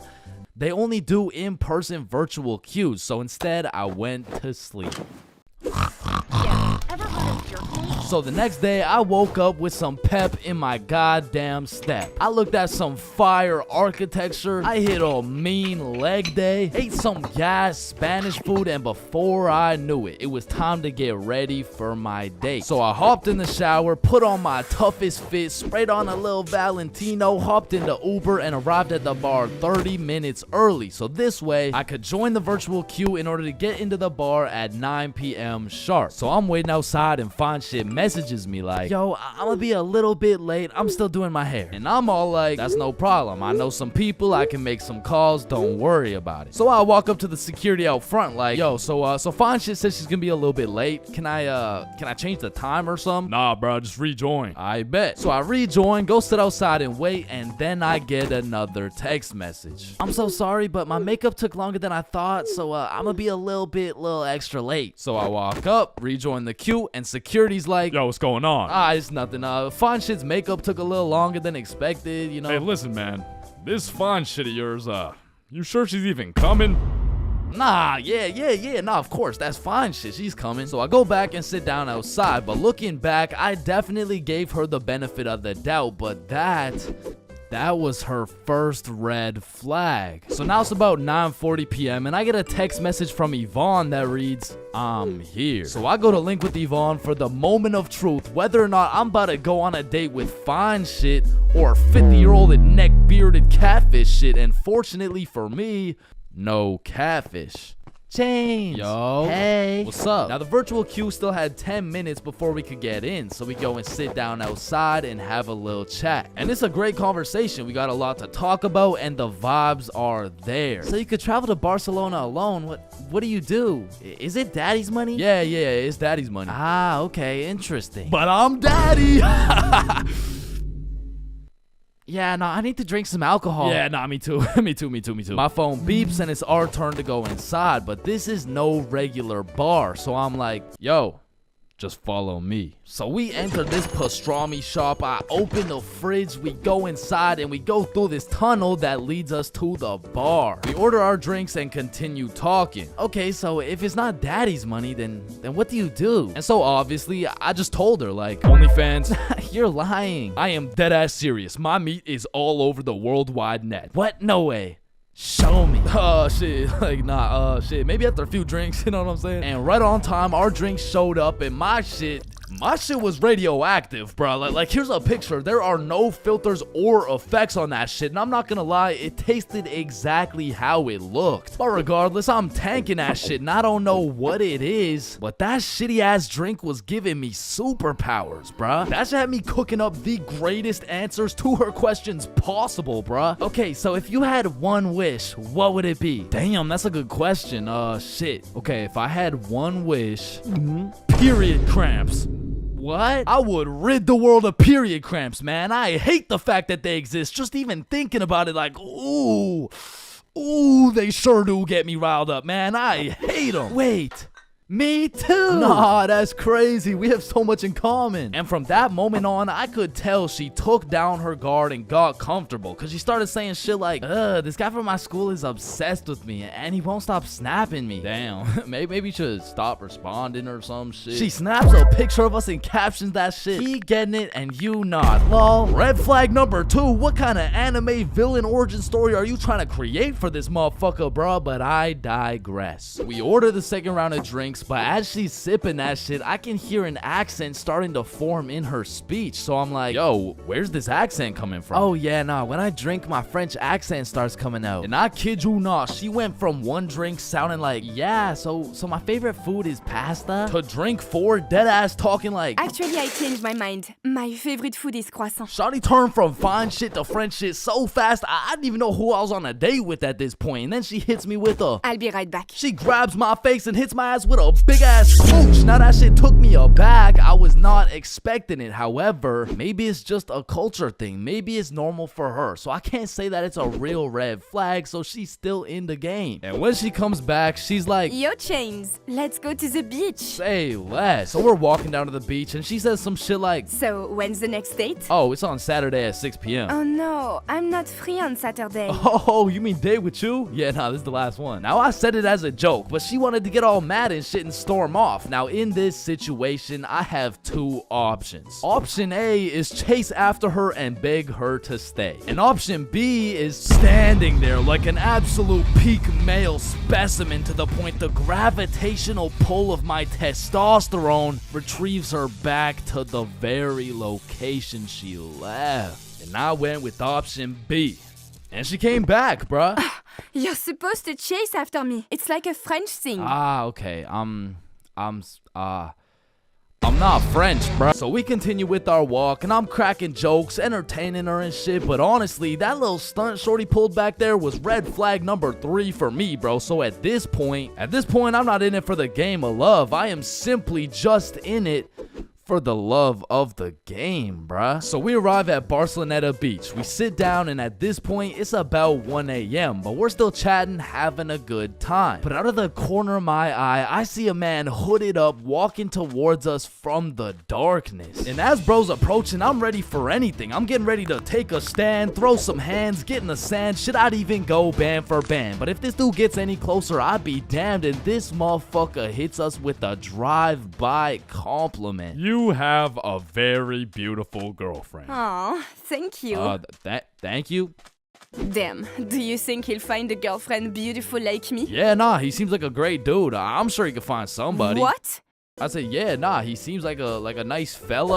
This girl slaps the shit out of me and says, You're supposed to say, nobody's as beautiful as me. Bro, in this moment, I had never been so unattracted to a girl in my life. Am I tripping? Or did you just slap the shit out of me? And then she tries to kiss me again, talking about... I'm sorry. Nah. What? No, what? And even after getting my shit absolutely Will Smith, I'm still trying to be polite. Like, listen, I don't kiss girls on the first date. You don't kiss girls on the first date. Yeah. So, you're telling me, for a living, your occupation is laying down that pipe on film and then proceeding to post it online, and you can't kiss me? Type shit. And she storms off, bro, but I know exactly what to do to solve this problem, so I stand there like an absolute peak male specimen to conjure up that same gravitational pull, and she's still walking, bro. She just kept walking. She got on the bus. She dipped, bro. She left. Damn. And as the bus disappears in the distance, I hear a motherfucker say, yo, you from here? Nah, I'm just visiting. Oh, shit, okay, us too. You know where the good clubs are at? Yeah, I mean, I heard all the good ones are, like, right there, bro. Oh, shit, bet. Okay, we're about to go hit those if you're trying to pull up. Bro, say less. So these two random-ass dudes I just met and I start heading to the club together, and I'm like, yo, where you guys from, by the way? We're from France. Yo, that's crazy. I just had a date with a French girl. Oh, no way. How'd it go? Ah, shit, I think it went pretty good. That's what's up. Yeah. So why's your cheek so red? Oh, I mean, she just slapped the shit out of me. Wait, she what? Nah, I mean, it's probably just a French thing. You know what I'm saying? Nah. Not a French thing. You just got assaulted. Aw, shit. So me and the new French homies pull up to the club and it's jumping, bruh. We start taking shots, shooting shots, airballing shots, and then I get a bunch of voice messages from Yvonne talking about, all the good feelings I had for you are gone. You are a literal piece of shit. Go get AIDS filming for OnlyFans, bitch. Oh, hell no. Okay, wait, let me respond. And I'm drunk as hell trying to say a nice response. Like, it really is the type of shit where type shit. Like, and the French homies take my phone and start cooking her ass in French. Now, I didn't understand a single word that came out of their mouths, but it sounded like homies just dropped a career-ending diss track on her, and I say that because as soon as she opened it, she blocked my ass, bruh. Hey, bruh, you know what they say. What do they say? Getting blocked's a whole lot better than getting cocked. What? There is no way they say that. Yo, 3-man alert! 3-man alert! So the two homies start laying down that French wrist, and that shit hit so hard, I just got a free entry, bruh. Hey, English, room for one more? So the 6 of us absolutely fucked the club up, went out for some 4 a.m. churros, dipped in chocolate, and man, that shit hit harder than Yvonne, bro. So at the end of the day, even if I didn't end up finding love in Barcelona, there is one thing I did find. I did find out how Chris Rock felt. God damn. There's a lot of awkward things in life, like the handshake fist bump dilemma, or waving back to someone who is waving to the dude behind you, or the you too situation. Enjoy your meal, sir. Thanks, you too. Actually, wait. No. But on this long list of things that will keep you up at night, I feel like school dances lands itself in the top 3, bro. Cause it's like, is it a party or is it a school event? Are we hitting the Dougie or are we just standing awkwardly in the corner? There's just too many questions, bro. Like another question, who the fuck hired this guy to be the DJ? Like, I don't know how much they pay this dude, but it can't be anything over 50 bucks. I remember at my first middle school dance, I seen the DJ walk in with all his gear and shit, and I thought, damn, look at those big ass speakers. This dude knows what he's doing for sure. Hey, Stickman Middle, are we ready to turn up? Yeah, let's go. 1, 2, 1, 2, 3, let's go. So I walk over there to give bro some song requests that he so desperately needs, and as I walk up to this dude's expensive ass setup, I look down at his laptop and this motherfucker's on Spotify and he's moving around the volume slider like he's doing some shit. Like, bro, I could have done this shit for free. Nah, trust me, bro, I know what I'm doing, dude. Want a break from the ads? Now, to be honest, it was really the middle school dances that had me fucked up. Like, you took a bunch of self-conscious, prepubescent little kids and threw on some music and told them to dance with each other. Like, shit, of course they're gonna start hitting those Fortnite emotes, bro. That's all they know how to do. Like, these grade 6s are fresh out of elementary school. There's no way you'll catch one of these youngins asking a girl to dance. Like, they're still scared of catching cooties, bro. Or what about the grade 7s? These kids were straight menaces. Like, I remember at my grade 7 dance, there was a duo. We'll call them Greg and Roderick. Greg and Roderick would run up on some unsuspecting students, and Greg would slide behind him on his hands and knees, and Roderick would casually strike up a conversation. And just when the poor guy was expecting it least, Roderick would shove his ass, causing the unsuspecting victim to trip and eat shit. And they went around to damn near everyone pulling this shit, until one time they messed with the wrong dude. Hey bro, it's just a prank. Now, grade 8s. These boys are damn near in high school. They don't dance. It'll ruin their street cred, bruh. Instead, they prefer mosh pits, rap, EDM, fucking smooth jazz. It doesn't matter what song. These grade 8s will be relentlessly jumping up and down for no apparent reason. And soon, these grade 8s will turn into freshmen. All that street cred they once had, gone. If you push one of these freshmen into the middle of a dance circle, he'll stress so hard he'll start malfunctioning and hit those fucking Fortnite dances again. Now, grade 10s. Most of these grade 10s are a little self-conscious, but if you throw one of them into the dance circles, let's go, Michael. Let's see it, dude. Let's go.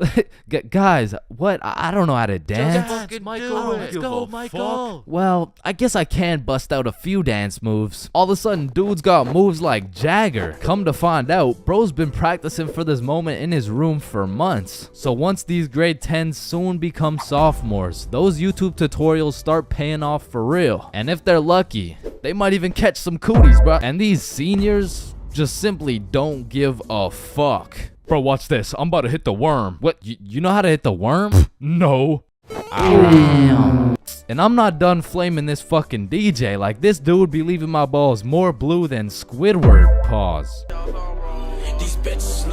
Oh, hell nah. Is that lo-fi? And then out of nowhere, really quick, the DJ will throw on some heat and it'll have everybody turning up. But just as fast as Pop Smoke got that shit jumping, Ed Sheeran shut that bitch right back down. Like, mixing drill with The Shape of You has to be some sort of felony, bro. Like tell me this dude deserves to roam the streets freely after pulling some shit like that. In fact, funny story, I had seen the DJ after the dance in the parking lot one time, and we walked up and we jumped the fuck out of him. Alright, but not all DJs were out here committing war crimes on my ears. Like, you know, the DJ was onto some shit when he got the students and the teachers turning up. Like, you play the right song and these teachers will forget they're on chaperoning duty. Shit, even the principal will start wilding out. Once you got the right song playing, motherfuckers will get hype over anything. Like, remember how hype it was when someone would land a flip in the middle of a mosh pit? Shit, remember how hype it was when someone didn't land a flip in the middle of a mosh pit? These motherfuckers were excited as ever, like they didn't just witness a dude snap his neck. Poor guy's probably getting trampled down there. Rest in peace. Sacrificed his life for a few Snapchat memories. But you know that one song that when the DJ throws that hoe on, everybody knows what to do. Motherfuckers will run in from the bathroom, teachers will hop in, the Redditors will hop off the bleachers, and the school dance will be looking like something straight out of High School Musical, bro. Speaking of High School Musical, back in the day, I knew a dude named Troy. I fucked with Troy, but let's just say, He had a little bit of a lean gut. He was built like T Grizzly.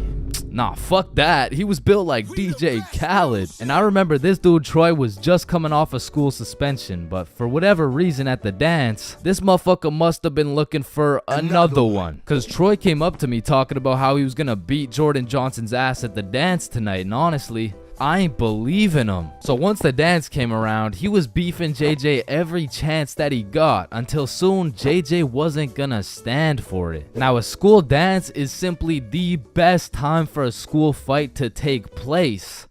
For the dude who wins. For the dude who loses, you literally have every single motherfucker in your school gathered in one place to get several different 4K angles of you getting pieced up. So Troy was really putting everything on the line here, because JJ was known for handing out whoopings like food stamps. But to be fair, Troy loved food. Regardless, JJ wasn't scared. In fact, he threw the first punch. Boom. But Troy ate that shit like a Wendy's 4-for-4 combo. And instantly, the entire school gathered in a circle. The circle was so big, there was no escaping. They were gonna have to fight to the death. But the DJ was so locked in that he was completely oblivious to what was happening. He was playing some happy-go-lucky ass shit. Oh shit. Ooh.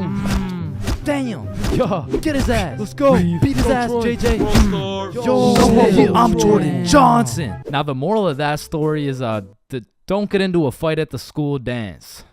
Unless you know you're gonna win. Now, on another note, asking someone to dance is a very important topic when it comes to school dances. Now, girls, I'm sorry, I can't help you with this one. I've never asked a dude to dance before. But boys, shit, I can't help you either. I'm like 0 for 15 with this shit. But I do know someone who can. I'm talking about the homie Bob. So Bob, how do you ask a girl to dance?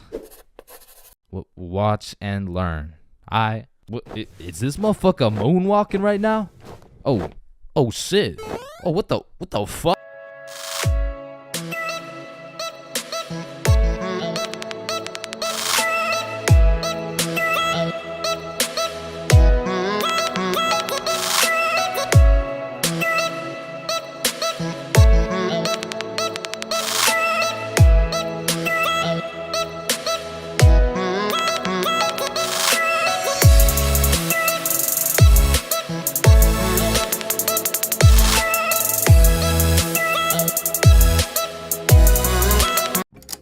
Damn, light bulbs were such a good idea that they became the symbol for good ideas. God damn, I just spilled my water. Why does water make clothes darker if water is clear? What the fuck? Yo, there's two guys coming. On me. Oh, I clapped his ass. Yo, Billy. Yeah, what's up? You see that lamp right there? Yeah. What about it? That lamp in the video game uses real life electricity. Whoa. You know what I just realized?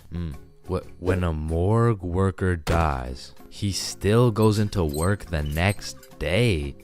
Bro, how could he go to work? He's dead. Oh shit. Oh, whoops. Just dropped the soap. Wait, when you drop the soap, does the soap get dirty or does the floor get clean? Wait, guys. Since I'm alone, I'm the only person in the world to ever see this peanut. Nah, I saw it too. Who the fuck are you? Yo, when did you get so much money? Man, it's the money my grandma inherited me before she died. Yo, that's low-key like when your homie dies in Fortnite and you pick up his loot. Come on, bro, my grandma's dead. Not cool. You right, my bad. Man, imagine the guy that discovered milk. And think about him convincing someone else to drink it.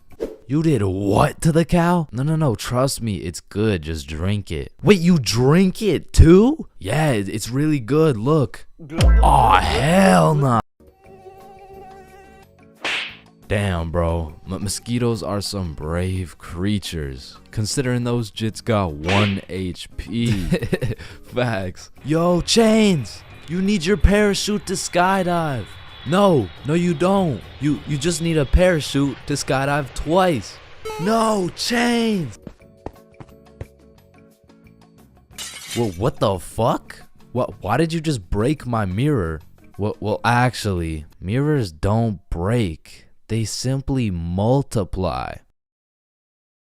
Oh. Damn, bro. We're all just some walking nut for real. Facts. Damn, for real. It's crazy. It's true, though. Oh, shit. I'm on fire. If you really think about it, you're not on fire. Fire is on you. Call the fire truck. Wait a minute. A fire truck is actually a water truck. Oh, god damn, just call the truck. Jesus. Bro, I was on fire. Why didn't you just call the fire truck? First of all, you weren't on fire. The fire was on you. Second of all, it's a water truck.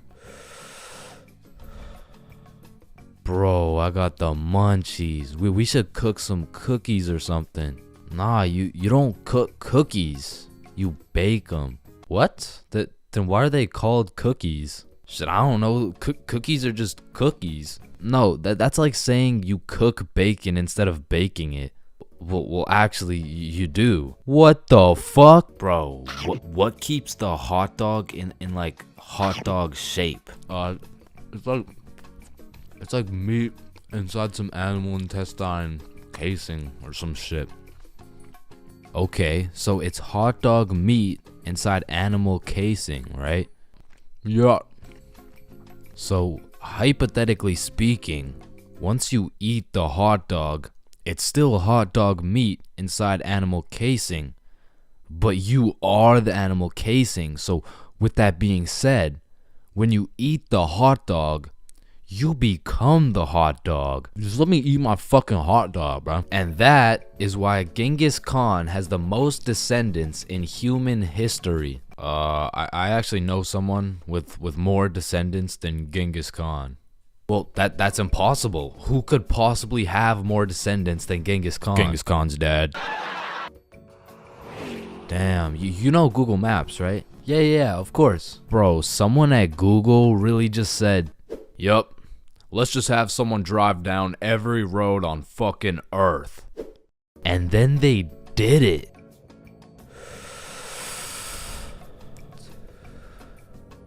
You know how concrete and glass are both made out of sand? Yeah, what about it? So if concrete and glass are both made out of sand, does that make skyscrapers just really big sand castles? Yo! How tall is the tallest person in the world? I don't know. Let me check. God damn, he's 8'1". Holy, you know what I'm thinking? Yeah, imagine getting railed by this absolute. No, I was thinking at one point the tallest person has experienced the height of everyone else in the entire world. Holy shit. Paper has 6 sides. Shh. Like we're really just some talking nut for real. Facts. No cap. Damn. Just some breathing semen for real. That's crazy. For real. Facts. So true. Damn. True. For real. Hey little man, what do you want to be when you're older? I want to be a doctor and cure aging and all the diseases. Well, if one day we cure all the aging and all the diseases, then we will all die painful and horrible deaths. I still don't understand why it's a chair. It just doesn't make any sense. Yo, you know what I just realized? What? The size of your hands is the font size you use in sign language. Oh shit. That motherfucker Shaq must be talking in all caps. Sir, I am very sorry to inform you that you are bleeding internally. Wait, I'm bleeding internally? Yes, we will need an immediate operation, and we will have to. Oh, no, it's all good. Internally, that's where the blood's supposed to be. No, sir. Where are you going? This is an urgent matter. Get back here. You're in critical condition right now. Yo, can you pass the Apple charger really quick? Yeah, for sure. Yo, what if Apple chargers were called apple juice? Whoa. Damn. Yo. Apple juice? Bro. You know what I just realized? You can drink a drink, but you can't food a food. Nah, that one was ass. Yeah, you right. Like, I mean, we're literally just semen that can talk. So true. Facts. That's so crazy. For real. Yo, when you put your socks on inside out, the entire universe is wearing your socks, except you. Fuck. Yo, look, it's a unicorn. Damn, it's got a really unique horn. Unique horn? Unicorn. Unique horn. Unicorn. Unicorn. Unique horn. Unique horn. Unique horn.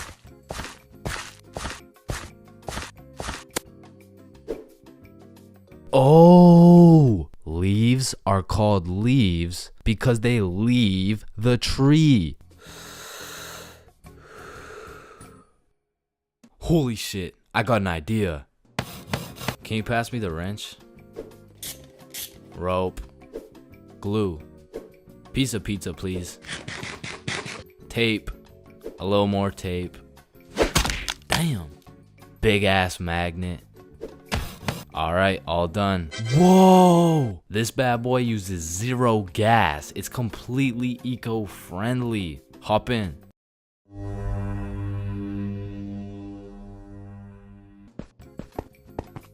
Oh shit, there's a penny. Bro, there's no point in picking up a penny. It's literally worth 1 cent.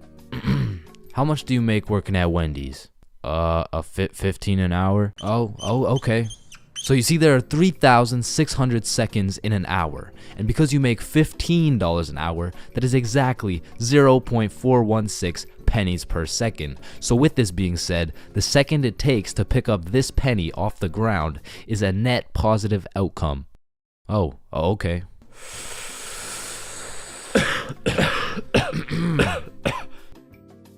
Wait a minute. Are stickmen always naked? Holy shit, we are stickmen. What the fuck? Yo.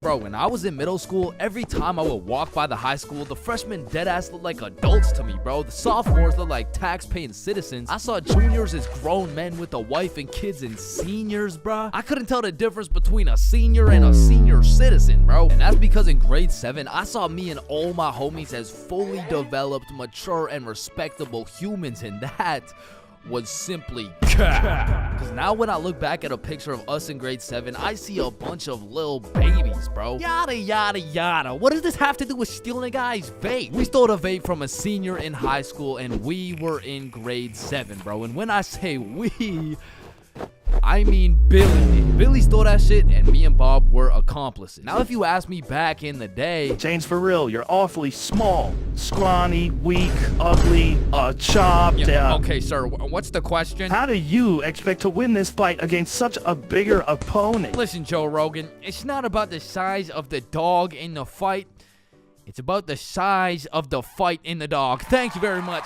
Thank you. And then I saw Jake Paul versus Anthony Joshua, bruh. Okay, guys, so I'm not doing this fight. I quit. I'm retiring. Because I don't care how many years of karate, taekwondo, pad thai, jiu-jitsu, or teriyaki a kid takes. I can beat their ass easily. But I won't, because that's morally wrong and I have honor. Hey, everyone. I heard Chains talks to minors.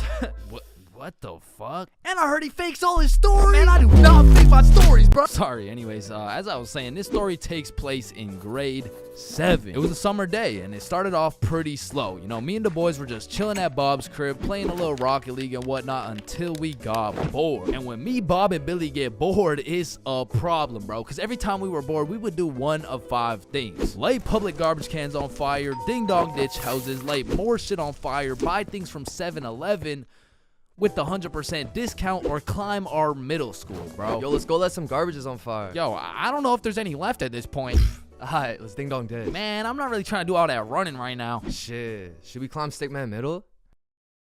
Yes. So we pull up on a scene, shiesties activated. We scan the area for witnesses, nobody. We identify all security cameras and move forward with the plan. So, Stickman Middle rooftop was about 20 feet up, far too high to reach. However, it had a playground with one of those spiderweb johns, and this playground was fenced off, and this fence is what we call the method. So one at a time, we climb up this metal fence, stand on top of it so we were just tall enough to jump and grab the roof, and we pull ourselves onto the rooftop. So Bob and Billy got up first. I jump and get my hands on the rooftop, pull myself up, and the view was insane, bro. Sun setting and everything. So me and the gang are sitting on the roof of our school. Bob brought some of those good old sweet heat Doritos, and we have ourselves a nice little romantic afternoon. When all of a sudden a car pulls up to the courtyard. A dude hops out of the driver's seat. 3 girls hop out of their whip. They're probably 19 or 20, and one of them looks up like, hey, what the fuck? Hey. Yo. Oh shit, how'd y'all get up there? Shit, it's easy. I mean, we just climbed this fence. You want to try? Yeah, okay, yeah. What do I do? You just gotta stand on the right side of the fence. Okay. Which side's the right side? It's the opposite of left. Is this guy retarded? Oh, okay, yep, okay, I got it. All right. Okay, now what? Okay, yeah, just bring your feet up to the little crossbar, but be careful. Careful? This shit's easy, man. I know a ton of 12-year-old girls who could do this. Right, okay. Why does he know a ton of 12-year-old girls? Okay, what do you think I do from here? Dude, I don't think I know what to do. Oh, shit, man. I don't think I know what to do either. No, I'm saying I know. Like, damn, man. How is he so retarded? Oh, I'm up, boys. Let's go. Sir. Yeah, let's go. Anyways, what's y'all's names? I'm Billy. That's Bob. And I'm Chains. BBC, is it? Yeah, my name's Cooper. It's nice to meet y'all. Yeah, nice to meet you, man. You want some Doritos? So he just abandons the girls down at the courtyard, and we go back to our spot, sit down, and Cooper's vaping and shit. Billy's bumming a few hits, and I'm not gonna lie, he was a nice guy. I mean, you could tell he had a good heart, but God damn, did that motherfucker like yapping, bro. I think me, Bob, and Billy got off a total of 3 sentences, bro. And so I was telling her, if you mess with the bull, you get the horns. Damn, that's crazy. Bruh, for real? Dead ass? I mean, bro yapped the day away. The sun went down. It was getting cold, so Billy was like, yo, y'all trying to head back? Yeah, bro, it's getting cold. Yeah, yo, great conversation though, boys. Right. So we all climb down the roof, make it to the courtyard, and say our farewells. Peace out, Cooper. See you, bro. Yeah, y'all have a good one, man. We head back towards Bob's crib, and to get there, we gotta walk up this small path with a super steep uphill, and as soon as we get to the top of the hill, Billy stops. And he looks back. Yo, what's up? I should have taxed his vape, bro. What? Yeah, like I should have finessed his vape. That shit was nice. Bro, like you're not doing that. Let's go back to Bob's crib. Say I won't do it right now. Bro, you won't. Bob, you know I would do that shit. Keep it a buck. Alright, watch this then. So Billy, completely alone, walks back down the hill to the courtyard and starts talking to the dude through the driver's window. Yo, Cooper, you think I can have one more hit for the road, bro? Damn, man, you really came all the way back? You're a fiend, huh? Yeah, nah, I got you, man. Bless. And because me and Bob were up on this hill, I vividly remember we got like a bird's eye view of this shit. And obviously, y'all don't know Billy the way I do, but I was 100% convinced he did not have the balls to do this shit, bro. There was no way. Hey, Billy starts hauling ass, and instantly Cooper punches that bitch in reverse. And my heart dropped so fast. We had a bird's eye view of Billy running for his fucking life, and Cooper's right on his ass, and they are both headed right towards me and Bob, bro. So we take our head start and get our ass right back to Bob's crib. But Billy couldn't just run to Bob's crib and have Cooper knowing his address. So instead of taking the path to Bob's crib, this motherfucker runs straight into the prickle bushes, bro. Adrenaline pumping. He's powering through these bushes, getting cuts all over his arms, legs, face, until all that adrenaline crashes and he realizes he can't make it through to the other side.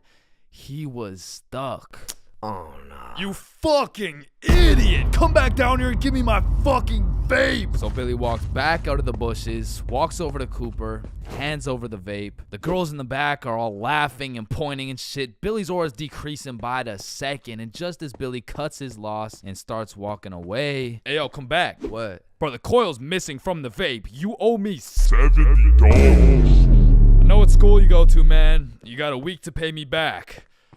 Or else. Billy not only lost all the aura he'd been saving up for 13 years on this earth, but now he's $70 in debt with 1 week to figure it out. So every day after that, Billy begs his mom for $10 for lunch money, $10 for pizza, $10 for school supplies until a week had passed.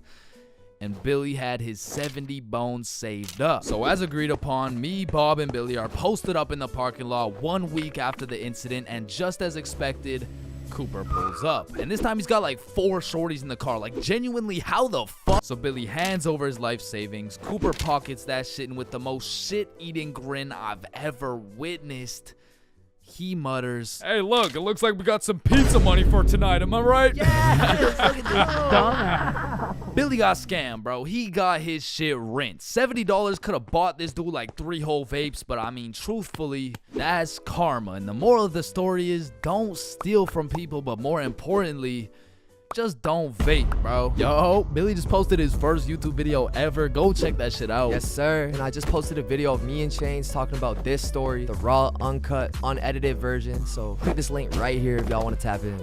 Click that shit. Stole that shit. That's what I do, nigga. Fuck, nigga, I stole that shit. Man, growing up, I was a great kid. No, I was a good kid. Man, growing up, I was a kid, bro. And as a kid, you hit a certain age where your own parents become your #1 up. Like, hey, mom, can I go to this girl's house? No. Hey, mom, can I sleep over at Billy's crib? No. Hey, mom, can I go do crack under the bridge with my new friend Jorge? Hell no. Come on, all my friends are allowed to. Yeah. Okay, well, if all your friends jumped off a cliff, you're not just gonna... Now, to be fair, my mom wasn't the strictest parent out there. I mean, I've seen motherfuckers get the belt for speaking too loud, speaking too quiet, bro, for speaking at all. Like, one time, me and my friend wanted to have a sleepover, so homie went inside to go ask his mom, and he came out looking like he got a whooping from Prime Goku, bro. Yo, what the fuck happened back there, man? She said no to me, but...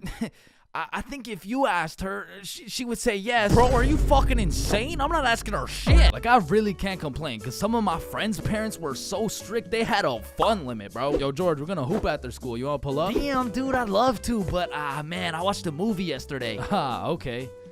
So do you want to play basketball? Dude, I want to, but my fun meter's maxed out, man. My mom won't let me leave the house till Monday. Holy shit, fun meter maxed out for a week off a movie? Yo, what's this movie, bro? Yeah, what? Yeah, no, it was good, man. It's called the Veggie Tale movie. Yo, George, I feel bad for you, bro. Because don't get me wrong, I've seen a lot of kids with super strict parents turn out to be straight A students, go to good colleges, stay with a good crowd of people.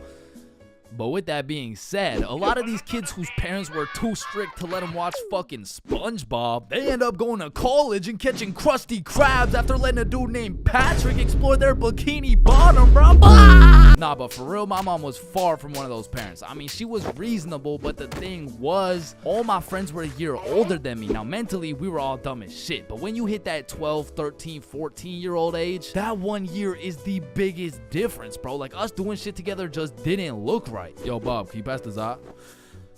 Yo, Billy, let me hit that. Yo, pass me that shit, cuz. And cuz of this, I wasn't allowed to do a lot of the shit that my friends were allowed to do. Like, these boys could stay out past 10:30 p.m. on a weekend. I could not. They could have a sleepover on a weeknight. I could not. They could all go to a girl's house without having to call her goddamn parents. I could not, bro. Because have you ever pulled up to a function, motherfuckers are drinking, motherfuckers are doing drugs, and you gotta ask the host to speak to her parents? Hey, Kelly. Hey, killer party you got here. Like, by any chance, can my mom talk to your mom so I can stay and, like, turn up and shit? Oh, shit. And when you're 12 and all your friends can do shit that you can't do, you're left with just two options. You can either be a good kid, follow the rules, do your homework, eat your broccoli, or you could be a bad kid, break the rules, fuck your homework, and smoke that broccoli. And boy, did I make the wrong decision. I remember the first time my mom caught me lying was back when I was in grade 7. It was just an average Saturday posted up at Billy's crib. Yo, y'all boys know Rosa? Yeah, I know Rosa. What's up? Bro, she's throwing a birthday party at her crib tonight. Oh, shit, man. We about to get freaky deaky on these. I'm about to get so drunk I forget how to speak. Yo, on God, bro. Dead ass. That's facts. For real. Hey, Mom, I'm just calling to remind you how much I love you. Oh, I love you too, Chains. What do you want? So, me and my closest friends got invited to a small little get-together at my friend Rose's house. Can I go, please? Let me talk to her parents. Okay, now I was actually friends with Rosa, but she was 2 years older than me. So I swallowed my pride and text Rosa something along the lines of, hey, Rosa, my mom wants to talk to your mom before I can come. And she's like, aw, baby boy needs permission. Fuck. And then she sends me her mom's number. So I connect my mom with Rosa's mom. My mom gives me the green light, but says, you have to be home at 10:30 p.m. sharp. Say no more, Mom. So me and my homies start getting fresh. We're all up in Billy's dad's expensive cologne collection. I take the coolest looking bottle, little spray here, little spray there. Had me smelling like Tom Ford, still looking like Thomas the Tank Engine, but after looking as fresh as possible, we head to Rosa's crib. So we hop on the bus, hop off the bus, walk up to her house, knock, and the birthday girl opens the door. Happy birthday! Hey, Billy, Bob, and Chains. I was waiting for you guys. Happy birthday, Rosa. Oh, damn, Chains, you smell good. Appreciate it. That's that Thomas Fordinson, you know what I mean? So Bob, Billy, and I go inside, and we realize the gravity of this situation. Oh, shit. God damn. Rosa invited like 10 of her girlfriends and like 2 of her cousins, bro. We were completely outnumbered in the greatest way possible, bruh. As I'm just doing some quick math on the ratio, there's a knock on the door. Rosa opens it, and it's Dennis holding a bottle of vodka. Now, we're friends with Dennis, Rosa's friends with Dennis, but to put it simply, Dennis was a bad kid, bro. This motherfucker was living life with no precaution, no regrets, no morals, but to be fair, he was fun as fuck, bro, because when Dennis pulled up, the party got lit, bro. We were taking shots, dancing, playing beer pong, taking more shots. We were having a marvelous time, and I was drunk, okay? Not too drunk, but not just tipsy. I had hit the perfect sweet spot of drunk. I got all the stat boosts of being funnier, more confident, more smiley, but I still had full control of my body, so I started applying that pressure, bruh. Hey, don't y'all both have ugly boyfriends? No, what the fuck? No. Shit. Y'all want one? What? Damn, you smell good though. Appreciate it. I showered this week. Now, I don't remember what I actually said, but all I know is that in grade 7, cologne was overpowered, bro, because nobody was smelling good, and if they tried, they would just smell like Axe, dog. So I'm over here combining the powers of Tom Ford with the confidence of Smirnoff. Had me feeling like I'm him, bruh. So how y'all feeling? Honestly, amazing. How you feel? Shit, I'm feeling good. Just a little, just a little bit tired. I vividly remember sitting on that couch with these 2 girls, never wanting this moment to end, bruh. But when I look up, I see one girl crying, one girl looking for something, Dennis helping her look, and Billy and Bob are all ready to dip. So I hop off the couch for a second like, yo, what's going on? Yo, so Dennis just finessed like 3 of these girls' vapes, and we're not trying to get blamed, so we're about to dip. Bro, for real? Yeah, you coming? Bro, but like, bro, I'm not ready to leave yet. Yeah, nah, it's cool. Don't worry about it. Just text us when you leave, bro. Ah, shit, alright, peace, bro. Peace out, dog. So Bob and Billy dip. I see Dennis's ass sneak out through the back door, and at this point, I have no clue how long I've been here, bro. But the party had died down to essentially just the girls who are gonna sleep over and me, bro. So I go to check what time it is on my phone, and it's 10:15, bro. My curfew's 10:30, and I'm a 30-minute bus ride from home. But if we're keeping it a buck right now, I don't even want to go home, bro. I made it to the girls' sleepover, and I didn't even have to ride the group dildo or nothing. This is a once-in-a-lifetime opportunity. So I text my mom, and I lied, bruh. Bob, Billy, and I are almost at Billy's house. Can I sleep over at his house, please? Then I threw my phone away, hopped back on the couch, and went right back to my happy place. So I'm posted up with these 2, laughing, cracking jokes, when Rosa walks up like, yo, Chains, where'd your friends go? They abandoned me, Rosa. They left me here stranded with no way home. Shit, I mean, you could just stay here if you want. Say less! So...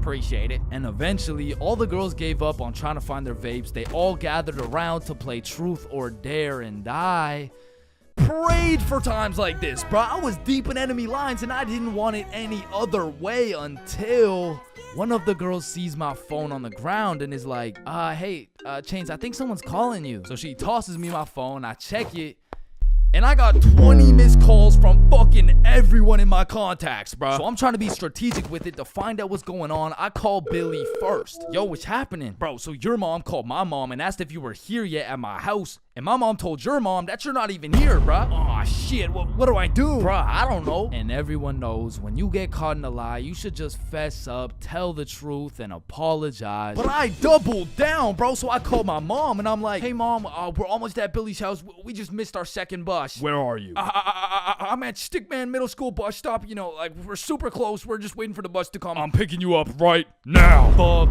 me, bruh. Now, not only is she expecting all three of us to be together at this bus stop, shit, not a single one of us is there, bro. To put this in perspective, my house is right here, Billy's crib is right here, and Rosa's crib is all the way over here, bro. And Stickman Middle's somewhere near the middle. And so I pull up the bus app on my phone and see the next bus is coming in 2 minutes. And with all that adrenaline pumping through my veins, I jump up out the couch, steal a piece of gum, and haul absolute ass to the bus stop, bro. I get there right on time, hop on the bus, and I call Billy.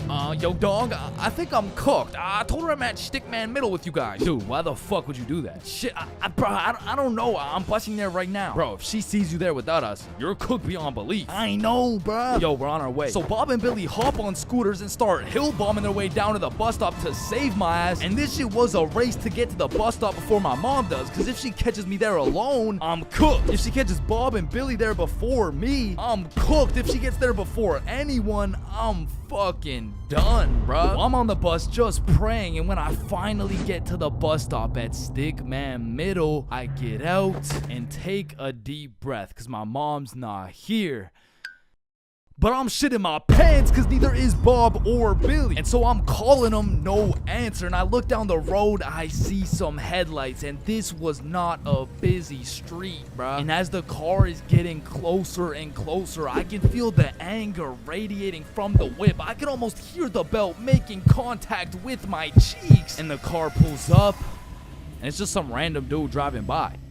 Yo! These motherfuckers, Bob and Billy, come flying down the hill. They get to the bus stop, throw their scooters in the bush, and pretend like we've been waiting here for an hour. Oh, gee wilkers, man. I can't believe we missed this bus, dude. Billy, pray for me, bro. Get in the car. I get in my mom's car. I'm stone fucking sober. My heart is pounding. Why did you lie to me? Well, I honestly wanted to spend more time at my friend's house because we were just having fun. I'm not mad. I'm just disappointed, Chains. That shit hurt way more than any punishment ever would have, bro. So even though Bob and Billy clutched up for me, I still got grounded, bro. But I did learn a valuable lesson. Just tell the truth, bro. It makes everything easier.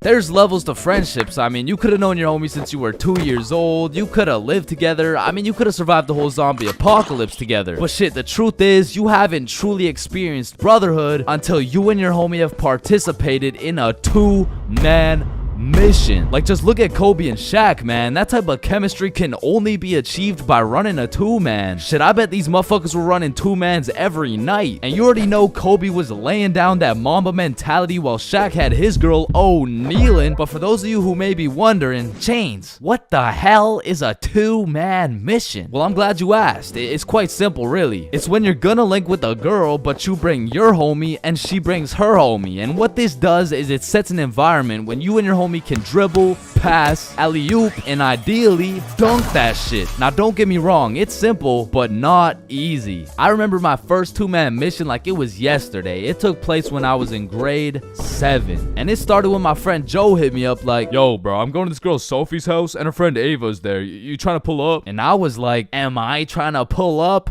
Hell yeah, I'm trying to pull up. So we show up to her house, and I'm new to this whole thing. So I'm sitting there like, what now? We could watch a scary movie. Yeah, let's do it. I'm down. Well, actually, personally, I'm not a big fan of scary movies. Man, shut the fuck. So we're watching this scary movie, and to be honest with you, it was simply the best scary movie I'd ever seen in my entire life. So I was really getting invested in this plot. And Ava's like, oh my god, I'm scared. And that shit went way over my head. Well, why? It's not even at the scary part yet. And then only 30 minutes into the movie, Joe and Sophie are like, yo, we'll be right back. Oh, okay. Do you guys want me to pause the movie?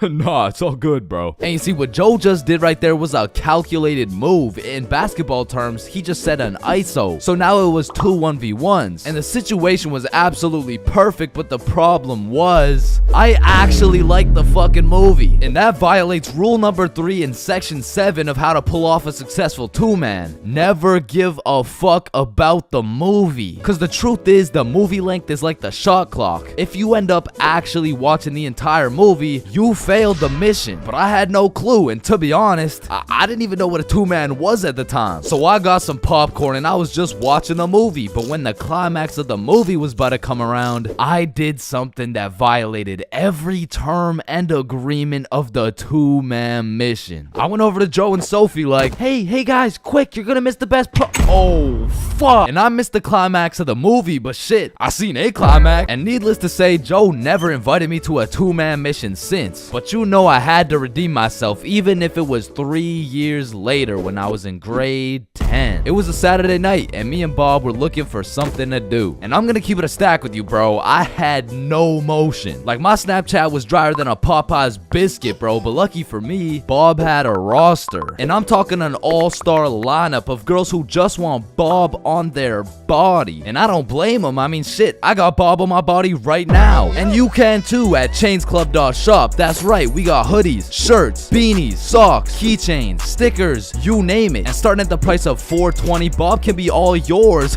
Or if you want me, I wouldn't mind being on your keychain or something. Treat me like white tea. So as I was saying, me and Bob were bored. So Bob hits up this girl named Avery like, what are you doing right now? And she's like, just chilling. Who you with? My friend Alice. Let's link. I'm with my homie. Okay, is he cute? Cute as hell. Okay, come over. And I'm excited as fuck. So we get Bob's sister to drive us to Avery's crib. And as we pull up to her house, I remember a crucial detail that I'd been forgetting this whole time.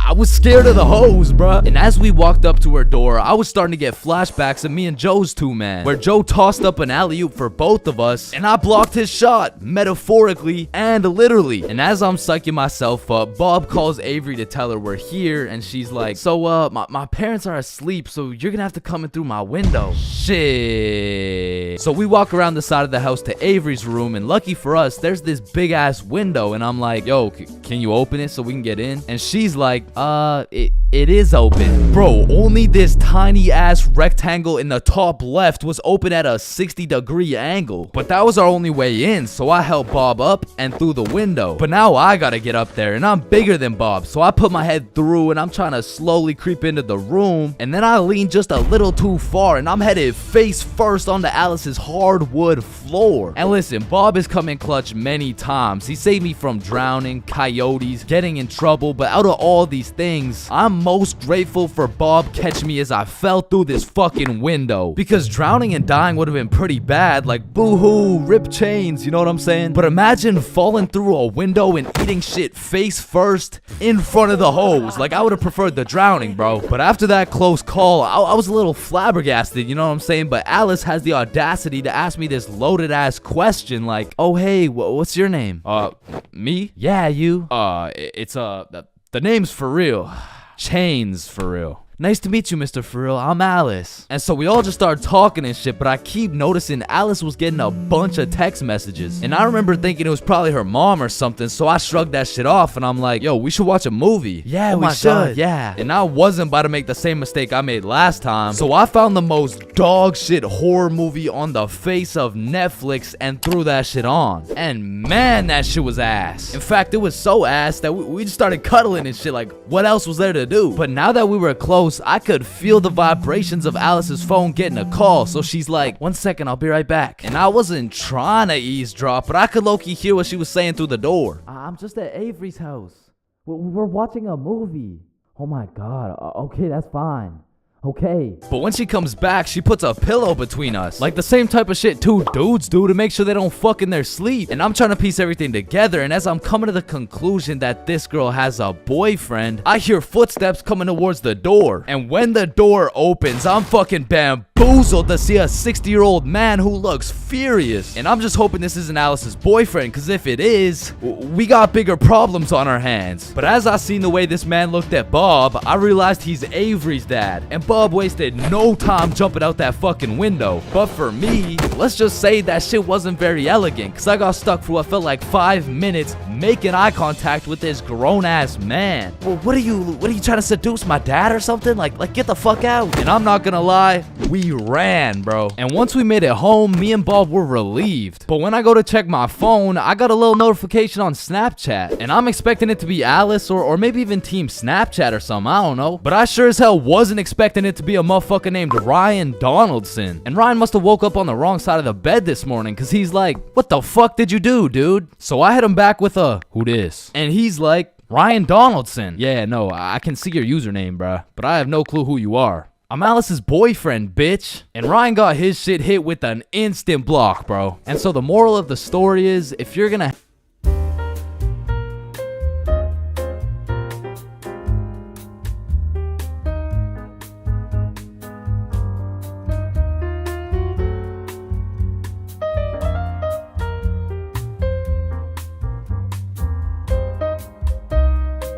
man, summer is just a beautiful season. The sun is shining, the trees are green, and you can stay out with your homies all night. And best of all, you get to sleep in till that shit gets absolutely fucked by the first day of school. And waking up to that first alarm of the school year will have you discombobulated as hell. Like, Chains, square doodle mat salami mouse.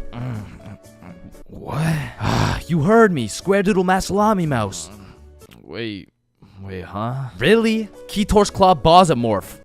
Man, what the fuck are you talking about? What the fuck? And even though getting out of bed early hurts your soul, it's absolutely necessary you spend at least 5 minutes staring at your wall, contemplating your entire life. And if you're a real G, you laid out your toughest fit the night before, so you're low-key hyped to rock that shit to school. So you throw on your new shoes and flick up for the first day of school. And then you walk over to the establishment, where you will not only pursue your educational prowess, but you may also dabble in what some call stunting on these hoes. And man, I will say, linking up with your boys on the first day of school just hits different. Like, I be reuniting with the homies like I didn't just see them 12 hours ago. And we're all happy and shit until the school bell reminds me I just got my ass locked up for another 10 months. And I don't know about y'all, but I don't think I've ever made it to my first class of the year on time. Like, it'll be 9:15 and my dumbass will still be trying to figure out how to make it to room 347 by 8:55.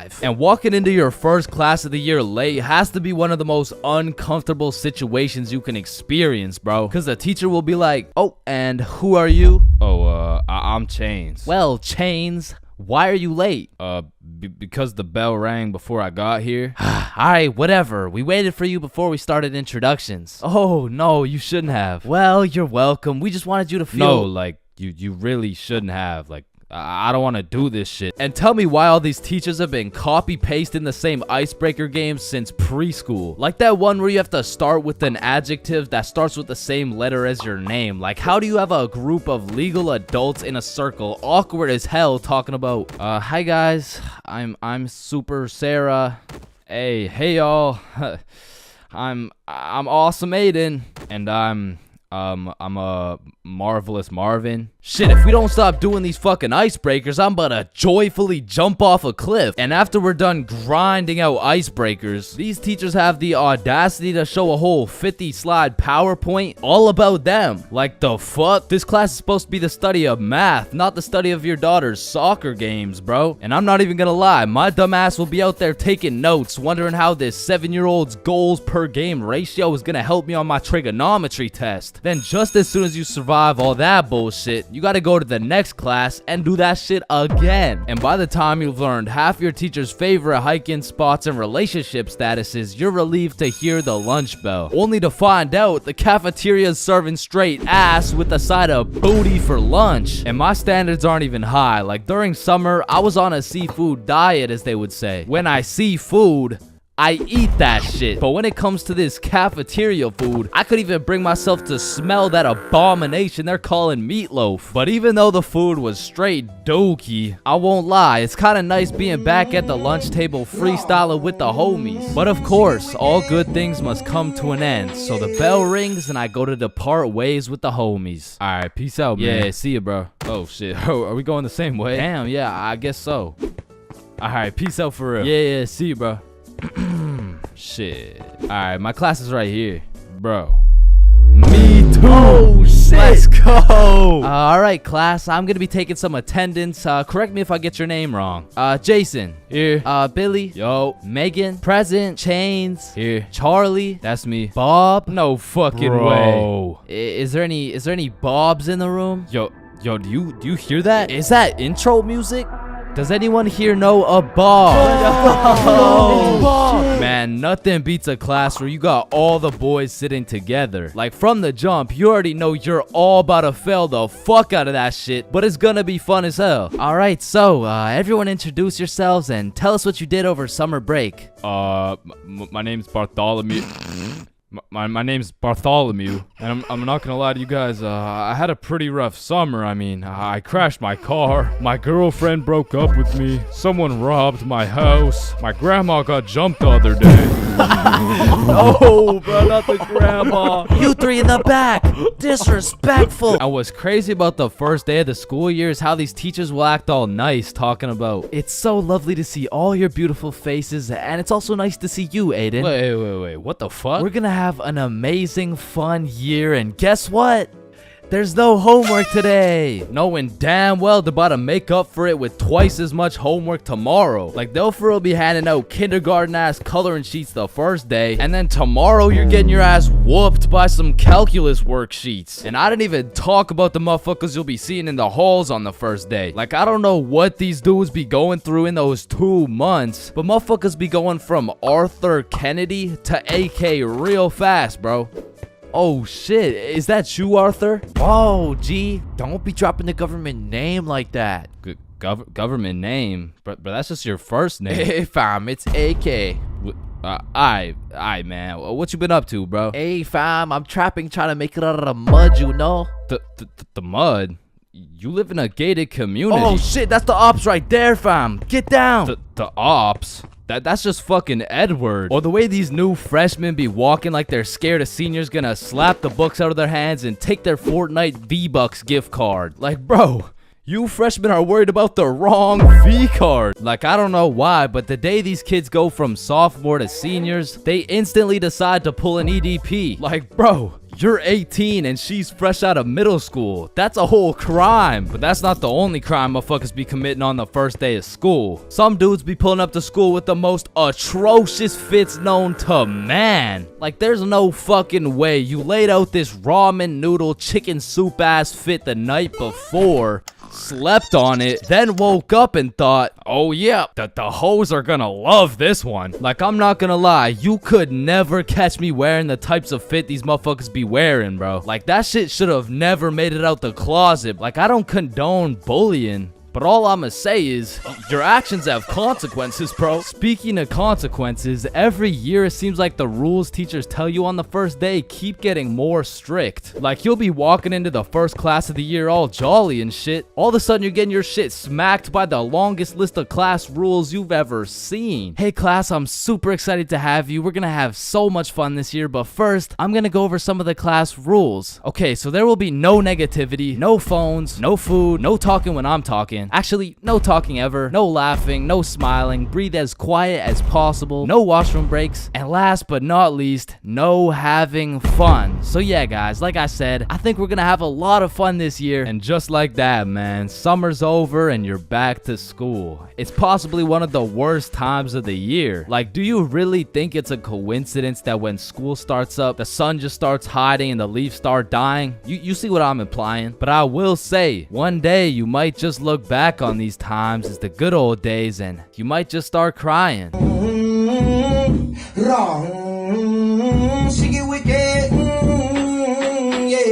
There's a lot of things in life that I don't really understand, but if there's one thing I can truly comprehend, it's being grounded. Because in my time, I've served a total of 547 days and 16 hours in the slammer. And through a year and a half of extensive first-hand research, I've come to the professional conclusion that getting grounded is straight ass, bro. You're locked in your room with no phone, no computer. Like, what do you want me to do? Think about my actions? Hell nah. Being grounded had a young me doing the stupidest shit ever, bro. Like, I was popping handstands, hitting my head against the wall, playing with the door stopper thingy. Shit, I got so bored, I even read a few pages of a book like an absolute nerd. And now that I think about it, Percy Jackson and the Battle of the Labyrinth was actually a spectacular read. Now listen, there's only one thing worse than being grounded, and that's being falsely imprisoned for life. Well, now that I think about it, there's a lot of things worse than being grounded, but one of which is being grounded during summer, bro. There's something about being able to hear all the happy children, the ice cream trucks, your homies having fun, the hoes throwing rocks at your window, asking you to come outside, while you just cry yourself to sleep because there never was any hoes throwing rocks at your window asking you to come outside. It's just you, your Percy Jackson books, some used toilet paper, and the existential thoughts in your head questioning if it's even worth it. And listen, I'm sure everyone can pick up on the fact that I'm a really intelligent dude. Smart all around, really, but trust me when I say I wasn't always this smart, bro. In fact, in kindergarten, my dumbass fully believed with my whole heart that being grounded meant your parents would just dig a decent sized hole in your backyard, toss you in, and bury you alive for the time being. And so I'm sure you could imagine my surprise when my OG friend of 5 days said, yeah, I got grounded for 2 whole weeks. Holy fucking shitballs, dude, are you okay? No, man, it's really hard. I didn't get to touch any of my toys or anything. Damn, how long ago was that, man? Oh, I'm still grounded. What? No, you're not. Yeah, dude, I'm grounded right now. No, the fuck you're not. And I wouldn't truly find out what being grounded was until 7 years later. I was in grade 7. It was a beautiful sunny summer day at approximately 11 a.m. and me and the boys were freely roaming our city. Little did I know, we wouldn't be free for long. And as the boys and I roamed the city looking for a move, one of Bob's girls calls him up and is like, okay, so my friend Becky is in Hawaii for a few days with her family, and she said I could bring you over. And just like that, Bob could have wrapped it up and claimed some cheeks. But the boy Bob was never one to leave the homies behind. So not only did he convince his girl to let us come, but he went above and beyond. He got his girl to bring some of her friends over too. And now we're hyped because we had now located the move, and quite a marvelous move if I do say so myself. Now keep in mind, all of us knew Becky and had been to Becky's house many times before, but Becky was all the way in Hawaii, so she had no clue about the marvelous move about to take place at her own crib. But regardless, me and the homies walk into Becky's crib and they low-key got a little get-together in the works. I see Bob's girl, I see Bob's girl's friends, and then I see a mutual friend of mine named Dennis. And he brought his girl. Now, a little backstory about Dennis. Dennis was 2 years older than me, making him in high school. And to be fair, from grade 7 to high school is a colossal difference. Dennis was taller, had a more developed frame, and Dennis even had some facial hair in progress. The amount of facial hair that put my peach fuzz to shame. And to put it quite simply,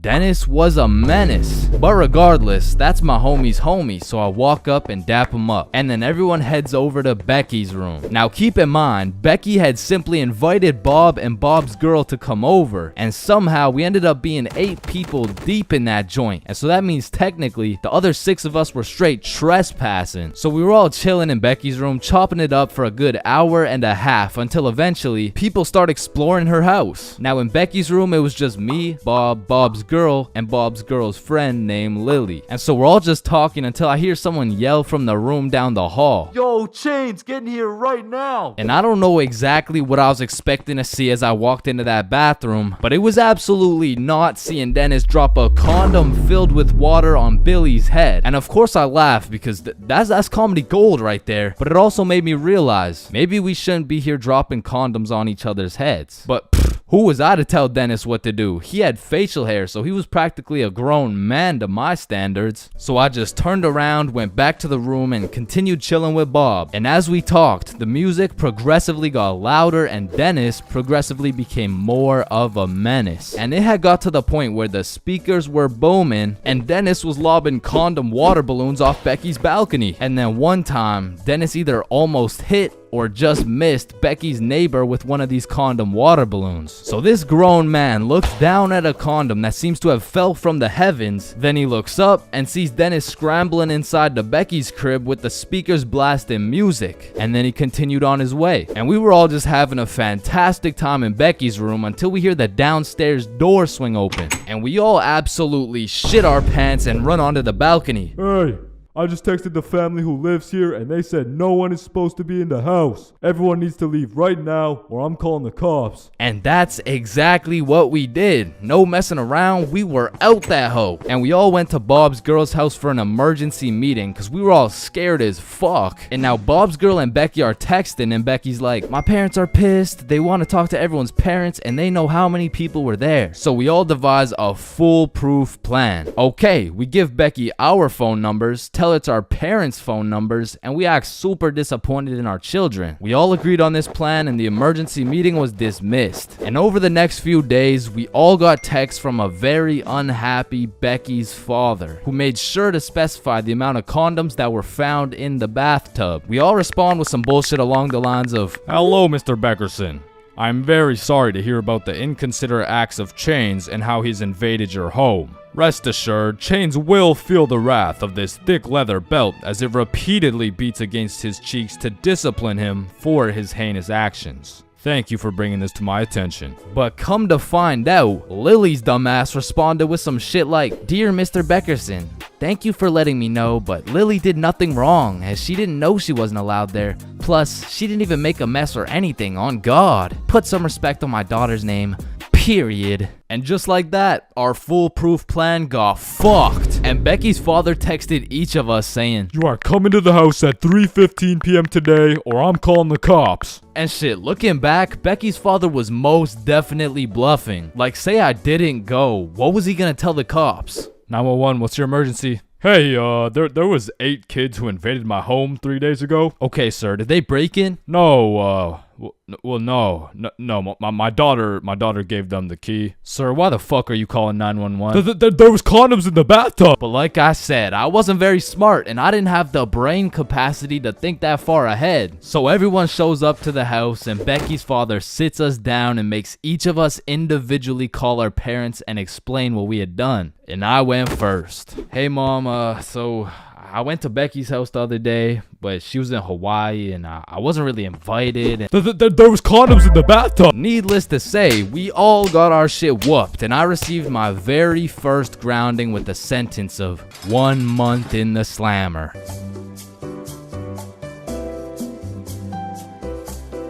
Man, you could be the 47th president of the United States and you'd still get flamed in school. It's just inevitable. It could be your haircut, your clothes, and bro, even when there's nothing to roast, somebody's gonna try and spit out some bullshit anyways. Hey, yo, why does Carl's face look like Spider-Man's left nut? Yo, I can't see it. Why do you know what his nuts look like? And bro, when I was in middle school, all my clothes were hand-me-downs I got from my neighbor, and this motherfucker just didn't want to see me win, bro. Cause I was getting fucking piles of V-neck shirts and jeans that didn't even fit. And not only did my neighbor have no drip, but dude was 10 years older than me, so every fit I made was just a decade too late. And pulling up to school and that shit had me feeling like a rotisserie chicken, the way I was getting cooked at a 360-degree angle, bruh. But my fit wasn't even the only thing that was outdated, because my phone looked like the first phone ever created. And it acted like it too. I mean, I would have to click the screen 5 times and then send a prayer to the heavens just to turn that shit on. And only real G's know the pain of having to whip out an old ass phone around someone else. Like, I remember this one time a girl came up to me and asked if she could add me on Snapchat, and when I gave her my phone, my shit crashed, bro. I think your phone just ran out of battery. Oh no,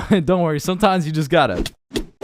Yeah, here you go. Actually, I have a boyfriend, so... Wait, what the fuck? And ever since that day, that phone was my #1 op, bro. So much so that the next time a girl came up and asked for my Snapchat, I started fucking malfunctioning, bro. Hey, can I get your Snapchat? No. Oh.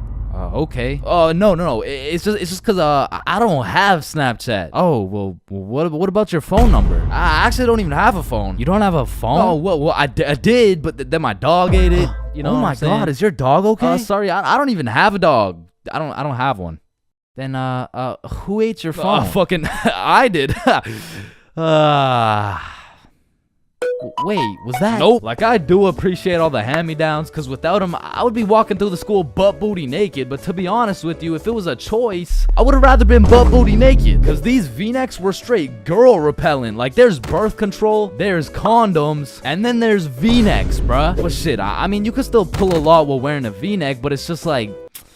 It's just gonna be dudes. And just when you think I couldn't have been more roastable, my mom will be like, oh, sweetie, you need a haircut. No, please, mom, no.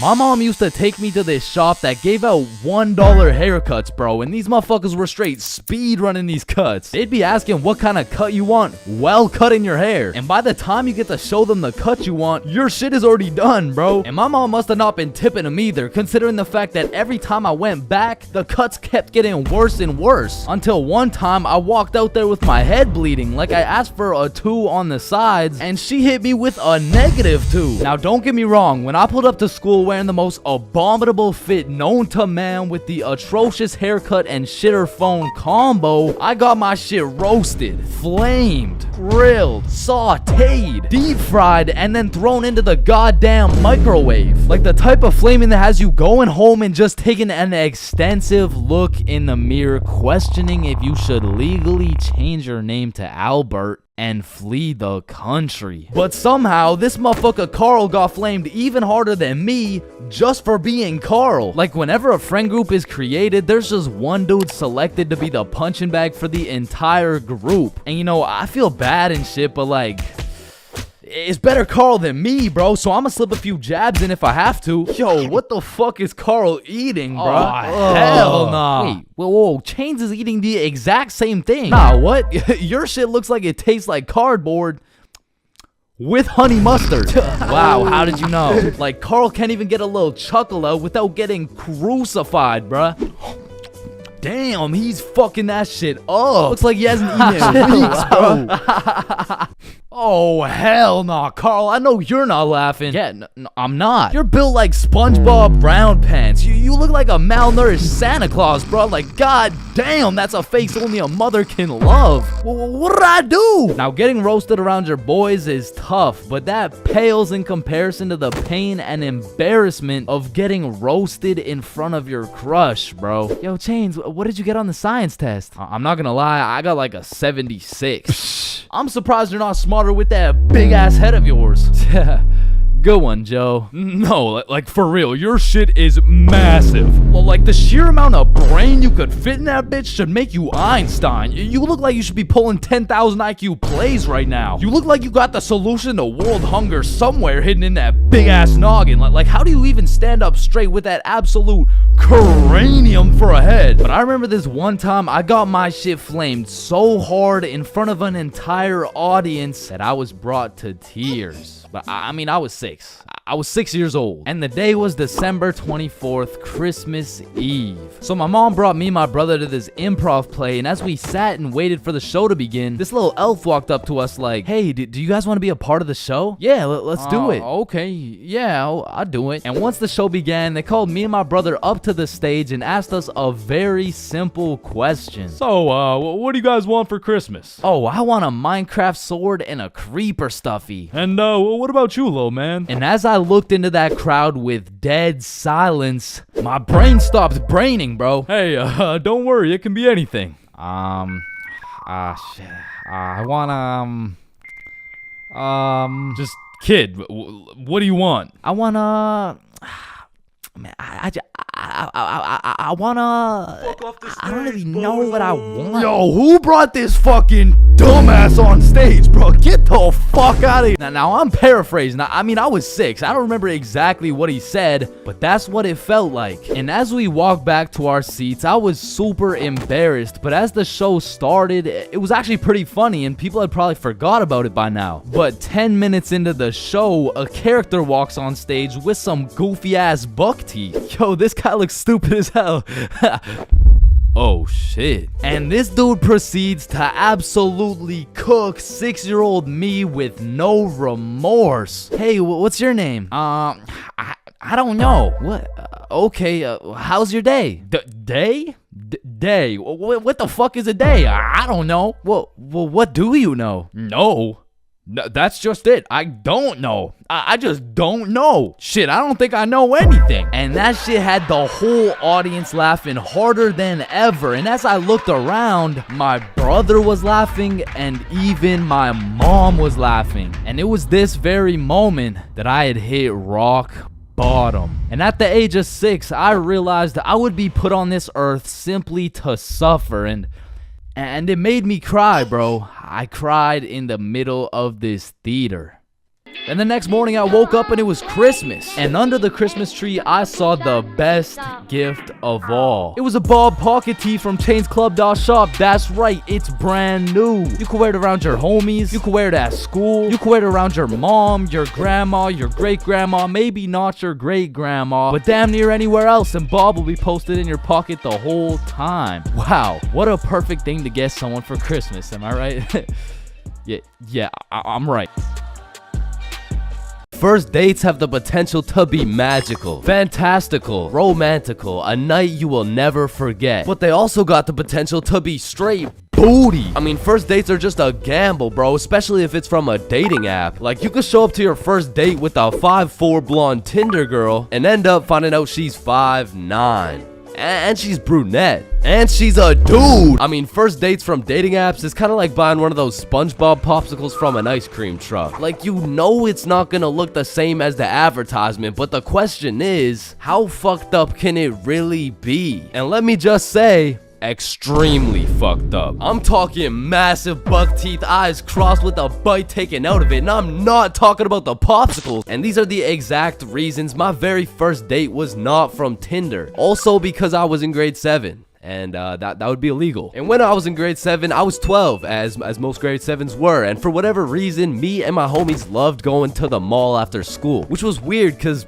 we had no money. So after another successful day of walking around and being too broke to buy anything, we walked back to the bus terminal by the mall, and as we walked up to our bus stop, we see these 2 girls waiting there. And the closer we got, the more familiar these girls started looking, until we realized one of them was in our class. And so we walk up to them like, yo, are you Kate? Oh shit, Billy Bob and Chains. What's up? Oh, nothing much. How are you guys doing? Oh, I'm good. This is Jessica. She's new to our school. Hi. What's up? Hello, Jessica. What brings you guys to the mall? Oh, nothing much. Just walking around and not buying anything because we don't have any money. Yo, us too. And so we all get on the bus and we're just talking and shit for a good 20 minutes until my stop comes up. So I'll pull the thingy, but before I get off the bus, I ask Jessica, yo, Jessica, do you Snapchat by any chance? Yeah, I do. Let me add you. What's your Snap name? And I remember I had some shitty ass username like, oh shit, it's MLG Pro No Scoper Illuminati Yo, confirmed. kid, get the fuck off the bus.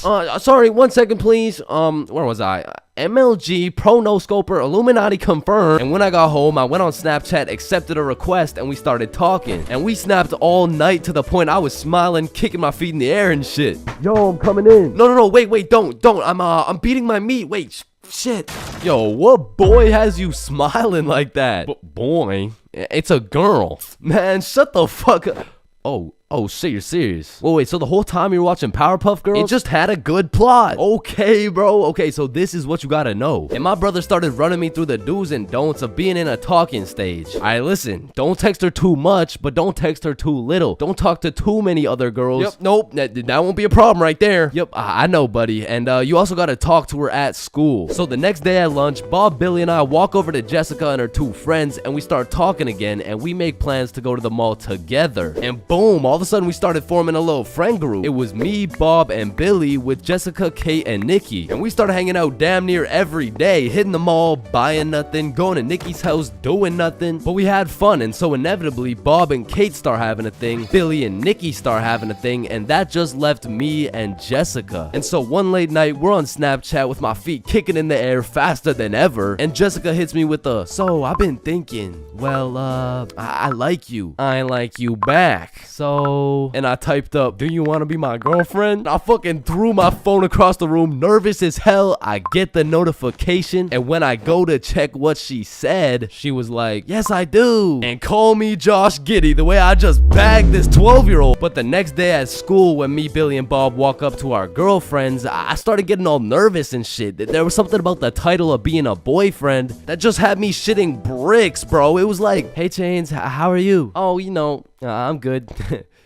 How are you? Oh, I'm good. But now that all 3 of the boys had acquired girlfriends, Billy was like, hey, why don't we all see a movie this weekend? Like it'll be a triple date. Yeah, that's a great idea. Yeah, let's do it. It's a date, triple date. Yeah, fuck yeah. And by the time the weekend rolled around, I was still terrified of the fact that I was going on a date, and to be honest, I was also scared of the movie, bro. We came to watch It, which as a 12-year-old sounded like straight nightmare fuel, bro. But nonetheless, me, Bob, and Billy hop on the bus and arrive at the movie theater fashionably late. And so when we walked through the doors, there was our 3 little girlfriends excited for our first dates. So we all walk up, hug, and then go to get our tickets. And I dropped my entire life savings on her ticket and then go into debt for mine, but nonetheless, we head to the theater. Wait, should we get popcorn? Oh yeah, of course. Hey man, how much is a large popcorn? Large popcorn, that'll be $10. Damn! What happened? Are you okay? Yeah, I just realized they ran out of popcorn.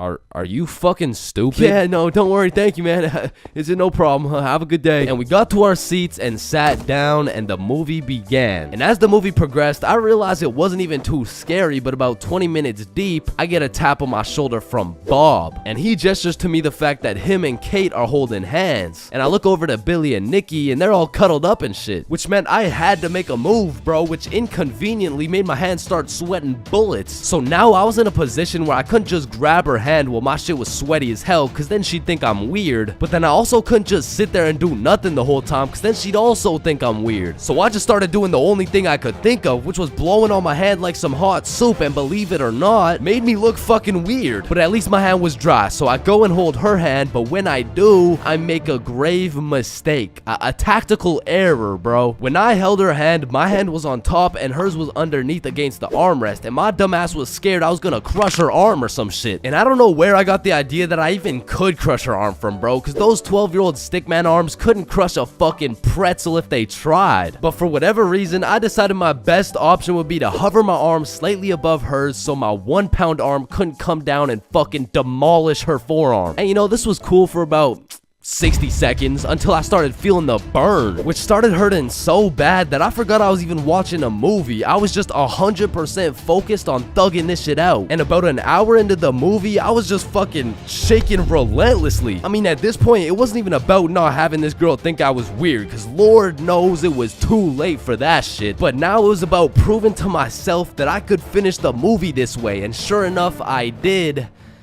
But at what cost? Wow, you were so scared you were shaking, huh? No, I wasn't scared at all, actually.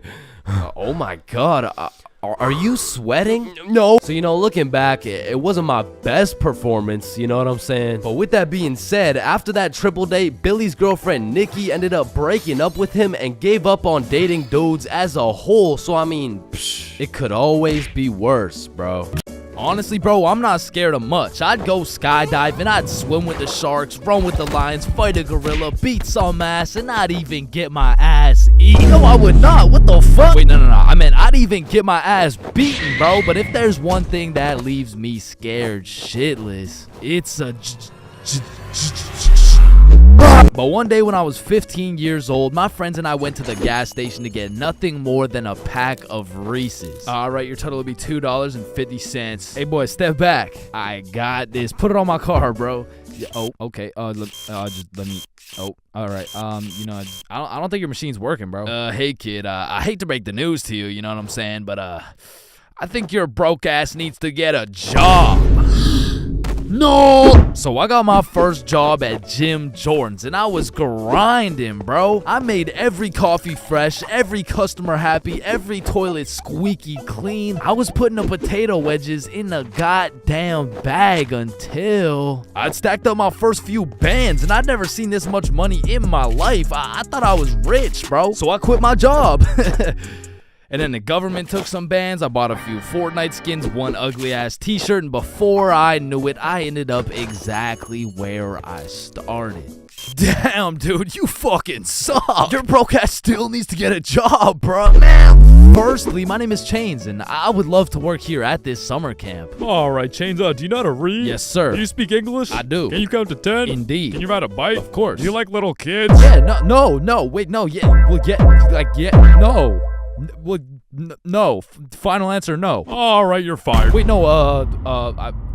I love little kids. All right, you're hired. Now take this helmet and teach those kids how to ride some goddamn bikes. Okay, yeah. Thank you. Really quick, how much do I get paid? I mean, as little as legally possible. Now get to work, buddy. My boss threw my ass straight into the deep end, bruh. No training, no nothing. Now, what's crazy is every other worker went to a training camp and was taught exactly what to do and exactly what to say. But one of those dudes quit last minute, and they needed somebody, anybody to fill in, and that's the only reason they hired your boy.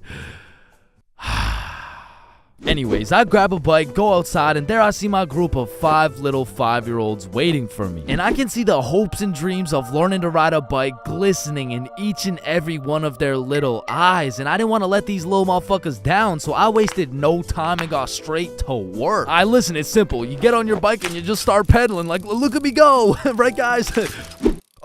Shit. Listen, teaching one kid to ride a bike is legwork. You grab the seat, you push them, they pedal, they fall, and you pick them up and start gaslighting their ass like, wow, buddy, you did an amazing job. I've never seen somebody sweep the floor with their face before, man. Next time you can use your hands, though. Thank you. But the real problem is having 5 different kids with 5 different personalities and skill levels. Because the first kid was named Miles, but he couldn't ride a bike for 5 feet. Then we had a kid named Noah, who didn't know a single thing about how to brake. Parker, who couldn't park for shit. We even had a kid named Noel, but his little ass couldn't stop taking L's. And James, but it was just one motherfucker, bro. Like, why is your name plural, bro? Where's the other one at? So my group's out here looking like 5 chimpanzees on bikes with one bigger chimpanzee supervising them. And I look over at my coworkers' groups, and these motherfuckers are out here biking in perfect unison, weaving through cones. I even seen a little kid doing no hands, bro. Hey, James, look, no hands. Oh, shit. Oh, shit. Oh, shit. Hey, James, look, no teeth. So after painting the pavement like Picasso, we get under the shade for some lunch break. And talking with these kids was such an interesting experience, bro, because since I was their biking instructor, they just assumed I knew everything, bro. Hey, Chains, why's the sky blue? Shit, I mean, it just... And we even decided that it'd be a Monday today. Oh, that was definitely Abraham Lincoln. Why does my sandwich taste like pennies? That's the taste of blood, my boy. And what's the biggest number? Infinity. How old are you? 300. What time is it? 12:37. And why do my parents wrestle without any clothes on? Yeah, mine too. Okay, time to get back riding bikes, bro. But this time when we got back out to riding bikes, I set up a cone drill. All right, group, lock in. Here we got an easy cone drill. You know what I'm saying? I'll show you how it's done. So you just want to go through the cones just like this. You know what I'm saying? I like to call this drill. Oh, fuck. Wait, what's it called? I don't know. I think it's called fuck. Are you sure? Fuck. Yeah, nah, it's definitely called fuck. Well, that's a weird name. Okay, who's gonna fuck next? Yeah, bruh. I'm not gonna lie, I dead ass fell. Like, there was no type of biking test in order to get the job. All they asked is if I could ride a bike, and I can. But I did not know we'd be doing NFL drills on these fucking bikes. But needless to say, when the parents came to pick their kids up from the first day of bike camp, they were not impressed. Hey, there's my little man. What did we learn today? Oh, you know, we just took the training wheels off. We got started on a few cone drills. He showed us how to fuck. Okay, man, no, I'm sorry. I'm demonstrated. so sorry. This is a catastrophic miscommunication. And Chains told me I had the best grip. Hey, yo, I'm the handlebars, brother. You gotta Chains specify. says I have so much potential for a kid my age. Okay, yeah, that sounds bad. That sounds really bad. And Why does all this Chains shit said sound he so likes me bad? better without any teeth. I'm just trying to cheer him up, He taught us man. to always use protection before riding. Okay, that's enough. Just stop. None of them came back, bro. So I got a new group, and the best part about this new group of kids is that they were already level 4, meaning we'd all just bike to the park, eat lunch, and then bike back. Damn, bro, that sounds easy as fuck. Surely this couldn't go any worse than your first group, right? Yeah, it does. Yeah, no, it gets worse. It gets so much worse. So for this little journey to the park, I'll pair up with my coworker Natalie. So Natalie's in the front and we got 10 kids in the middle. We'll call them Liam, Ava, Milo, Zoe, Tucker, Cornelius, Jackson, Bradley, Quandale Dingle Jr. the third, and Riley, which is the only name you'll need to remember. So I count up the kids so we don't leave any behind, and as expected, I count 10. So we take off on our journey to the park, and all these kids were really good at riding. You know, out of the whole group, we only had one little fall.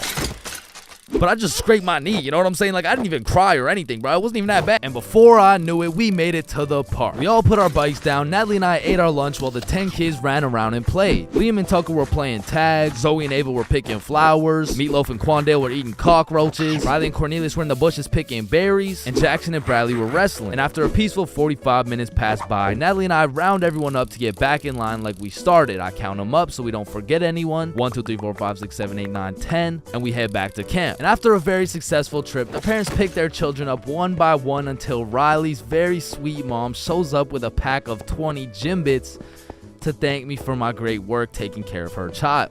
Hey there, I just wanted to say I appreciate you so much for taking care of Riley today. Yo, what? Thank you so much. You really didn't have to. No, it's my pleasure, truly. Oh, okay, well, thank you so much. So, where's my little guy? Oh, he's right here. My heart dropped straight to my stomach, bro. And as I'm looking around for Riley, I'm trying to recall the ride home, and I genuinely just don't remember seeing Riley at all. And that's when I remember I last saw Riley playing in the bushes. And this is when my heart goes back from my stomach and drops down to my testicles, bro. To this day, my heart has never dropped so hard. This woman trusted me with her son, and I don't know where the fuck he is. So, where is he? Man, that right there is a great question.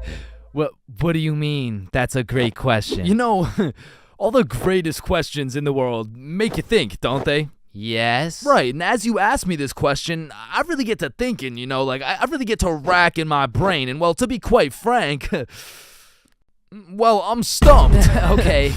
Okay, what do you mean you're stumped? I don't know where Riley is. What do you mean you don't know where Riley is? Okay, yeah, nah, let's just put it like this. Do you know where Riley is? No. Yeah, nah, me either.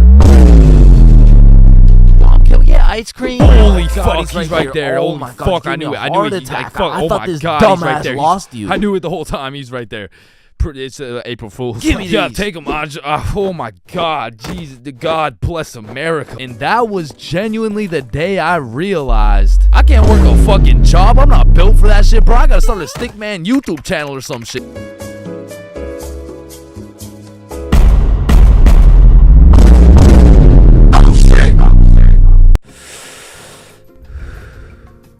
Yo, you can live the rest of your life without breathing. What? No, you need to breathe. Hey, watch and learn, my friend. Oh, shit. Would you look at that? Okay, class, today we're gonna be studying atoms. Yes, Chains. If we're made out of atoms, and we're studying atoms, Does that mean atoms are studying themselves? Chains, are you high?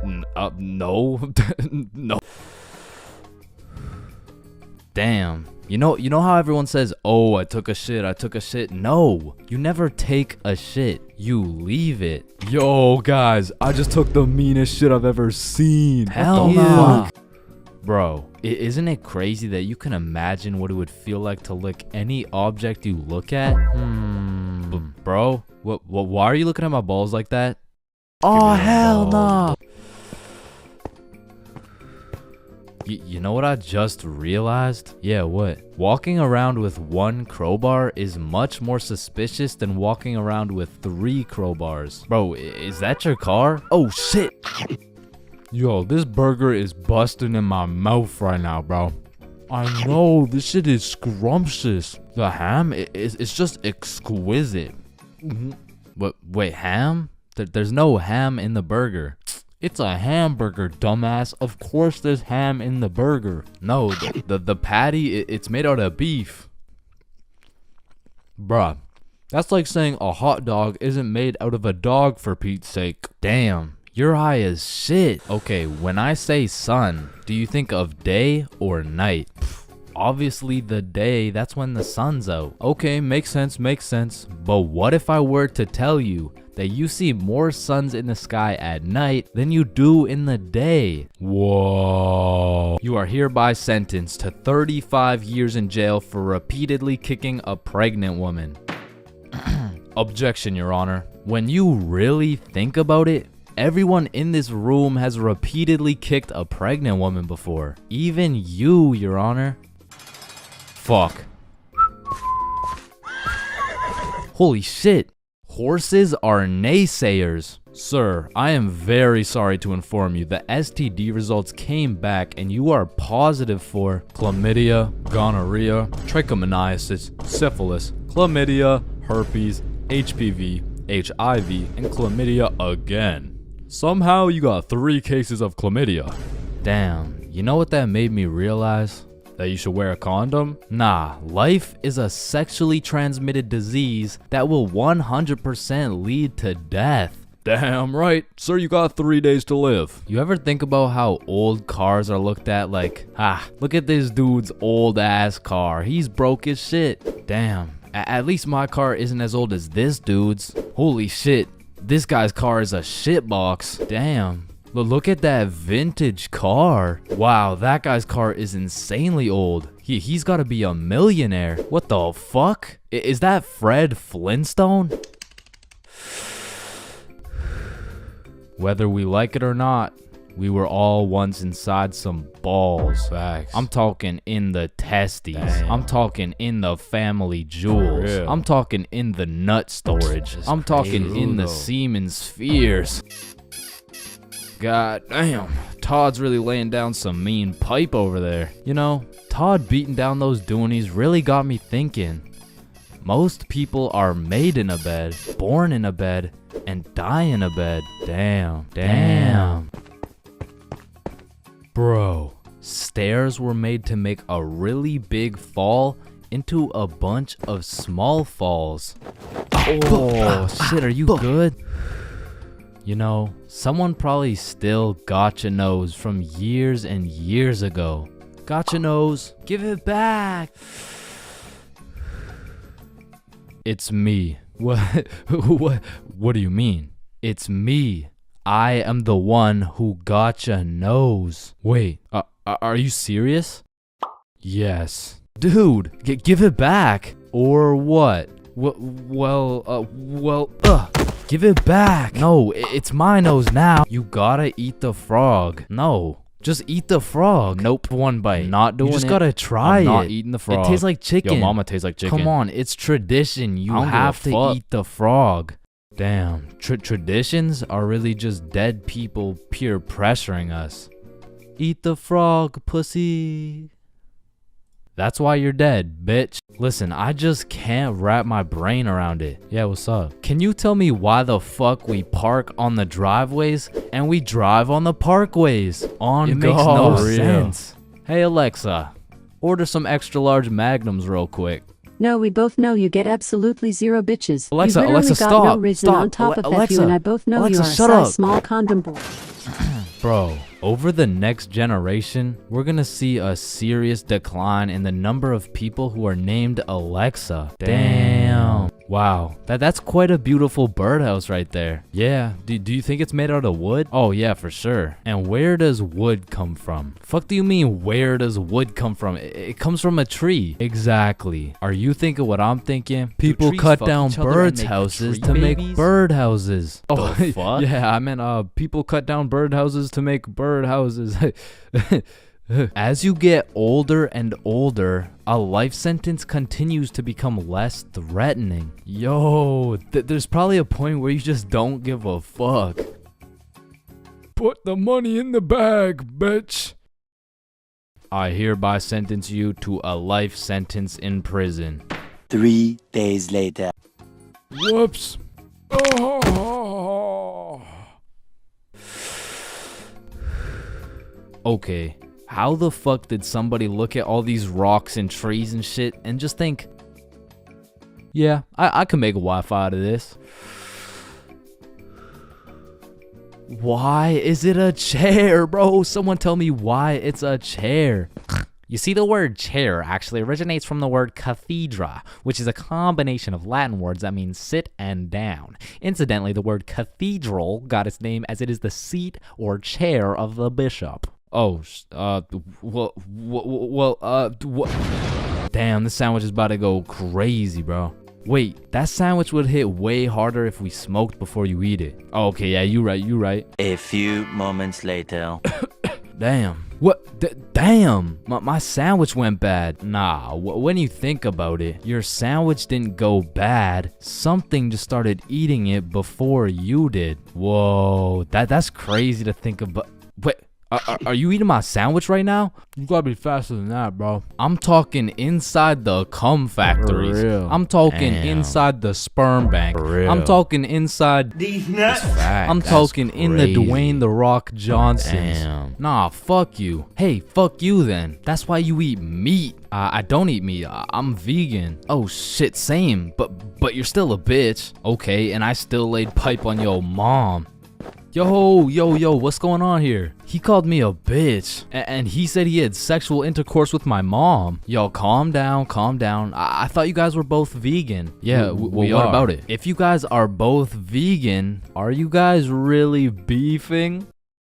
Damn, that was unfunny as fuck. Should we just beat his ass? Yeah, we should. Shit, damn. I see here. Looks like your toothpaste hasn't been doing the job. Try this one. 9 out of 10 dentists recommend this toothpaste. Wait a minute. If dentists make their money off people having bad teeth, and 9 out of 10 dentists recommend this toothpaste, why would I choose to use this one? Go. Shit, he knows. Man, you ever think about how the ocean is just some really big soup? Damn, I guess you're right. Or have you ever thought about how there's more airplanes in the ocean than submarines in the sky? Oh shit, apparently not. Damn, we're high as fuck. Man, you know what I just realized? What's up? Your balls are kind of like a body bag of sorts. You know what I'm saying? You gotta stop looking at my balls, bro. Okay, but who named it a chair? Like, who just looked at this thing and was like, oh, yup. This is gonna be called a goddamn fucking chair. Boom. Oh, you scared me half to death. What happens if you get scared half to death twice? Oh, I don't know. It's just a saying. Boo. Oh shit, is he dying? I think. Damn. When you really think about it, most guys will get their first set of flowers at their funeral. That's some real shit. Wait, Chains, are you high at a funeral? No. Getting too high and ordering Chinese food 3 times because you keep forgetting you ordered it is one thing. But being too high in public is just one situation you don't want to be in. Like when you're too high in public, it feels like there's always a spotlight on you. And that all these random people you walk by are staring you down. But whatever you do, you can't make eye contact with anyone, or else that person will snatch your soul. If anyone else gets paranoid when they get high, then I know you can relate. I'll be out here fighting demons trying to walk to the gas station like, okay, relax, you're gonna be okay. The gas station is right there. Holy shit, it's the cops. They're after me. Man, something in that gas smokes away all your logic and reasoning. Like, it'll have me jumping from conclusion to conclusion like I'm playing Mario. Did that girl just look at me? Shit. She must think I'm sexy. Wait, no. She knows I'm high. Holy shit, she's probably an undercover FBI agent. She's getting back up as I speak. I gotta get the fuck out of here. And sometimes when you're schmacked in a public setting, you're just forced to talk to people. Don't make eye contact. Don't make eye contact. Hey man, do you know where the Walmart is around here? Wait, fuck. What did he say? He probably just asked how I was doing. Oh, I'm good. How are you? I'm good, but do you know where the Walmart is? Oh, yep. Yeah, I'm good. Thanks for asking. Phew, good thing I played that one off. Or I mean, you could always just take the good old safe route. Hey man, do you know where the Walmart? When you get way too baked in public, you also feel super self-conscious about everything. Am I walking weird? How do I even normally walk? Why am I walking like I just shit my pants? Okay, this feels pretty normal.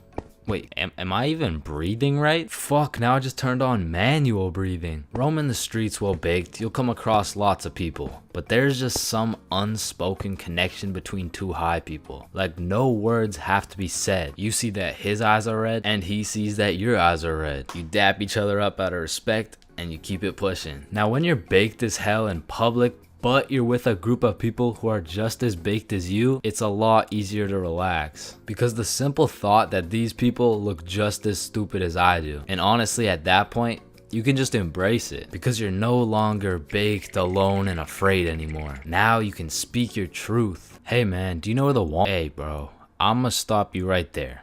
I am fucking baked. And therefore I cannot help you locate anything you may be looking for. And listen, being baked and Mickey D's go hand in hand. The problem is, you have to actually talk to the McDonald's guy to get your food. Like when I'm baked, I just don't have the brain capacity to communicate what I'm thinking. Shit, I'm probably gonna get a Big Mac. Hi there, what can I get for you? Do you guys have burgers? No shit, we got burgers.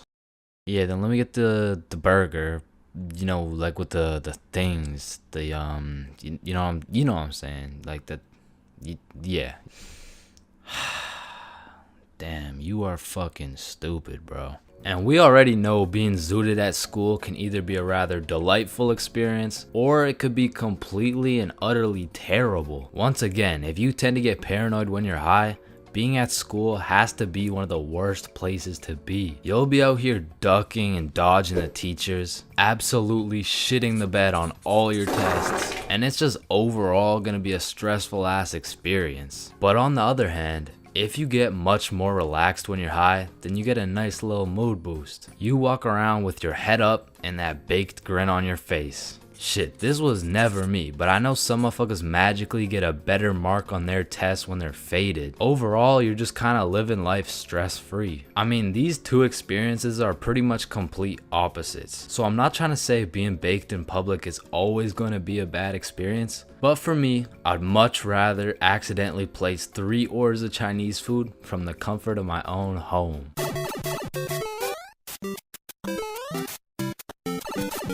So, as I mentioned in my fast food video, I worked at a place called Jim Jordan's. Not to be confused with the popular Canadian establishment Tim Hortons. With that being said, at the time I had already worked at Jimmy's for a year. And to be fair, I couldn't care less if I got fired. So one day I got booked for a night shift from 6 p.m. to 12 a.m. But that wasn't gonna stop me and the boys from smoking up beforehand. So we're all chilling at Bob's crib and we all take a hit. We all ate some snacks. Listen, you know the drill. But then Bob asked, "Are you guys trying to watch some TV?" Nah, I'm really just trying to fuck up these Doritos. Yeah, I could watch something. So Bob throws on the first thing that comes up.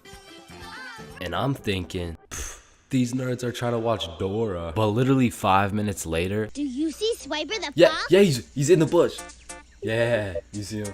Where? In the bush. I don't see him. He's right there. Where? Right behind you. Right behind. Yes. Swiper, no, swipe. Oh hell no. All of a sudden, I was invested. This show had me in a trance. We were banging out episode after episode, and when I go to check my phone, it's already 5:59. So I'm like, oh shit, I got work in 1 minute. So I run to my car. I wouldn't drive. Not because I'm baked as shit. I was just broke, bruh. I didn't have a car. I was working at Jim Jordan's. So I haul my ass over to the bus stop. Then I wait there as fast as I can. I get on the bus. Then I get off the bus. Then eventually I make it to Jim Jordan's. Needless to say, I was late as hell. And of course my manager had something to say about it. But shit, I was higher than gas prices right now, man. You can't be coming in late like this. Yeah. Jonathan had to stay an extra 30 minutes to cover you. It is very unprofessional to show up late. Are you even listening? Yeah, What did I say then? For sure. Yeah. She definitely knew I was high as hell. But she couldn't fire me. Cause honestly, nobody else wanted to work there. So I throw on the gym drip, hop on the drive-through window, and I'm the type of dude whose brain just disintegrates when I'm high. So I was just chilling, you know, doing my thing. But all of a sudden, some guy comes through the drive-through and tries to kill my vibe. Sir, hello? Do you have my food? Yeah, what do you want? Well, I just ordered some food back there, and bro, what do you think this is? McDonald's? Yeah, I'm gonna keep it a stack. Most of my brain cells were still at Bob's crib watching Dora, and I guess one of my coworkers noticed that. Yeah, you should just make the drinks. I'll be on drive-thru. Okay. Even though I didn't have to talk to people anymore, my brain still refused to start braining. Yo, Chains, chill. Wait, what? Looking back, I am really sorry for whoever ordered something that night, because I wasn't even reading the orders. I was out here freestyling with the coffee. A little bit of this. Oh, yep, a little bit of that. Whole lot of this. Is this the black coffee? What is this, the black coffee? Yeah. Yep. Yep. Then I went on my break. Alright, Chains, what do you want? Well, what do you guys have? Bro, you work here. Can I get, everything? Oh, everything bagel? Nah. Just everything. Jim Jordan's never hit so hard in my life. I was an hour into my 30-minute break demolishing a meal for 5. Honestly, that day, I was probably one of the worst employees ever. But shit, I was having the time of my life. Wicka. Until some Debbie Downer tried to kill my positive vibes. Hey, who made this coffee? That'd be me. I asked for a black coffee and got a cup full of sugar and cream. Are you sure you didn't order that? And boom, she went off. I can't believe this. This is a disgrace. This is outright disrespectful. Let me talk to your manager right now. And listen, I know not everyone's brain just disconnects when they get high, but for those of you who are anything like me, don't go to work high if you want to keep your job.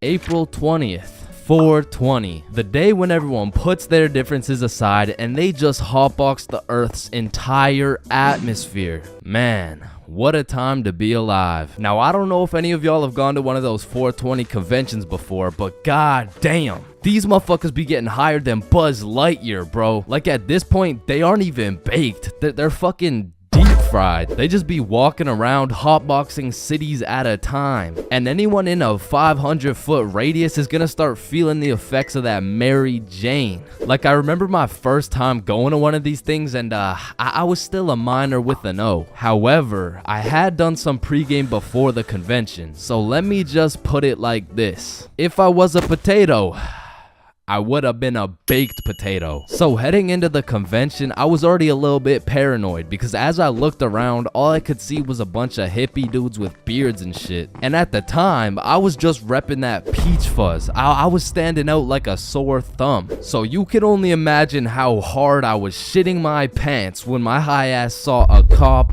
walking in my direction. I instantly started brainstorming how I was gonna outmaneuver this cop so he doesn't send my ass to jail. So boom, busted a right, dropped the shoulder, hit a left, and I ran into this crowd of people. And I don't know about y'all, but for me, whenever something remotely scary happens while I'm zooted, I'm gonna be paranoid for the rest of my high. So in my high ass brain, I'm like a wanted criminal. I got 5 stars right now. So I'm out here constantly scanning the area for 12, right? But I start to make some notable observations. I realize half these motherfuckers are wearing sunglasses and it's not even sunny. Like, how the fuck did I miss the memo this bad? But luckily for me, there's hundreds of dudes selling overpriced random ass shit. So it really didn't take long for me to find a dude selling sunglasses. And even though it was 25 bones for these shitty ass sunglasses, I still cop them so I can hide my identity. And of course, the glasses have the devil's lettuce plastered all over them, but I'm El Chapo level wanted at this point. So I'm doing anything I can to hide my identity, including dropping my life savings on these dog shit glasses.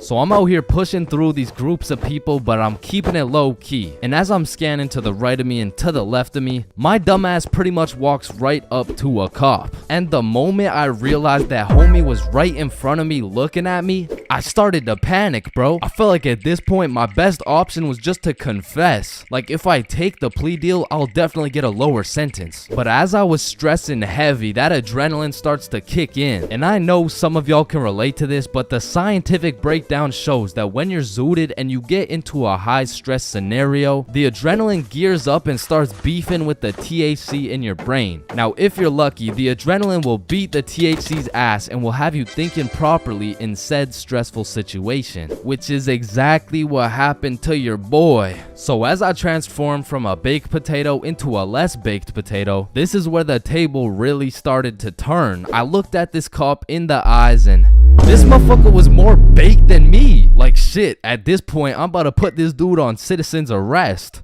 Officer, are you baked right now? No, there's a sorry, there seems to be a lot of cannabis in the air right now, and so it's like this poor officer probably had to pull an 8-hour shift in the world's biggest hotbox while trying to do his job. And needless to say, after realizing the officers were faded than a hoe, I had no problem walking around with my peach fuzz mustache smoking on that Mary Jane.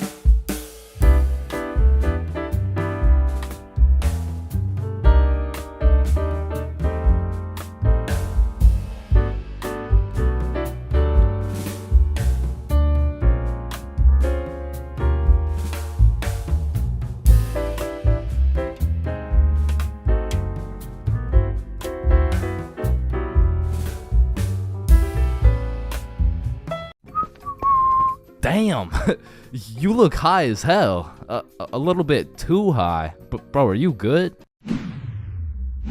Damn, I've been there, bro. But don't worry, I know just what you need. Wait, what's that over there? Shit, are you still high? Damn, that usually works. You really gotta be high as shit, huh?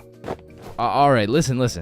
Just chill out, bro. I know you probably think you're ODing on Mary Jane, but trust me, you can't. In fact, scientists say you would need to smoke at least 20,000 joints in 15 minutes to OD. And trust me, once you hit the 16,000 joint mark, your lungs will be looking like dehydrated SpongeBob. Oh shit, speaking of dehydrated SpongeBob, you're looking like dehydrated SpongeBob. So here, drink some water. You gotta quench that cotton mouth, and water's always a safe bet to flush out some of that unneeded THC. But you know what tastes better than water? Some goddamn motherfucking lemonade. So find the nearest lemonade stand and absolutely ravage that shit. Leave no lemons to spare because science says lemons contain limonene, which is a compound that can counteract the THC by calming your brain. Another solid way to calm down from a crazy high is sniffing some peppercorn. Whoa, wrong line, bro. You're trying to get less high. You're supposed to sniff this one. Okay, now how you feeling? Damn, still too high? God damn, how much did you smoke? Shit. Oh, I know just what you need. A DAP pen. No, listen. This is no regular DAP pen. This is a CBD pen. Now, when you take a hit of this bad boy, the CBD compounds in your brain will sit in the chair the THC would have sat in, meaning the THC can no longer infiltrate your brain and convince you there's somebody in your walls. Plus, the CBD can help you chill out a little bit. So here, take a hit. Oh, fuck. Wrong one. My fault. Here's the CBD one. Okay. Now, before I keep telling you everything you should be doing, it's pretty important to hit you with a few common mistakes motherfuckers make when they get too high. Do not attempt any of the following. Call an ambulance. Call your mom. Smoke more. Eat oranges. Watch horror movies. Cook with oil. Start a fire. Going into a public setting where speaking is necessary. Spend your life savings on food. Operate heavy machinery. Convince yourself you're the only real human person on the planet and everyone else is really just an AI programmed to pretend like humans, and everyone you've ever known wasn't even really a human, including your mom, your brother, your homie, or driving. Don't drive. Now, generally, if you avoid all these dumbass ideas, you should be chilling. So now that we got that out of the way, the best way to ride out a high is to gather all the finest munchies in the game, which include but are not limited to ice cream, sweet heat Doritos, Cheetos, pizza, some Mickey D's, milkshakes, Reese's peanut butter cups, pizza rolls, chicken strips, any sort of fruit, and of course, Cinnamon Toast Crunch. And once you've prepared a meal fit for champions, you can then throw on some absolutely amazing top tier YouTube content. Or if you're really trying to get invested, a cartoon. Now, choosing a cartoon is gonna feel like one of the most important decisions of your life, so I'm gonna let you know right now, just choose anything, bro. Your high ass could sit and watch Cocomelon for hours, so just choose a safe bet, like the most goated show of all time. The Amazing World of Gumball. Now, once you've chosen your show, stop thinking so much and let the show do its thing. Because in just a few minutes, you're gonna be invested. And when I say invested, I mean you will invest your entire consciousness into the show. Like shit. You'll be in the show. You'll be out here posted up with Gumball and Darwin, and you can even chop it up with Gumball's fine ass mom. And before you know it, you're 25 episodes deep, and then you step back and realize everything's gonna be alright. Getting zooted is a remarkable experience. However, the moment you step into a public setting, everything changes. I mean, being baked in public is the equivalent of trying to run track with clown shoes on. It's the equivalent of being an astronaut in the ocean. It's like bringing a sword to a gunfight. And trust me, I've been caught lacking, baked beyond belief on several occasions. That is, until I learned the art of pretending you're not zooted. So, the first order of business is covering up that dank smell. Cause shit, you and I both know if you get caught reeking of that sweet, sweet smell of Mary Jane, your cover's blown. So take some Axe, some cologne, some goddamn Febreze, and just douse yourself. And just when you think you put too much, spray some more, bro. And although all this Axe is gonna have you smelling like a frat boy, it is crucial that we avoid the following scenario at all costs. You get some of this. Nice. Yo, do you think you can still smell it? Nah, dude. I can't smell it at all. What about me? Shit, it's like we didn't even smoke. But truth be told, both of these motherfuckers smell like weed, bro. The next order of business is those goddamn bloodshot eyes. I'm not gonna lie. Those eyes of yours are a dead giveaway, bro. I mean, you look fucking obliterated. Like, go look in the mirror. What the hell? Yeah, we're gonna need some eye drops real quick. Just a few drops here. You know what I'm saying? A few drops here. Yup. Yeah, that's a lot better. But you know what? For a little safety measure, throw these hoes on. Damn. Now you're looking sober and fresh as fuck. But how are you feeling? Your mouth's a little dry, huh? Well, I got just the thing for you. You see this? Yeah, shit's called water. It's gonna help you with that cotton mouth, and it'll keep you hydrated. Yeah, that's some good old H2O. Nice. Yeah, no, go take a look in the mirror. Yeah, you're looking good. But before you go outside, we gotta go over some of the basic principles of pretending you're not faded. Number 1 is no rambling. Talking too much can be a slippery slope, which will ultimately compromise the mission. Yo, Chains, what time is it? It's 107. 107? Wait. Bro, 107 isn't How the time. did the first person make the clock even know what time it was? What is this dude talking Did they about? just randomly decide and, just start running with it? Hold up. Chains is baked as hell. No. And principle number 2, don't talk too little. Although talking too much can sell the mission, so can talking too little. Hi there, what can I get for you? Sir, what do you want? Hello, welcome to McDonald's. What the fuck do you want, bitch? Yeah, we got a customer who's on fucking Mars. And last but of course not least is the golden rule for pretending you're not zooted.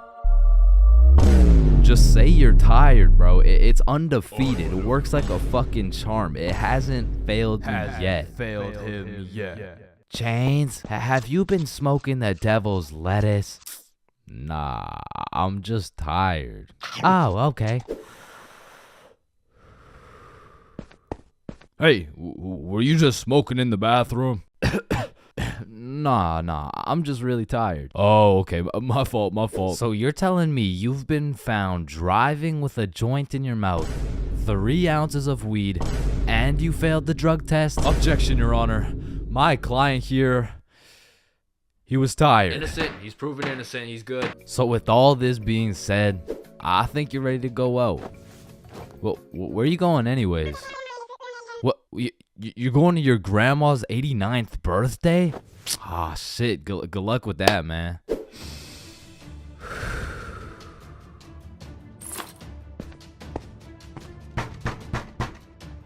Oh, grandson, it's so nice to see you. As a broke stick man like myself, I spent my fair share of time on the bus. And if you spend a long enough time on the bus, you will see some weird ass shit. I mean, I remember my first time getting on the bus by myself. I was feeling strong and independent. Next thing I know, a crackhead sits down beside me talking about yabba dabba doo. The world is ending and you're gonna die a painful and lonely death, buddy. And just like that, I went from strong and independent to shitting my pants. Yeah, bro, the bus is just something else. Like 1 in 10 people who enter the bus are straight gremlins, bro. I'm talking about the gremlins who know the perk is fake, but they still pop it. Now you just gotta sit next to this motherfucker for another 30 minutes while he tells you about the kids in his basement. But to be fair, these gremlins aren't even the worst part of the bus. The worst part of the bus is the energy. You walk in there and everyone just stops and looks at you like they're sizing you up or some shit. And you know who sizes you up the most? The fucking goddamn motherfucking bus driver, bro. These bus drivers are just eternally pissed off. Every time I would get off the bus, I would try and cheer bro up, but they're just like allergic to happiness or some shit. Hey, thank you. Have a great day, man. Shut your ugly ass up, little boy. I already know you get no bitches with your big ass forehead, no drip having ass with your skinny ass arms. Boy, you're built like a stick man, bruh. Damn. Hey, bro, there could really only be 2 reasons why these bus drivers are so mad all the time. Either they had a demon villain origin story where they were abandoned as a child and never shown any form of love until one day. In freshman year of high school, Timmy met Linda. Linda was kind, smart, beautiful, and she paid attention to Timmy when nobody else would. Timmy asked Linda to be his girlfriend, and she said yes. They dated all throughout high school, and they even got into the same university so they could be together forever. Until one day, when Timmy's world was flipped upside down. Timmy found out Tyrone had been laying some mean pipe on Linda this entire time. Everyone in Timmy's school made fun of him. Timmy could not let this slide. So he called out Tyrone to run the ones in front of the entire school. And without a single word, Tyrone winds up and hits Timmy with the meanest left hook any stickman had ever seen, leaving Timmy slept, out cold, unconscious, in front of his classmates, his teachers, and even in front of Linda. Cause shit, if that happened to me, I'd be just as mad as Timmy over here. Now, realistically, the only other reason these drivers are so constantly mad would be because the driver's seat secretly has a stick built in. You see, this would explain why the driver constantly has a stick up his ass. I mean, shit, you really can't even blame him for being mad. But still, I'm gonna blame them, cause I know these motherfuckers get pleasure whenever they see me running at full speed trying to make it to the bus stop in time, cause they start stepping on the gas. Dumbass. To be honest, there's nothing that leaves you more defeated than when you're sprinting to a bus stop, then that shit just cruises on by and everyone on the bus is laughing at you. Damn. Honestly, at that point, I just give up and go home. But it hits a little bit different when that bus is your only way home. And it was the last bus. Cause it's 2 a.m. And now you gotta bunk up with the gremlins on the side of the street. All because that goddamn bus driver had a stick up his ass.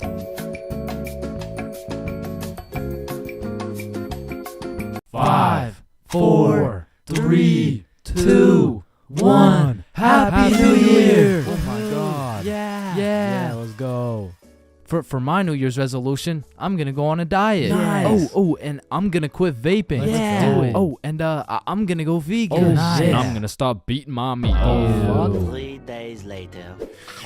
Man, fuck the diet. Right? I didn't even want to go vegan anyways. Wait, guys. Where's Jonathan? Alright, I'm gonna keep it a stack. This New Year's resolution thing is a whole lot of bullshit. Some goddamn buffoonery. A heaping pile of fucking horse cup. Like, don't get me started on these New Year, new me motherfuckers, man. Like, dyeing your hair and getting another piercing doesn't change shit. Now you're just broke, depressed, and lonely in a different font. And I'm not gonna pretend like I don't see you motherfuckers in the gym for the first 2 weeks. Like, come on now. You and I both know as soon as you get out of this gym, you're about to pick up a large strawberry milkshake, a Big Mac with no pickles, and a side of chicken nuggets, and it's disgusting. But Chains, how do you know down to the exact specifications of the order?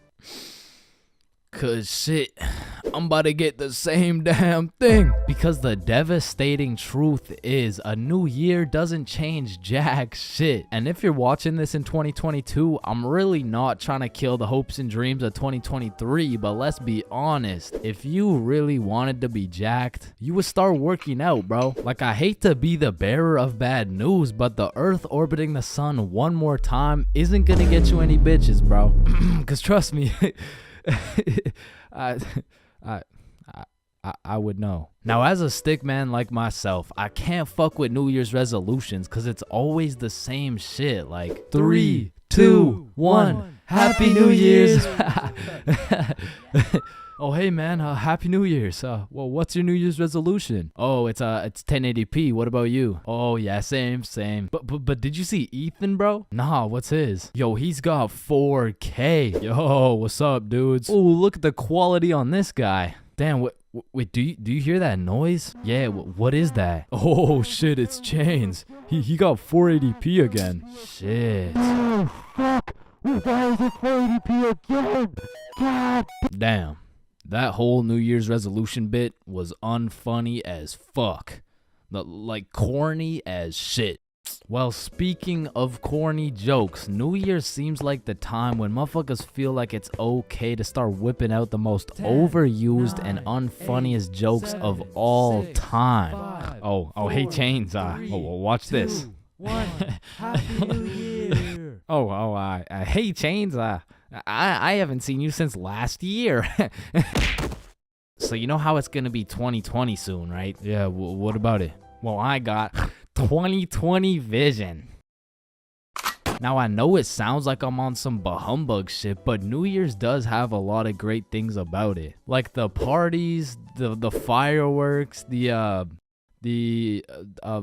parties. And so you may be thinking, Chains, why are you like the Grinch of New Year's resolutions? Why do you hate New Year's resolutions so much? Well, the truth is, my hatred for New Year's resolutions dates way back to 2016. It was December 31st. New Year's Eve, 11:59 p.m. This was the very day when a young hopeful Chains decided my New Year's resolution would be to acquire a girlfriend. I tried and I tried, but as 2022 comes to an end, my girlfriend remains unacquired.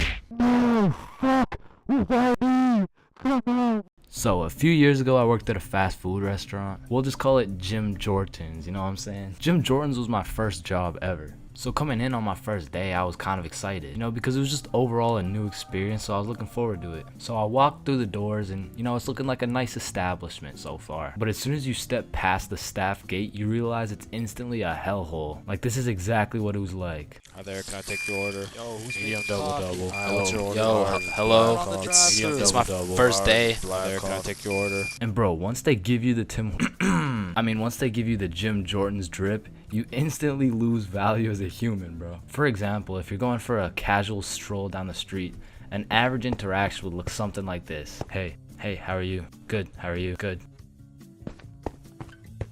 You know, just average small talk things. But once you throw on that Jim Jordan's drip, hey, what can I get for medium black coffee? Make my coffee faster, bitch. And while I was working here, it was just the beginning of the pandemic, meaning on top of the gym drip, you also had to wear a mask. So pretty much people could just see your eyes. And trying to communicate during the pandemic was horrible, because not only did both parties have to wear a mask, there was this big plastic wall between us, and they had to stand 6 feet away. Hi, what can I get for you? What? I said, hi, what? Huh? Ma'am, what can I get for you? Oh, I'm good. Thanks for asking. Oh my god, bro. And man, I already made a video on NPCs, but working in any sort of drive-thru, you'll figure out that drive-thrus are NPCs' prime real estate. It's just like back to back to back NPCs. And when you don't have your average NPC, you'll have a below average IQ NPC. Like, there was this one lady that would come through every day, and all my coworkers knew her as the coupon lady, because every day she would try and use coupons, but somehow never understand how they work. Alright, your total is $15.67. Okay, I'm gonna use a coupon. Alright. What are you waiting for? The coupon? Oh, it's just at my house. And don't get me started on my manager Magnus, bro. Next time I see Magnus, it's on site. Wait a minute, Chains, is that you? The longer I worked there, Magnus just started getting a little bit too comfortable on booking my shifts. After about 10 months of working there, she just decided to give me 5 a.m. shifts every time. And that wasn't even in my availability. So, you know, I would send a polite and professional email, and she would just hit me with some shit like, okay. Then just continue to book me at 5 a.m., bro. So I ended up working there for about a year and a half. And like most people at minimum wage jobs, when you're there for long enough, you just start to care a lot less about getting fired. I mean, I was snatching donuts, whipping myself up some food whenever no one was looking, and hooking up all my homies with free everything. And eventually I just got tired of waking up at 4:30 every shift, so I put in my 2 weeks. And during these last 2 weeks, I did not give a fudge cake, bro. I was out here setting up coffee cups and playing basketball with the gym bits. And if someone was kinda polite to me, I would just hook them up with a free donut. And I remember on my last day, I was working a night shift, and it was just about 15 minutes before I got off forever. And some dudes rolled up in the drive-thru baked as hell. Hey dude, can you check how much is on this gift card really quick? Yeah, you got 21 cents on it. What can we get for 21 cents? One sec. I just went to the back and cleared the shelves of every single donut in sight, and I just sauced them all for free. Yo, thank you so much, dude. You're the GOAT. Can't believe this cost 21 cents. So yeah, that was my experience working fast food, and it's definitely not fun, but I feel like it's a valuable experience. Because now that I know I hate working there so much, I'm gonna work hard enough so you will never catch me working in fast food ever again, bro.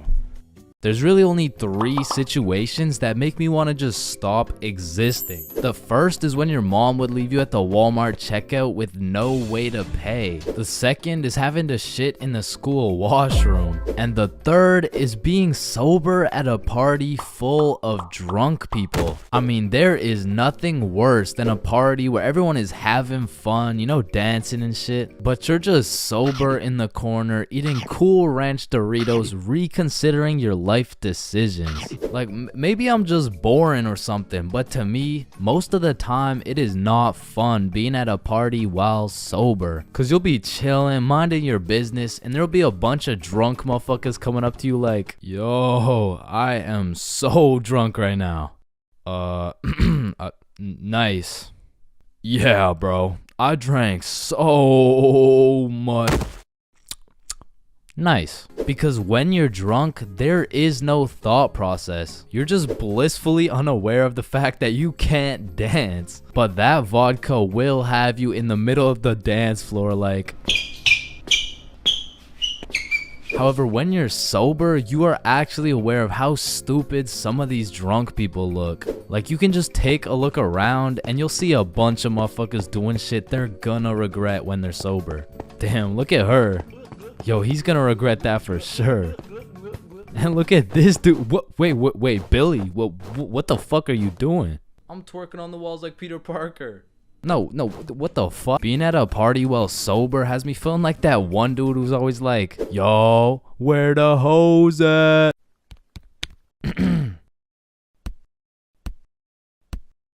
Because let's be real, rizzing up a drunk girl while you're sober is practically illegal. Like, yo, are you from Tennessee? Cause I'm trying to fuck. Sir, hands behind your back. God damn. And honestly, when you're sober, talking to drunk or high people in general, it's just like interacting with NPCs. Damn, I'm drunk as shit. Man, I love you so much, man. Like I love you, man.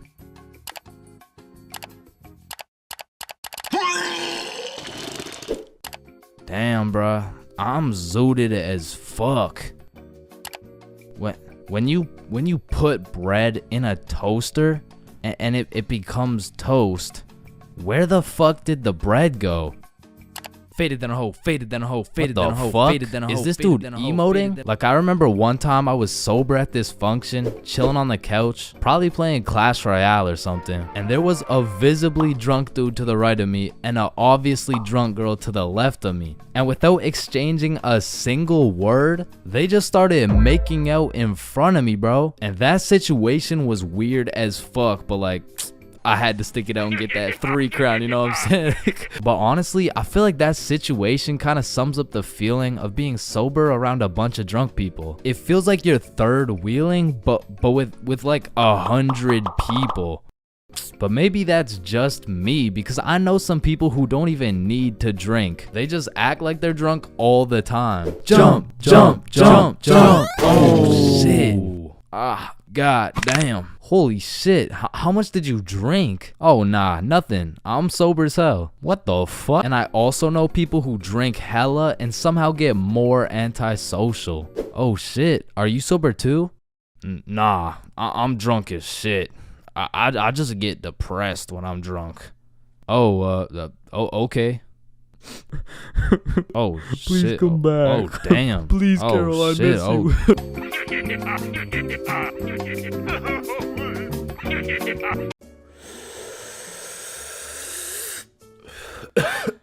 Space isn't empty. It contains everything that exists. Hey bro, you think this mirror's good? Nah, it's in used condition. What do you mean? Walmart doesn't sell used mirror? Oh, we're using it right now. Damn, I've been hitting this joint for way too long. I should probably pass it to the next person. You ever thought about how most of the sky is actually below our feet? No, it's right up there. Holy shit. Okay, guys, I'm gonna be your waiter for tonight. Just give me a second and I'll be right with you guys. We are the waiters. Bro, what are you talking about? No, think about it. If we're waiting for the waiter, then we are the waiters. Hey, nice belly button, bro. Hey, thanks, man. Your belly button is really your old mouth, by the way. What the fuck? Yo, is your thumb even a finger? Fuck, man, I don't even know. It's kind of just a thumb. So if your thumb isn't a finger, then there is no middle finger. Hold up. If you were the first person in the world to break 2 world records, then that would be a world record. So you'd be the first person to break 3 world records. But then that would make it 4 world records. And that would make it 5 world records. Holy shit. Then it would be 6 world records. Man, who the fuck named this shit a chair? Like why a chair? Hey bro, I got you a milkshake. Oh, thank you, man. Does a straw have 1 hole or 2? Obviously it's 2. No, but what if it's just like 1 long hole? What's the point of life? If you get a bigger bed, you have more bedroom, but you have less bedroom, you know, like bedroom, like. Can I get a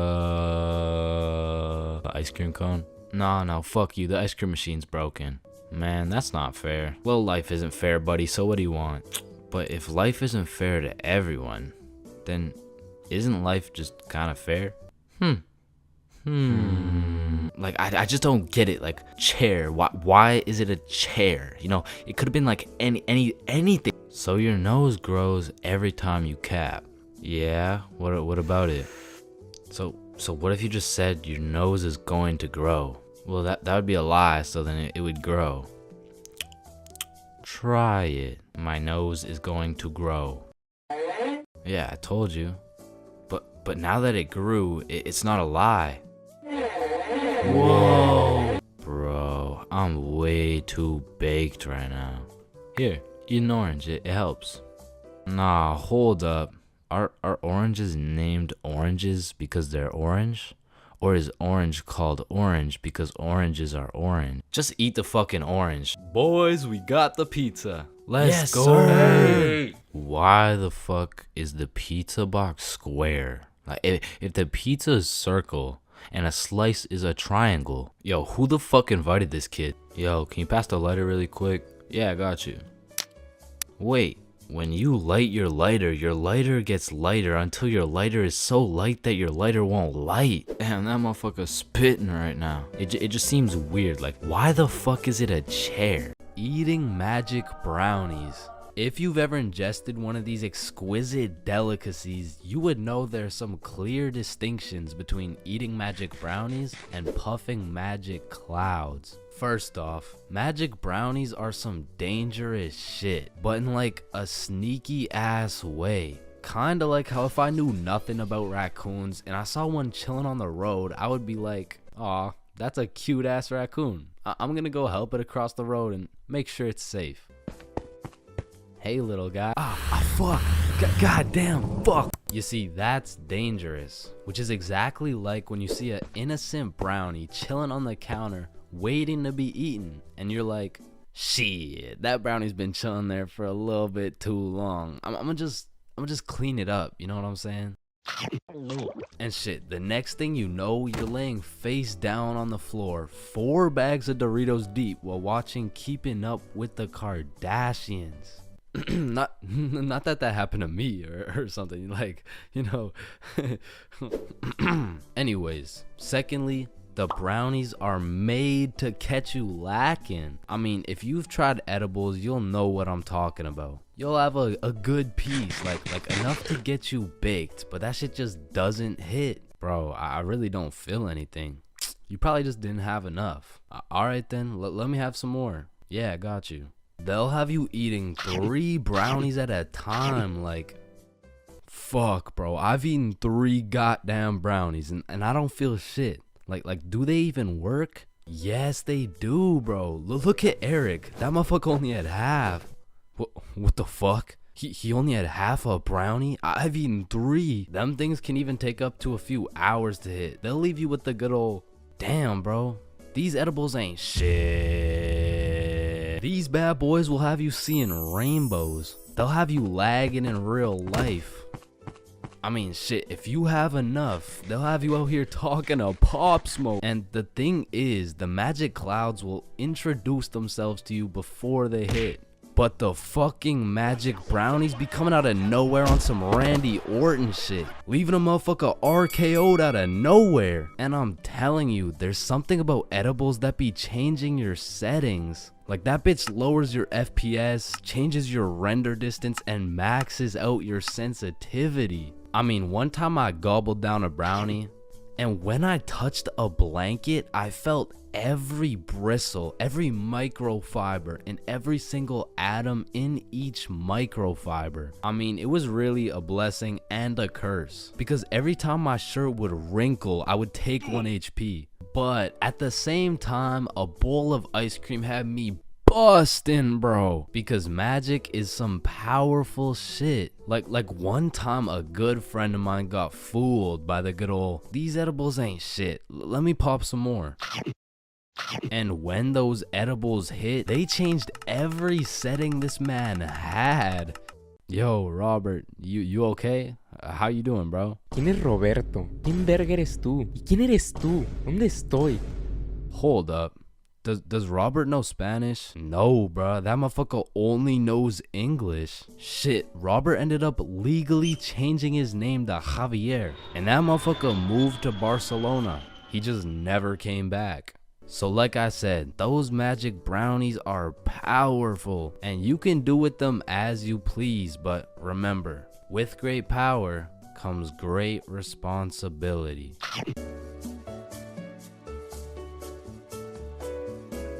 Fulcrum, come in. Faded in the hole, faded in the hole, faded in the hole, faded in the hole, faded in the hole. Damn, bro. We gotta get as high as this dude. Facts. How does this motherfucker get so baked? I don't even know. Let me check. Oh, here. Yup. Just getting faded in a hole out here at the fucking goddamn Burger King, you feel me? About to take my first Smackington off the Benjamin. Damn, it looks like we gotta hit the Benjamin in a Burger King. Yo, what the fuck is a Benjamin? I don't know, but I'm trying to find out. Yo, how's it going? Yeah, we're good, but I was looking to buy a Benjamin. Damn, you dudes are about to take a trip to Benjamin City, huh? Yeah, we're about to hit the Benjamin and things of that nature. Awesome. Here you go, Yodi gang. Thanks, man. Oh, and dudes, but between you and me, there's a Burger King next door, if you know what I mean. Oh, thank you. Alright, so I guess we just walk in this bitch and start hotboxing this Burger King. Bro, isn't that illegal? I don't fucking know.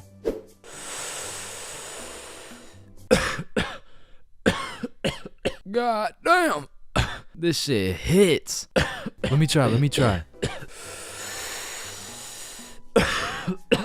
Damn. Unfortunately, you guys can't be doing that in our Burger King.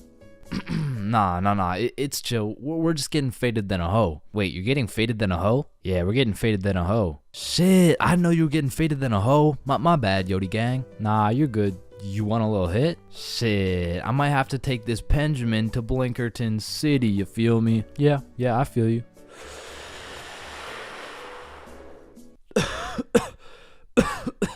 Damn, this Benjamin rips harder than a hoe. Yeah, have a good rest of your shift, man. Yeah, you too. Fuck, did I just say you too? Listen, I don't know about you, but this Benjamin got me feeling faded than a hoe, faded than a hoe, faded than a hoe, faded than a hoe, faded than a hoe. Wait, are you hearing what I'm hearing? Oh shit, is that? It can't be. Need I say more, Yodi gang? Holy shit, it's him! Damian Luck 925. I am the original Fulcrum. Fulcrum, come in. Yup. Yodi gang, you feel me? No way, we were literally just hitting the Benjamin in this Burger King. Double Benjamin City session, shall we? The double Benjamin? Damn, bro, we gotta try the double Benjamin.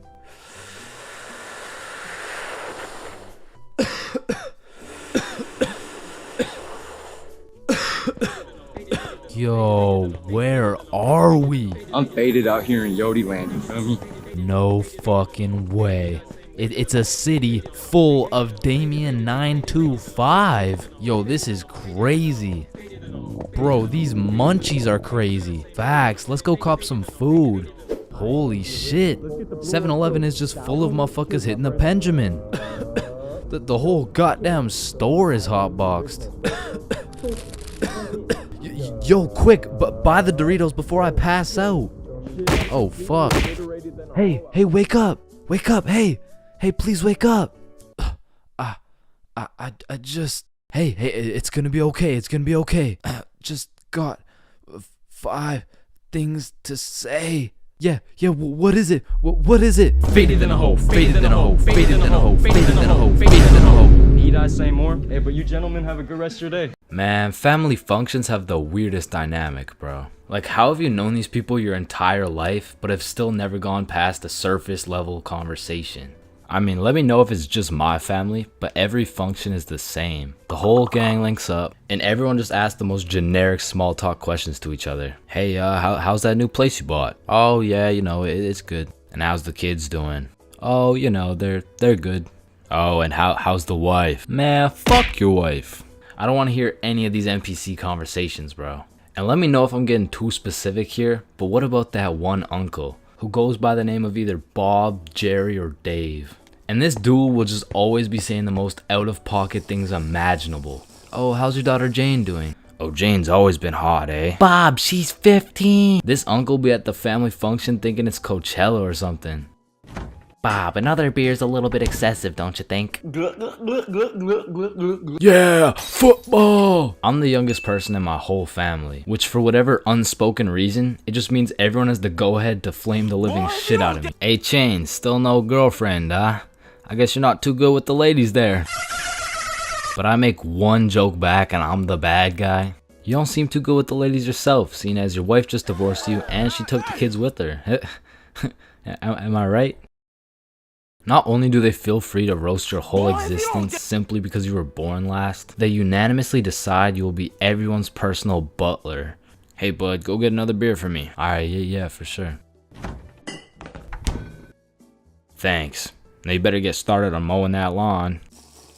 Grass isn't gonna cut itself, am I right? Oh my god, bro. And coming into these family functions, you would think your mom is your closest ally. But as soon as she gets the chance, she will expose your biggest secret for a little bit of parent clout. You guys will never guess what I found under Chain's bed yesterday. Oh my god, what is it? Yeah, tell us. What? No way. Sometimes when my family tries to make small talk with me, they just miss the boat completely. So, buddy, how's those swimming lessons going for you? The swimming lessons I took when I was 5? Yeah, right, those ones. They're good. I finished them a little while ago. Oh, is that right?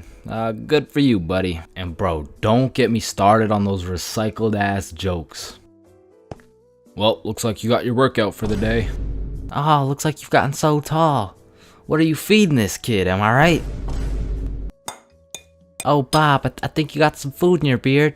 Oh, don't worry, I'm saving it for later. Ah, good one, Bill. Oh, Bob, he's so funny. Thank you.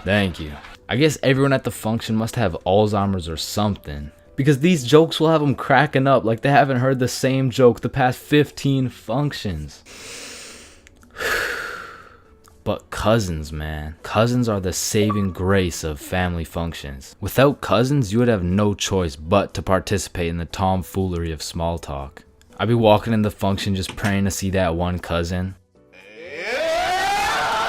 And bro, I have a family function survival tip for you. You always have to stay within arm's reach of either your siblings or your cousins. Because whenever some bullshit goes down, you just give each other the look and flee the scene. And because when you get caught lacking on your own at the function, you get jumped. Metaphorically speaking, of course. For most of my life, I've known how to swim. But by that, I mean, if my life depended on it, I could swim from one place to another. I don't even know if swim is the right word. Like, if you saw me casually enjoying a little swim at the pool, you'd be like, does he need help? Like, is he drowning? I mean, like, I did take swimming lessons, but I quit at level alligator, bro. I never even made it to level 1. With that being said, this incident dates way back to when I was in grade 4. We were going on a field trip, and of course, it's to the pool. But I'm not stressing. I know I safely passed level penguin, so I should be chilling. My whole class and I walk into the entrance of the pool, but before anyone was allowed in the pool, they asked everyone if they knew how to swim. And I thought, we're in grade 4, there is no way somebody still doesn't know how to swim. And just as I presumed, nobody needed a life jacket. So me and the gang are swimming around, you know, jumping off the diving boards. Fun stuff for a grade 4 field trip. But after about an hour, my friends and I are just chilling in the deep end. And that's when I see a kid in my class named Ben on some floaty things coming in our direction. A little backstory about Ben. For as long as I can remember, this dude has been on my nuts. So when I saw this dude coming in my direction, I assumed he just wanted to say hi or something. But as he made his way towards me, I could tell he was struggling. So I swim over to help him out. Oh, hey Ben. How are you? This kid jumps off the floaty thing onto me. And this man has the meanest grip on me. Pause. Well, this shit had to be some sort of attempted murder, bro, because he had me in a chokehold and his legs were wrapped around my arms. But they did not prepare me for this shit in level alligator. So instantly I start sinking and I hit the bottom of the pool. Keep in mind, Ben is chilling on top of me with his head out of the water this whole time. So I jump off the bottom of the pool just enough to get my head out of the water for a few seconds. Ben, get off me. And when I look up, I see this dude Ben with the straightest face in the world. Like this motherfucker has no clue I'm out here fighting for my life. And he says in the most monotone voice, "I can't swim." Ah, hell nah. I'm trying to fight him off me, but keep in mind my arms are tied up. So I gather all the strength out of my skinny ass grade 4 legs and I jump just enough to get my head out of the water again. Lifeguard, help! Oh, you guys, stop playing around in the pool. That's it. I'm fucked. I'm dead. And out of sheer anger, I decide, fuck it. If I'm dying, you're dying with me. I duck as far as I can under the water so both me and Ben can't breathe. But I'm running out of air. I start to get lightheaded. Man, that's crazy. This is really how I die, huh? And just as I had lost hope, my main man Bob comes in on some Superman shit, pulls Ben off me, and swims me over to the shallow end. I cough up some water, but eventually I catch my breath. So that's the story of how I almost died. And it's also the story of why I owe my life to Bob.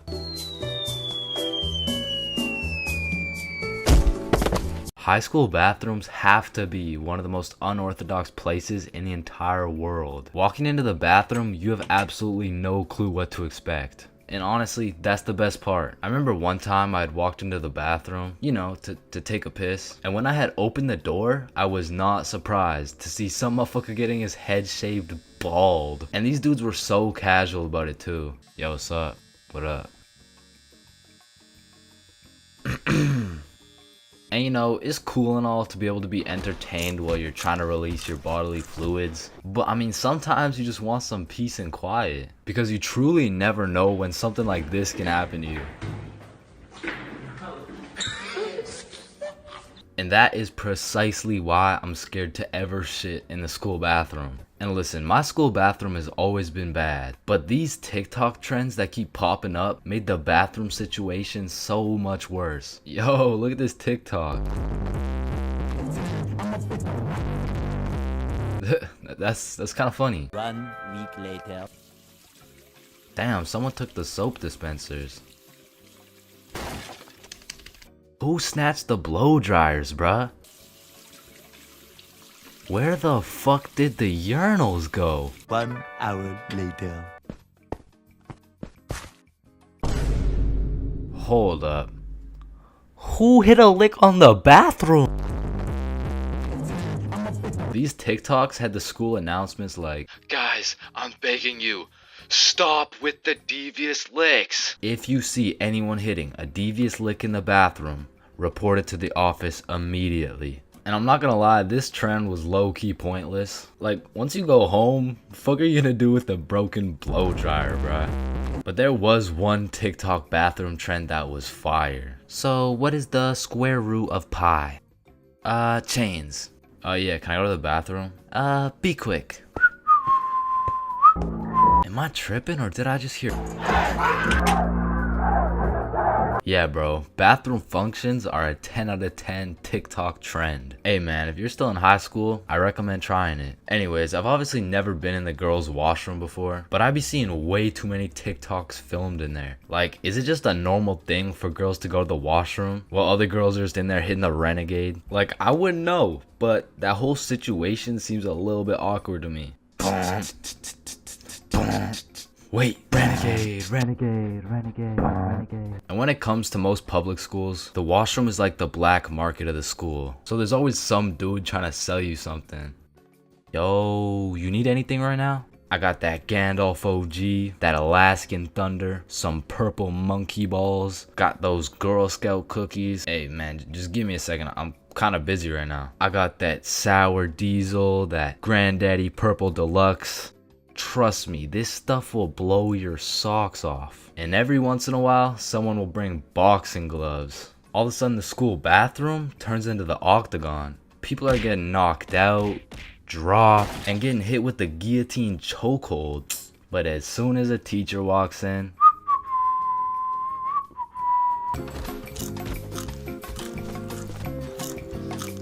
3 a.m. Once the clock strikes 3 a.m., I feel like you've given up on trying to sleep. At this point, you're going to commit to whatever you decide to do until the sun comes up. Whether you're studying for tomorrow's math test, chilling on Discord with the boys, choking the chicken, or simply sulking in those 3 a.m. thoughts, you'll pretty much find yourself doing anything but sleeping. And I don't know if it's just me, but those 3 a.m. thoughts hit different. And honestly, it's just the perfect time to go for a walk, find a nice little view, maybe light up a joint, and just think. The youngest picture of you is the oldest picture of you. Does Lightning McQueen cop car insurance or life insurance? Wait. Did the brain name itself? Hold up. What if soy milk is just regular milk introducing itself in Spanish? I have no clue if this is just me, but every once in a while when I'm laying in my bed at 3 a.m., I suddenly get the motivation to become the best person on the planet. Like, I set an alarm for 5 a.m., I tell myself I'm gonna go work out, then go for a run, then meditate, then drink kale smoothies, then become a millionaire, then donate it all to a family in need. But as soon as my alarm goes off, I'm just like, shit, I'm too tired for all that. Then I just end up sleeping until 1 p.m. And my brain is constantly playing games with me, bro. Like, tell me why I'll be using all my strength to stay awake during the day thinking, ugh, man, I can't wait to go to sleep tonight. But when it comes time to sleep, I just can't. I'll be left lying there at 5 a.m. awake as hell, watching these random motherfuckers build a 2-story house with a hot tub in the jungle. And you know what? Being awake at 3 a.m. is kind of like being high a little bit. Cause you start to think about things you don't usually think about. And because you get hit with the fucking munchies, bro. I'll be whipping up a 3-course meal with appetizers and a complimentary dessert to watch a YouTube video. And listen, I can't explain why, but there is no better water than water at 3 a.m. I mean, it's pretty much a part of my sleep schedule now to wake up at 3, chug some water, take a piss, then go back to bed. But sometimes while I'm trying to go back to sleep, my brain just starts showing me a compilation of my top 15 cringiest moments. I mean, I'm having flashbacks to the time in grade 5 when I said a joke and nobody laughed. Guys, why did the monkey fall out of the tree? Why? Yeah, why? Because it was dead. Oh, damn.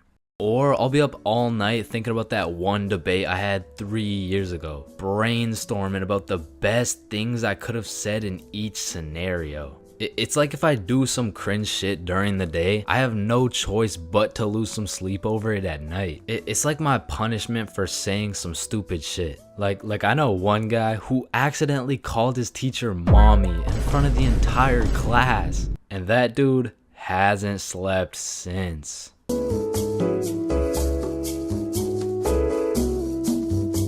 Bad haircuts. There is nothing worse than when your barber just randomly decides to destroy your self-confidence with some goofy ass haircut. And as someone who has never found a barber who consistently does me nicely, I have gotten my shit all the way fucked up on many occasions.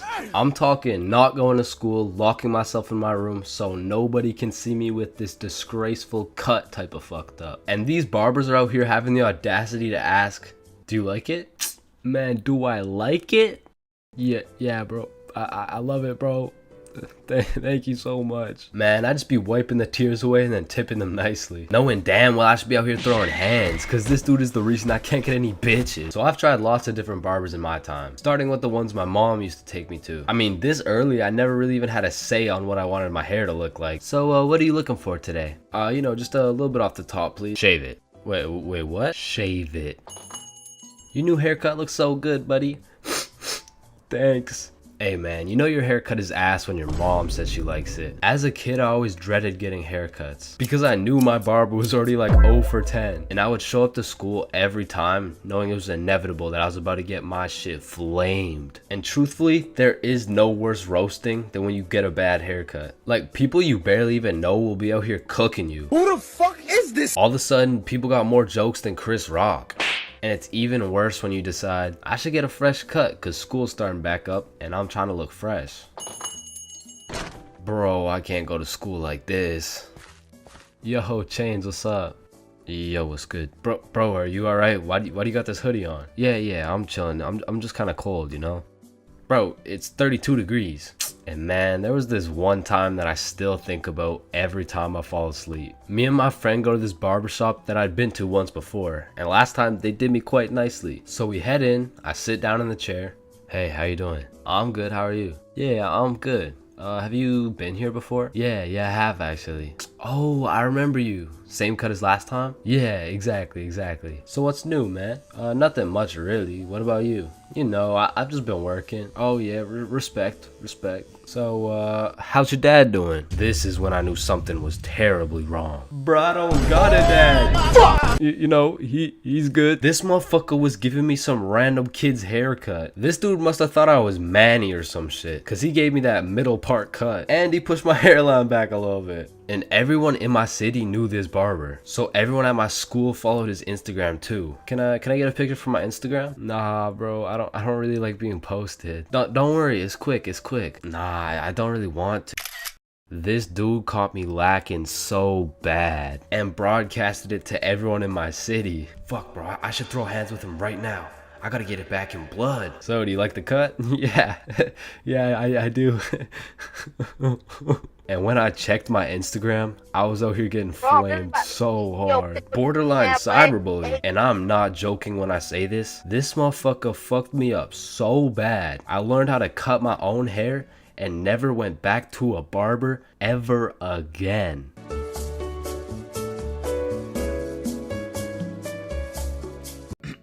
Alright class, today we're going outside for a run. But it's literally 0 degrees. Oh, Chains, don't be a bitch. It's not even that cold. See? I told you guys it's not even that cold. Yeah, for you. Cause you're out here dressed like the Michelin Man. High school PE is something different. And every PE class has 5 different types of people. Like the group of kids who just stand in the corner and occasionally get sniped in the head with a dodgeball. Or the kids who participate and make sure everyone is included. Or the legend who's chilling on Instagram. Yeah, he follows at ChainsFR. There's also the dude who just never shows up. And of course, we got the sweats. These motherfuckers treat PE like they're in the military. These motherfuckers treat PE like they're training for the Olympics. These motherfuckers treat PE like they're gonna get scouted to the league, which is honestly just funny as hell because let's be honest, 85.7% of the class doesn't even want to be there. So you'll have some innocent soul zoning out during a basketball game, and all of a sudden they'll be getting posterized like they're playing against Ja Morant. Yeah, bitch! I mean, these kids will come out of PE drenched in sweat, breathing heavy, and with a smile on their face, knowing they dropped 104 points on some kids who have never touched a basketball in their life. And listen, don't hate me, but I do understand the appeal of sweating your balls off in PE, because I too once participated in the sweaty activities. Ow. Ow.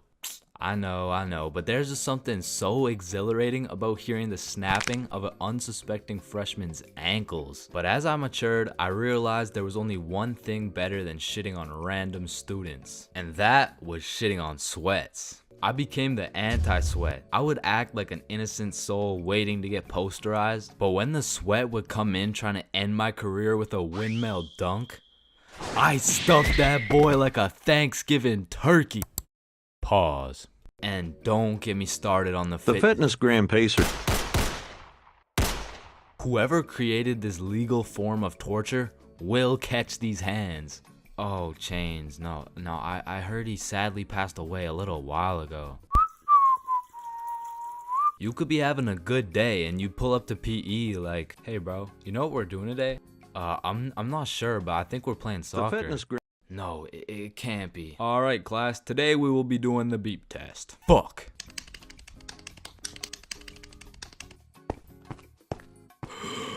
Woo. Damn, what was I at? Chains, we haven't even started. That was just our warm-up. But one thing that did bring me a little bit of joy was looking at everyone during the push-up section. Like, there was always some dude doing the neck push-ups, some dude who thinks he's Mike Tyson, the guy who takes breaks when the teacher isn't watching, and there was always at least one dude who was out here looking like he was hitting it raw.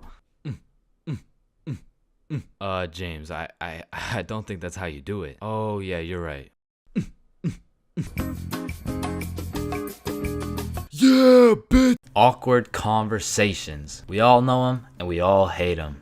Hey, how are you? Oh, I'm good, how are you? I'm great, how are you? You already asked me that. Damn, you right. You right. So, how's your day going? My pet frog just died. Damn, that's tough. I found myself taking the most inconvenient routes to avoid an awkward conversation. Like, I can't really explain the feeling of an awkward conversation, but it's just mildly uncomfortable. Like, I would compare the discomfort levels of an awkward conversation to wearing wet socks. Like, it's not the end of the world, but let's keep it real, no one wants to wear wet socks. And honestly, I would take a slightly inconvenient path if it meant I would not have to wear wet socks. Also, I feel like there's some other situations that are in the awkward conversation family that I also hate. For example, the handshake fist bump dilemma. Yeah, it was nice seeing you. Yeah. Oh, fist bump. Oh, no, sorry. No, I don't. Yeah. God damn it. After you experience one of these bad boys, you'll be thinking about it cringing for the next hour. And if you're anything like me, you might even lose some sleep over it. Man, why the fuck didn't I go in for the handshake, bruh? Obviously it was a handshake. And what about the good old you said goodbye to the person you're talking to, but you guys both walk the same way situation? I mean, this situation is the perfect way to ruin a smooth conversation. Yeah, man, it was really nice to see you. Yeah, for sure. See you later, bro. Alright, peace out. Alright, bye. Yeah, bye. Shit, we're still walking the same way? I'll just turn this way so it's not awkward. Man, what the fuck? And even if I say goodbye to someone and we're still in the same general location, I will avoid them at all costs. Like once me and my brother were chilling at Walmart and we saw one of our neighbors, so we talked for a little bit, you know, said our farewells and went separate ways. But when it came time for me and my brother to check out, we saw the same neighbors checking out. And we were up in the Walmart looking like we were playing Assassin's Creed in real life. It's clear. And of course, I can't forget about awkward silence.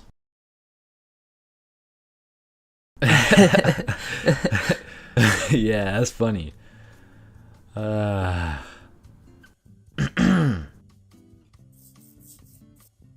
Me personally, I have some procedures in place to avoid awkward silence no matter what. For example, my philosophy is to just say things. Yeah, that's funny. So do you play Minecraft? What kind of question is that? In the end, they may think I'm a dumbass, but at least there's no awkward silence, you know what I'm saying?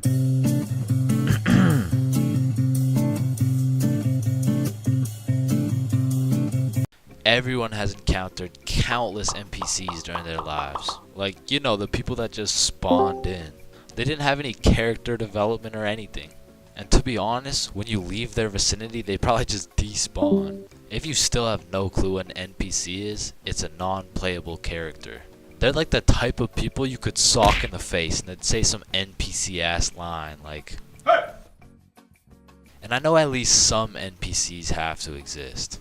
Cause let's be real, there is no way all 7 billion people on this planet have whole lives from start to finish. That just doesn't add up. And I don't know if any of you guys have ever noticed this, but NPCs all have a spot they go to just do NPC things, bro.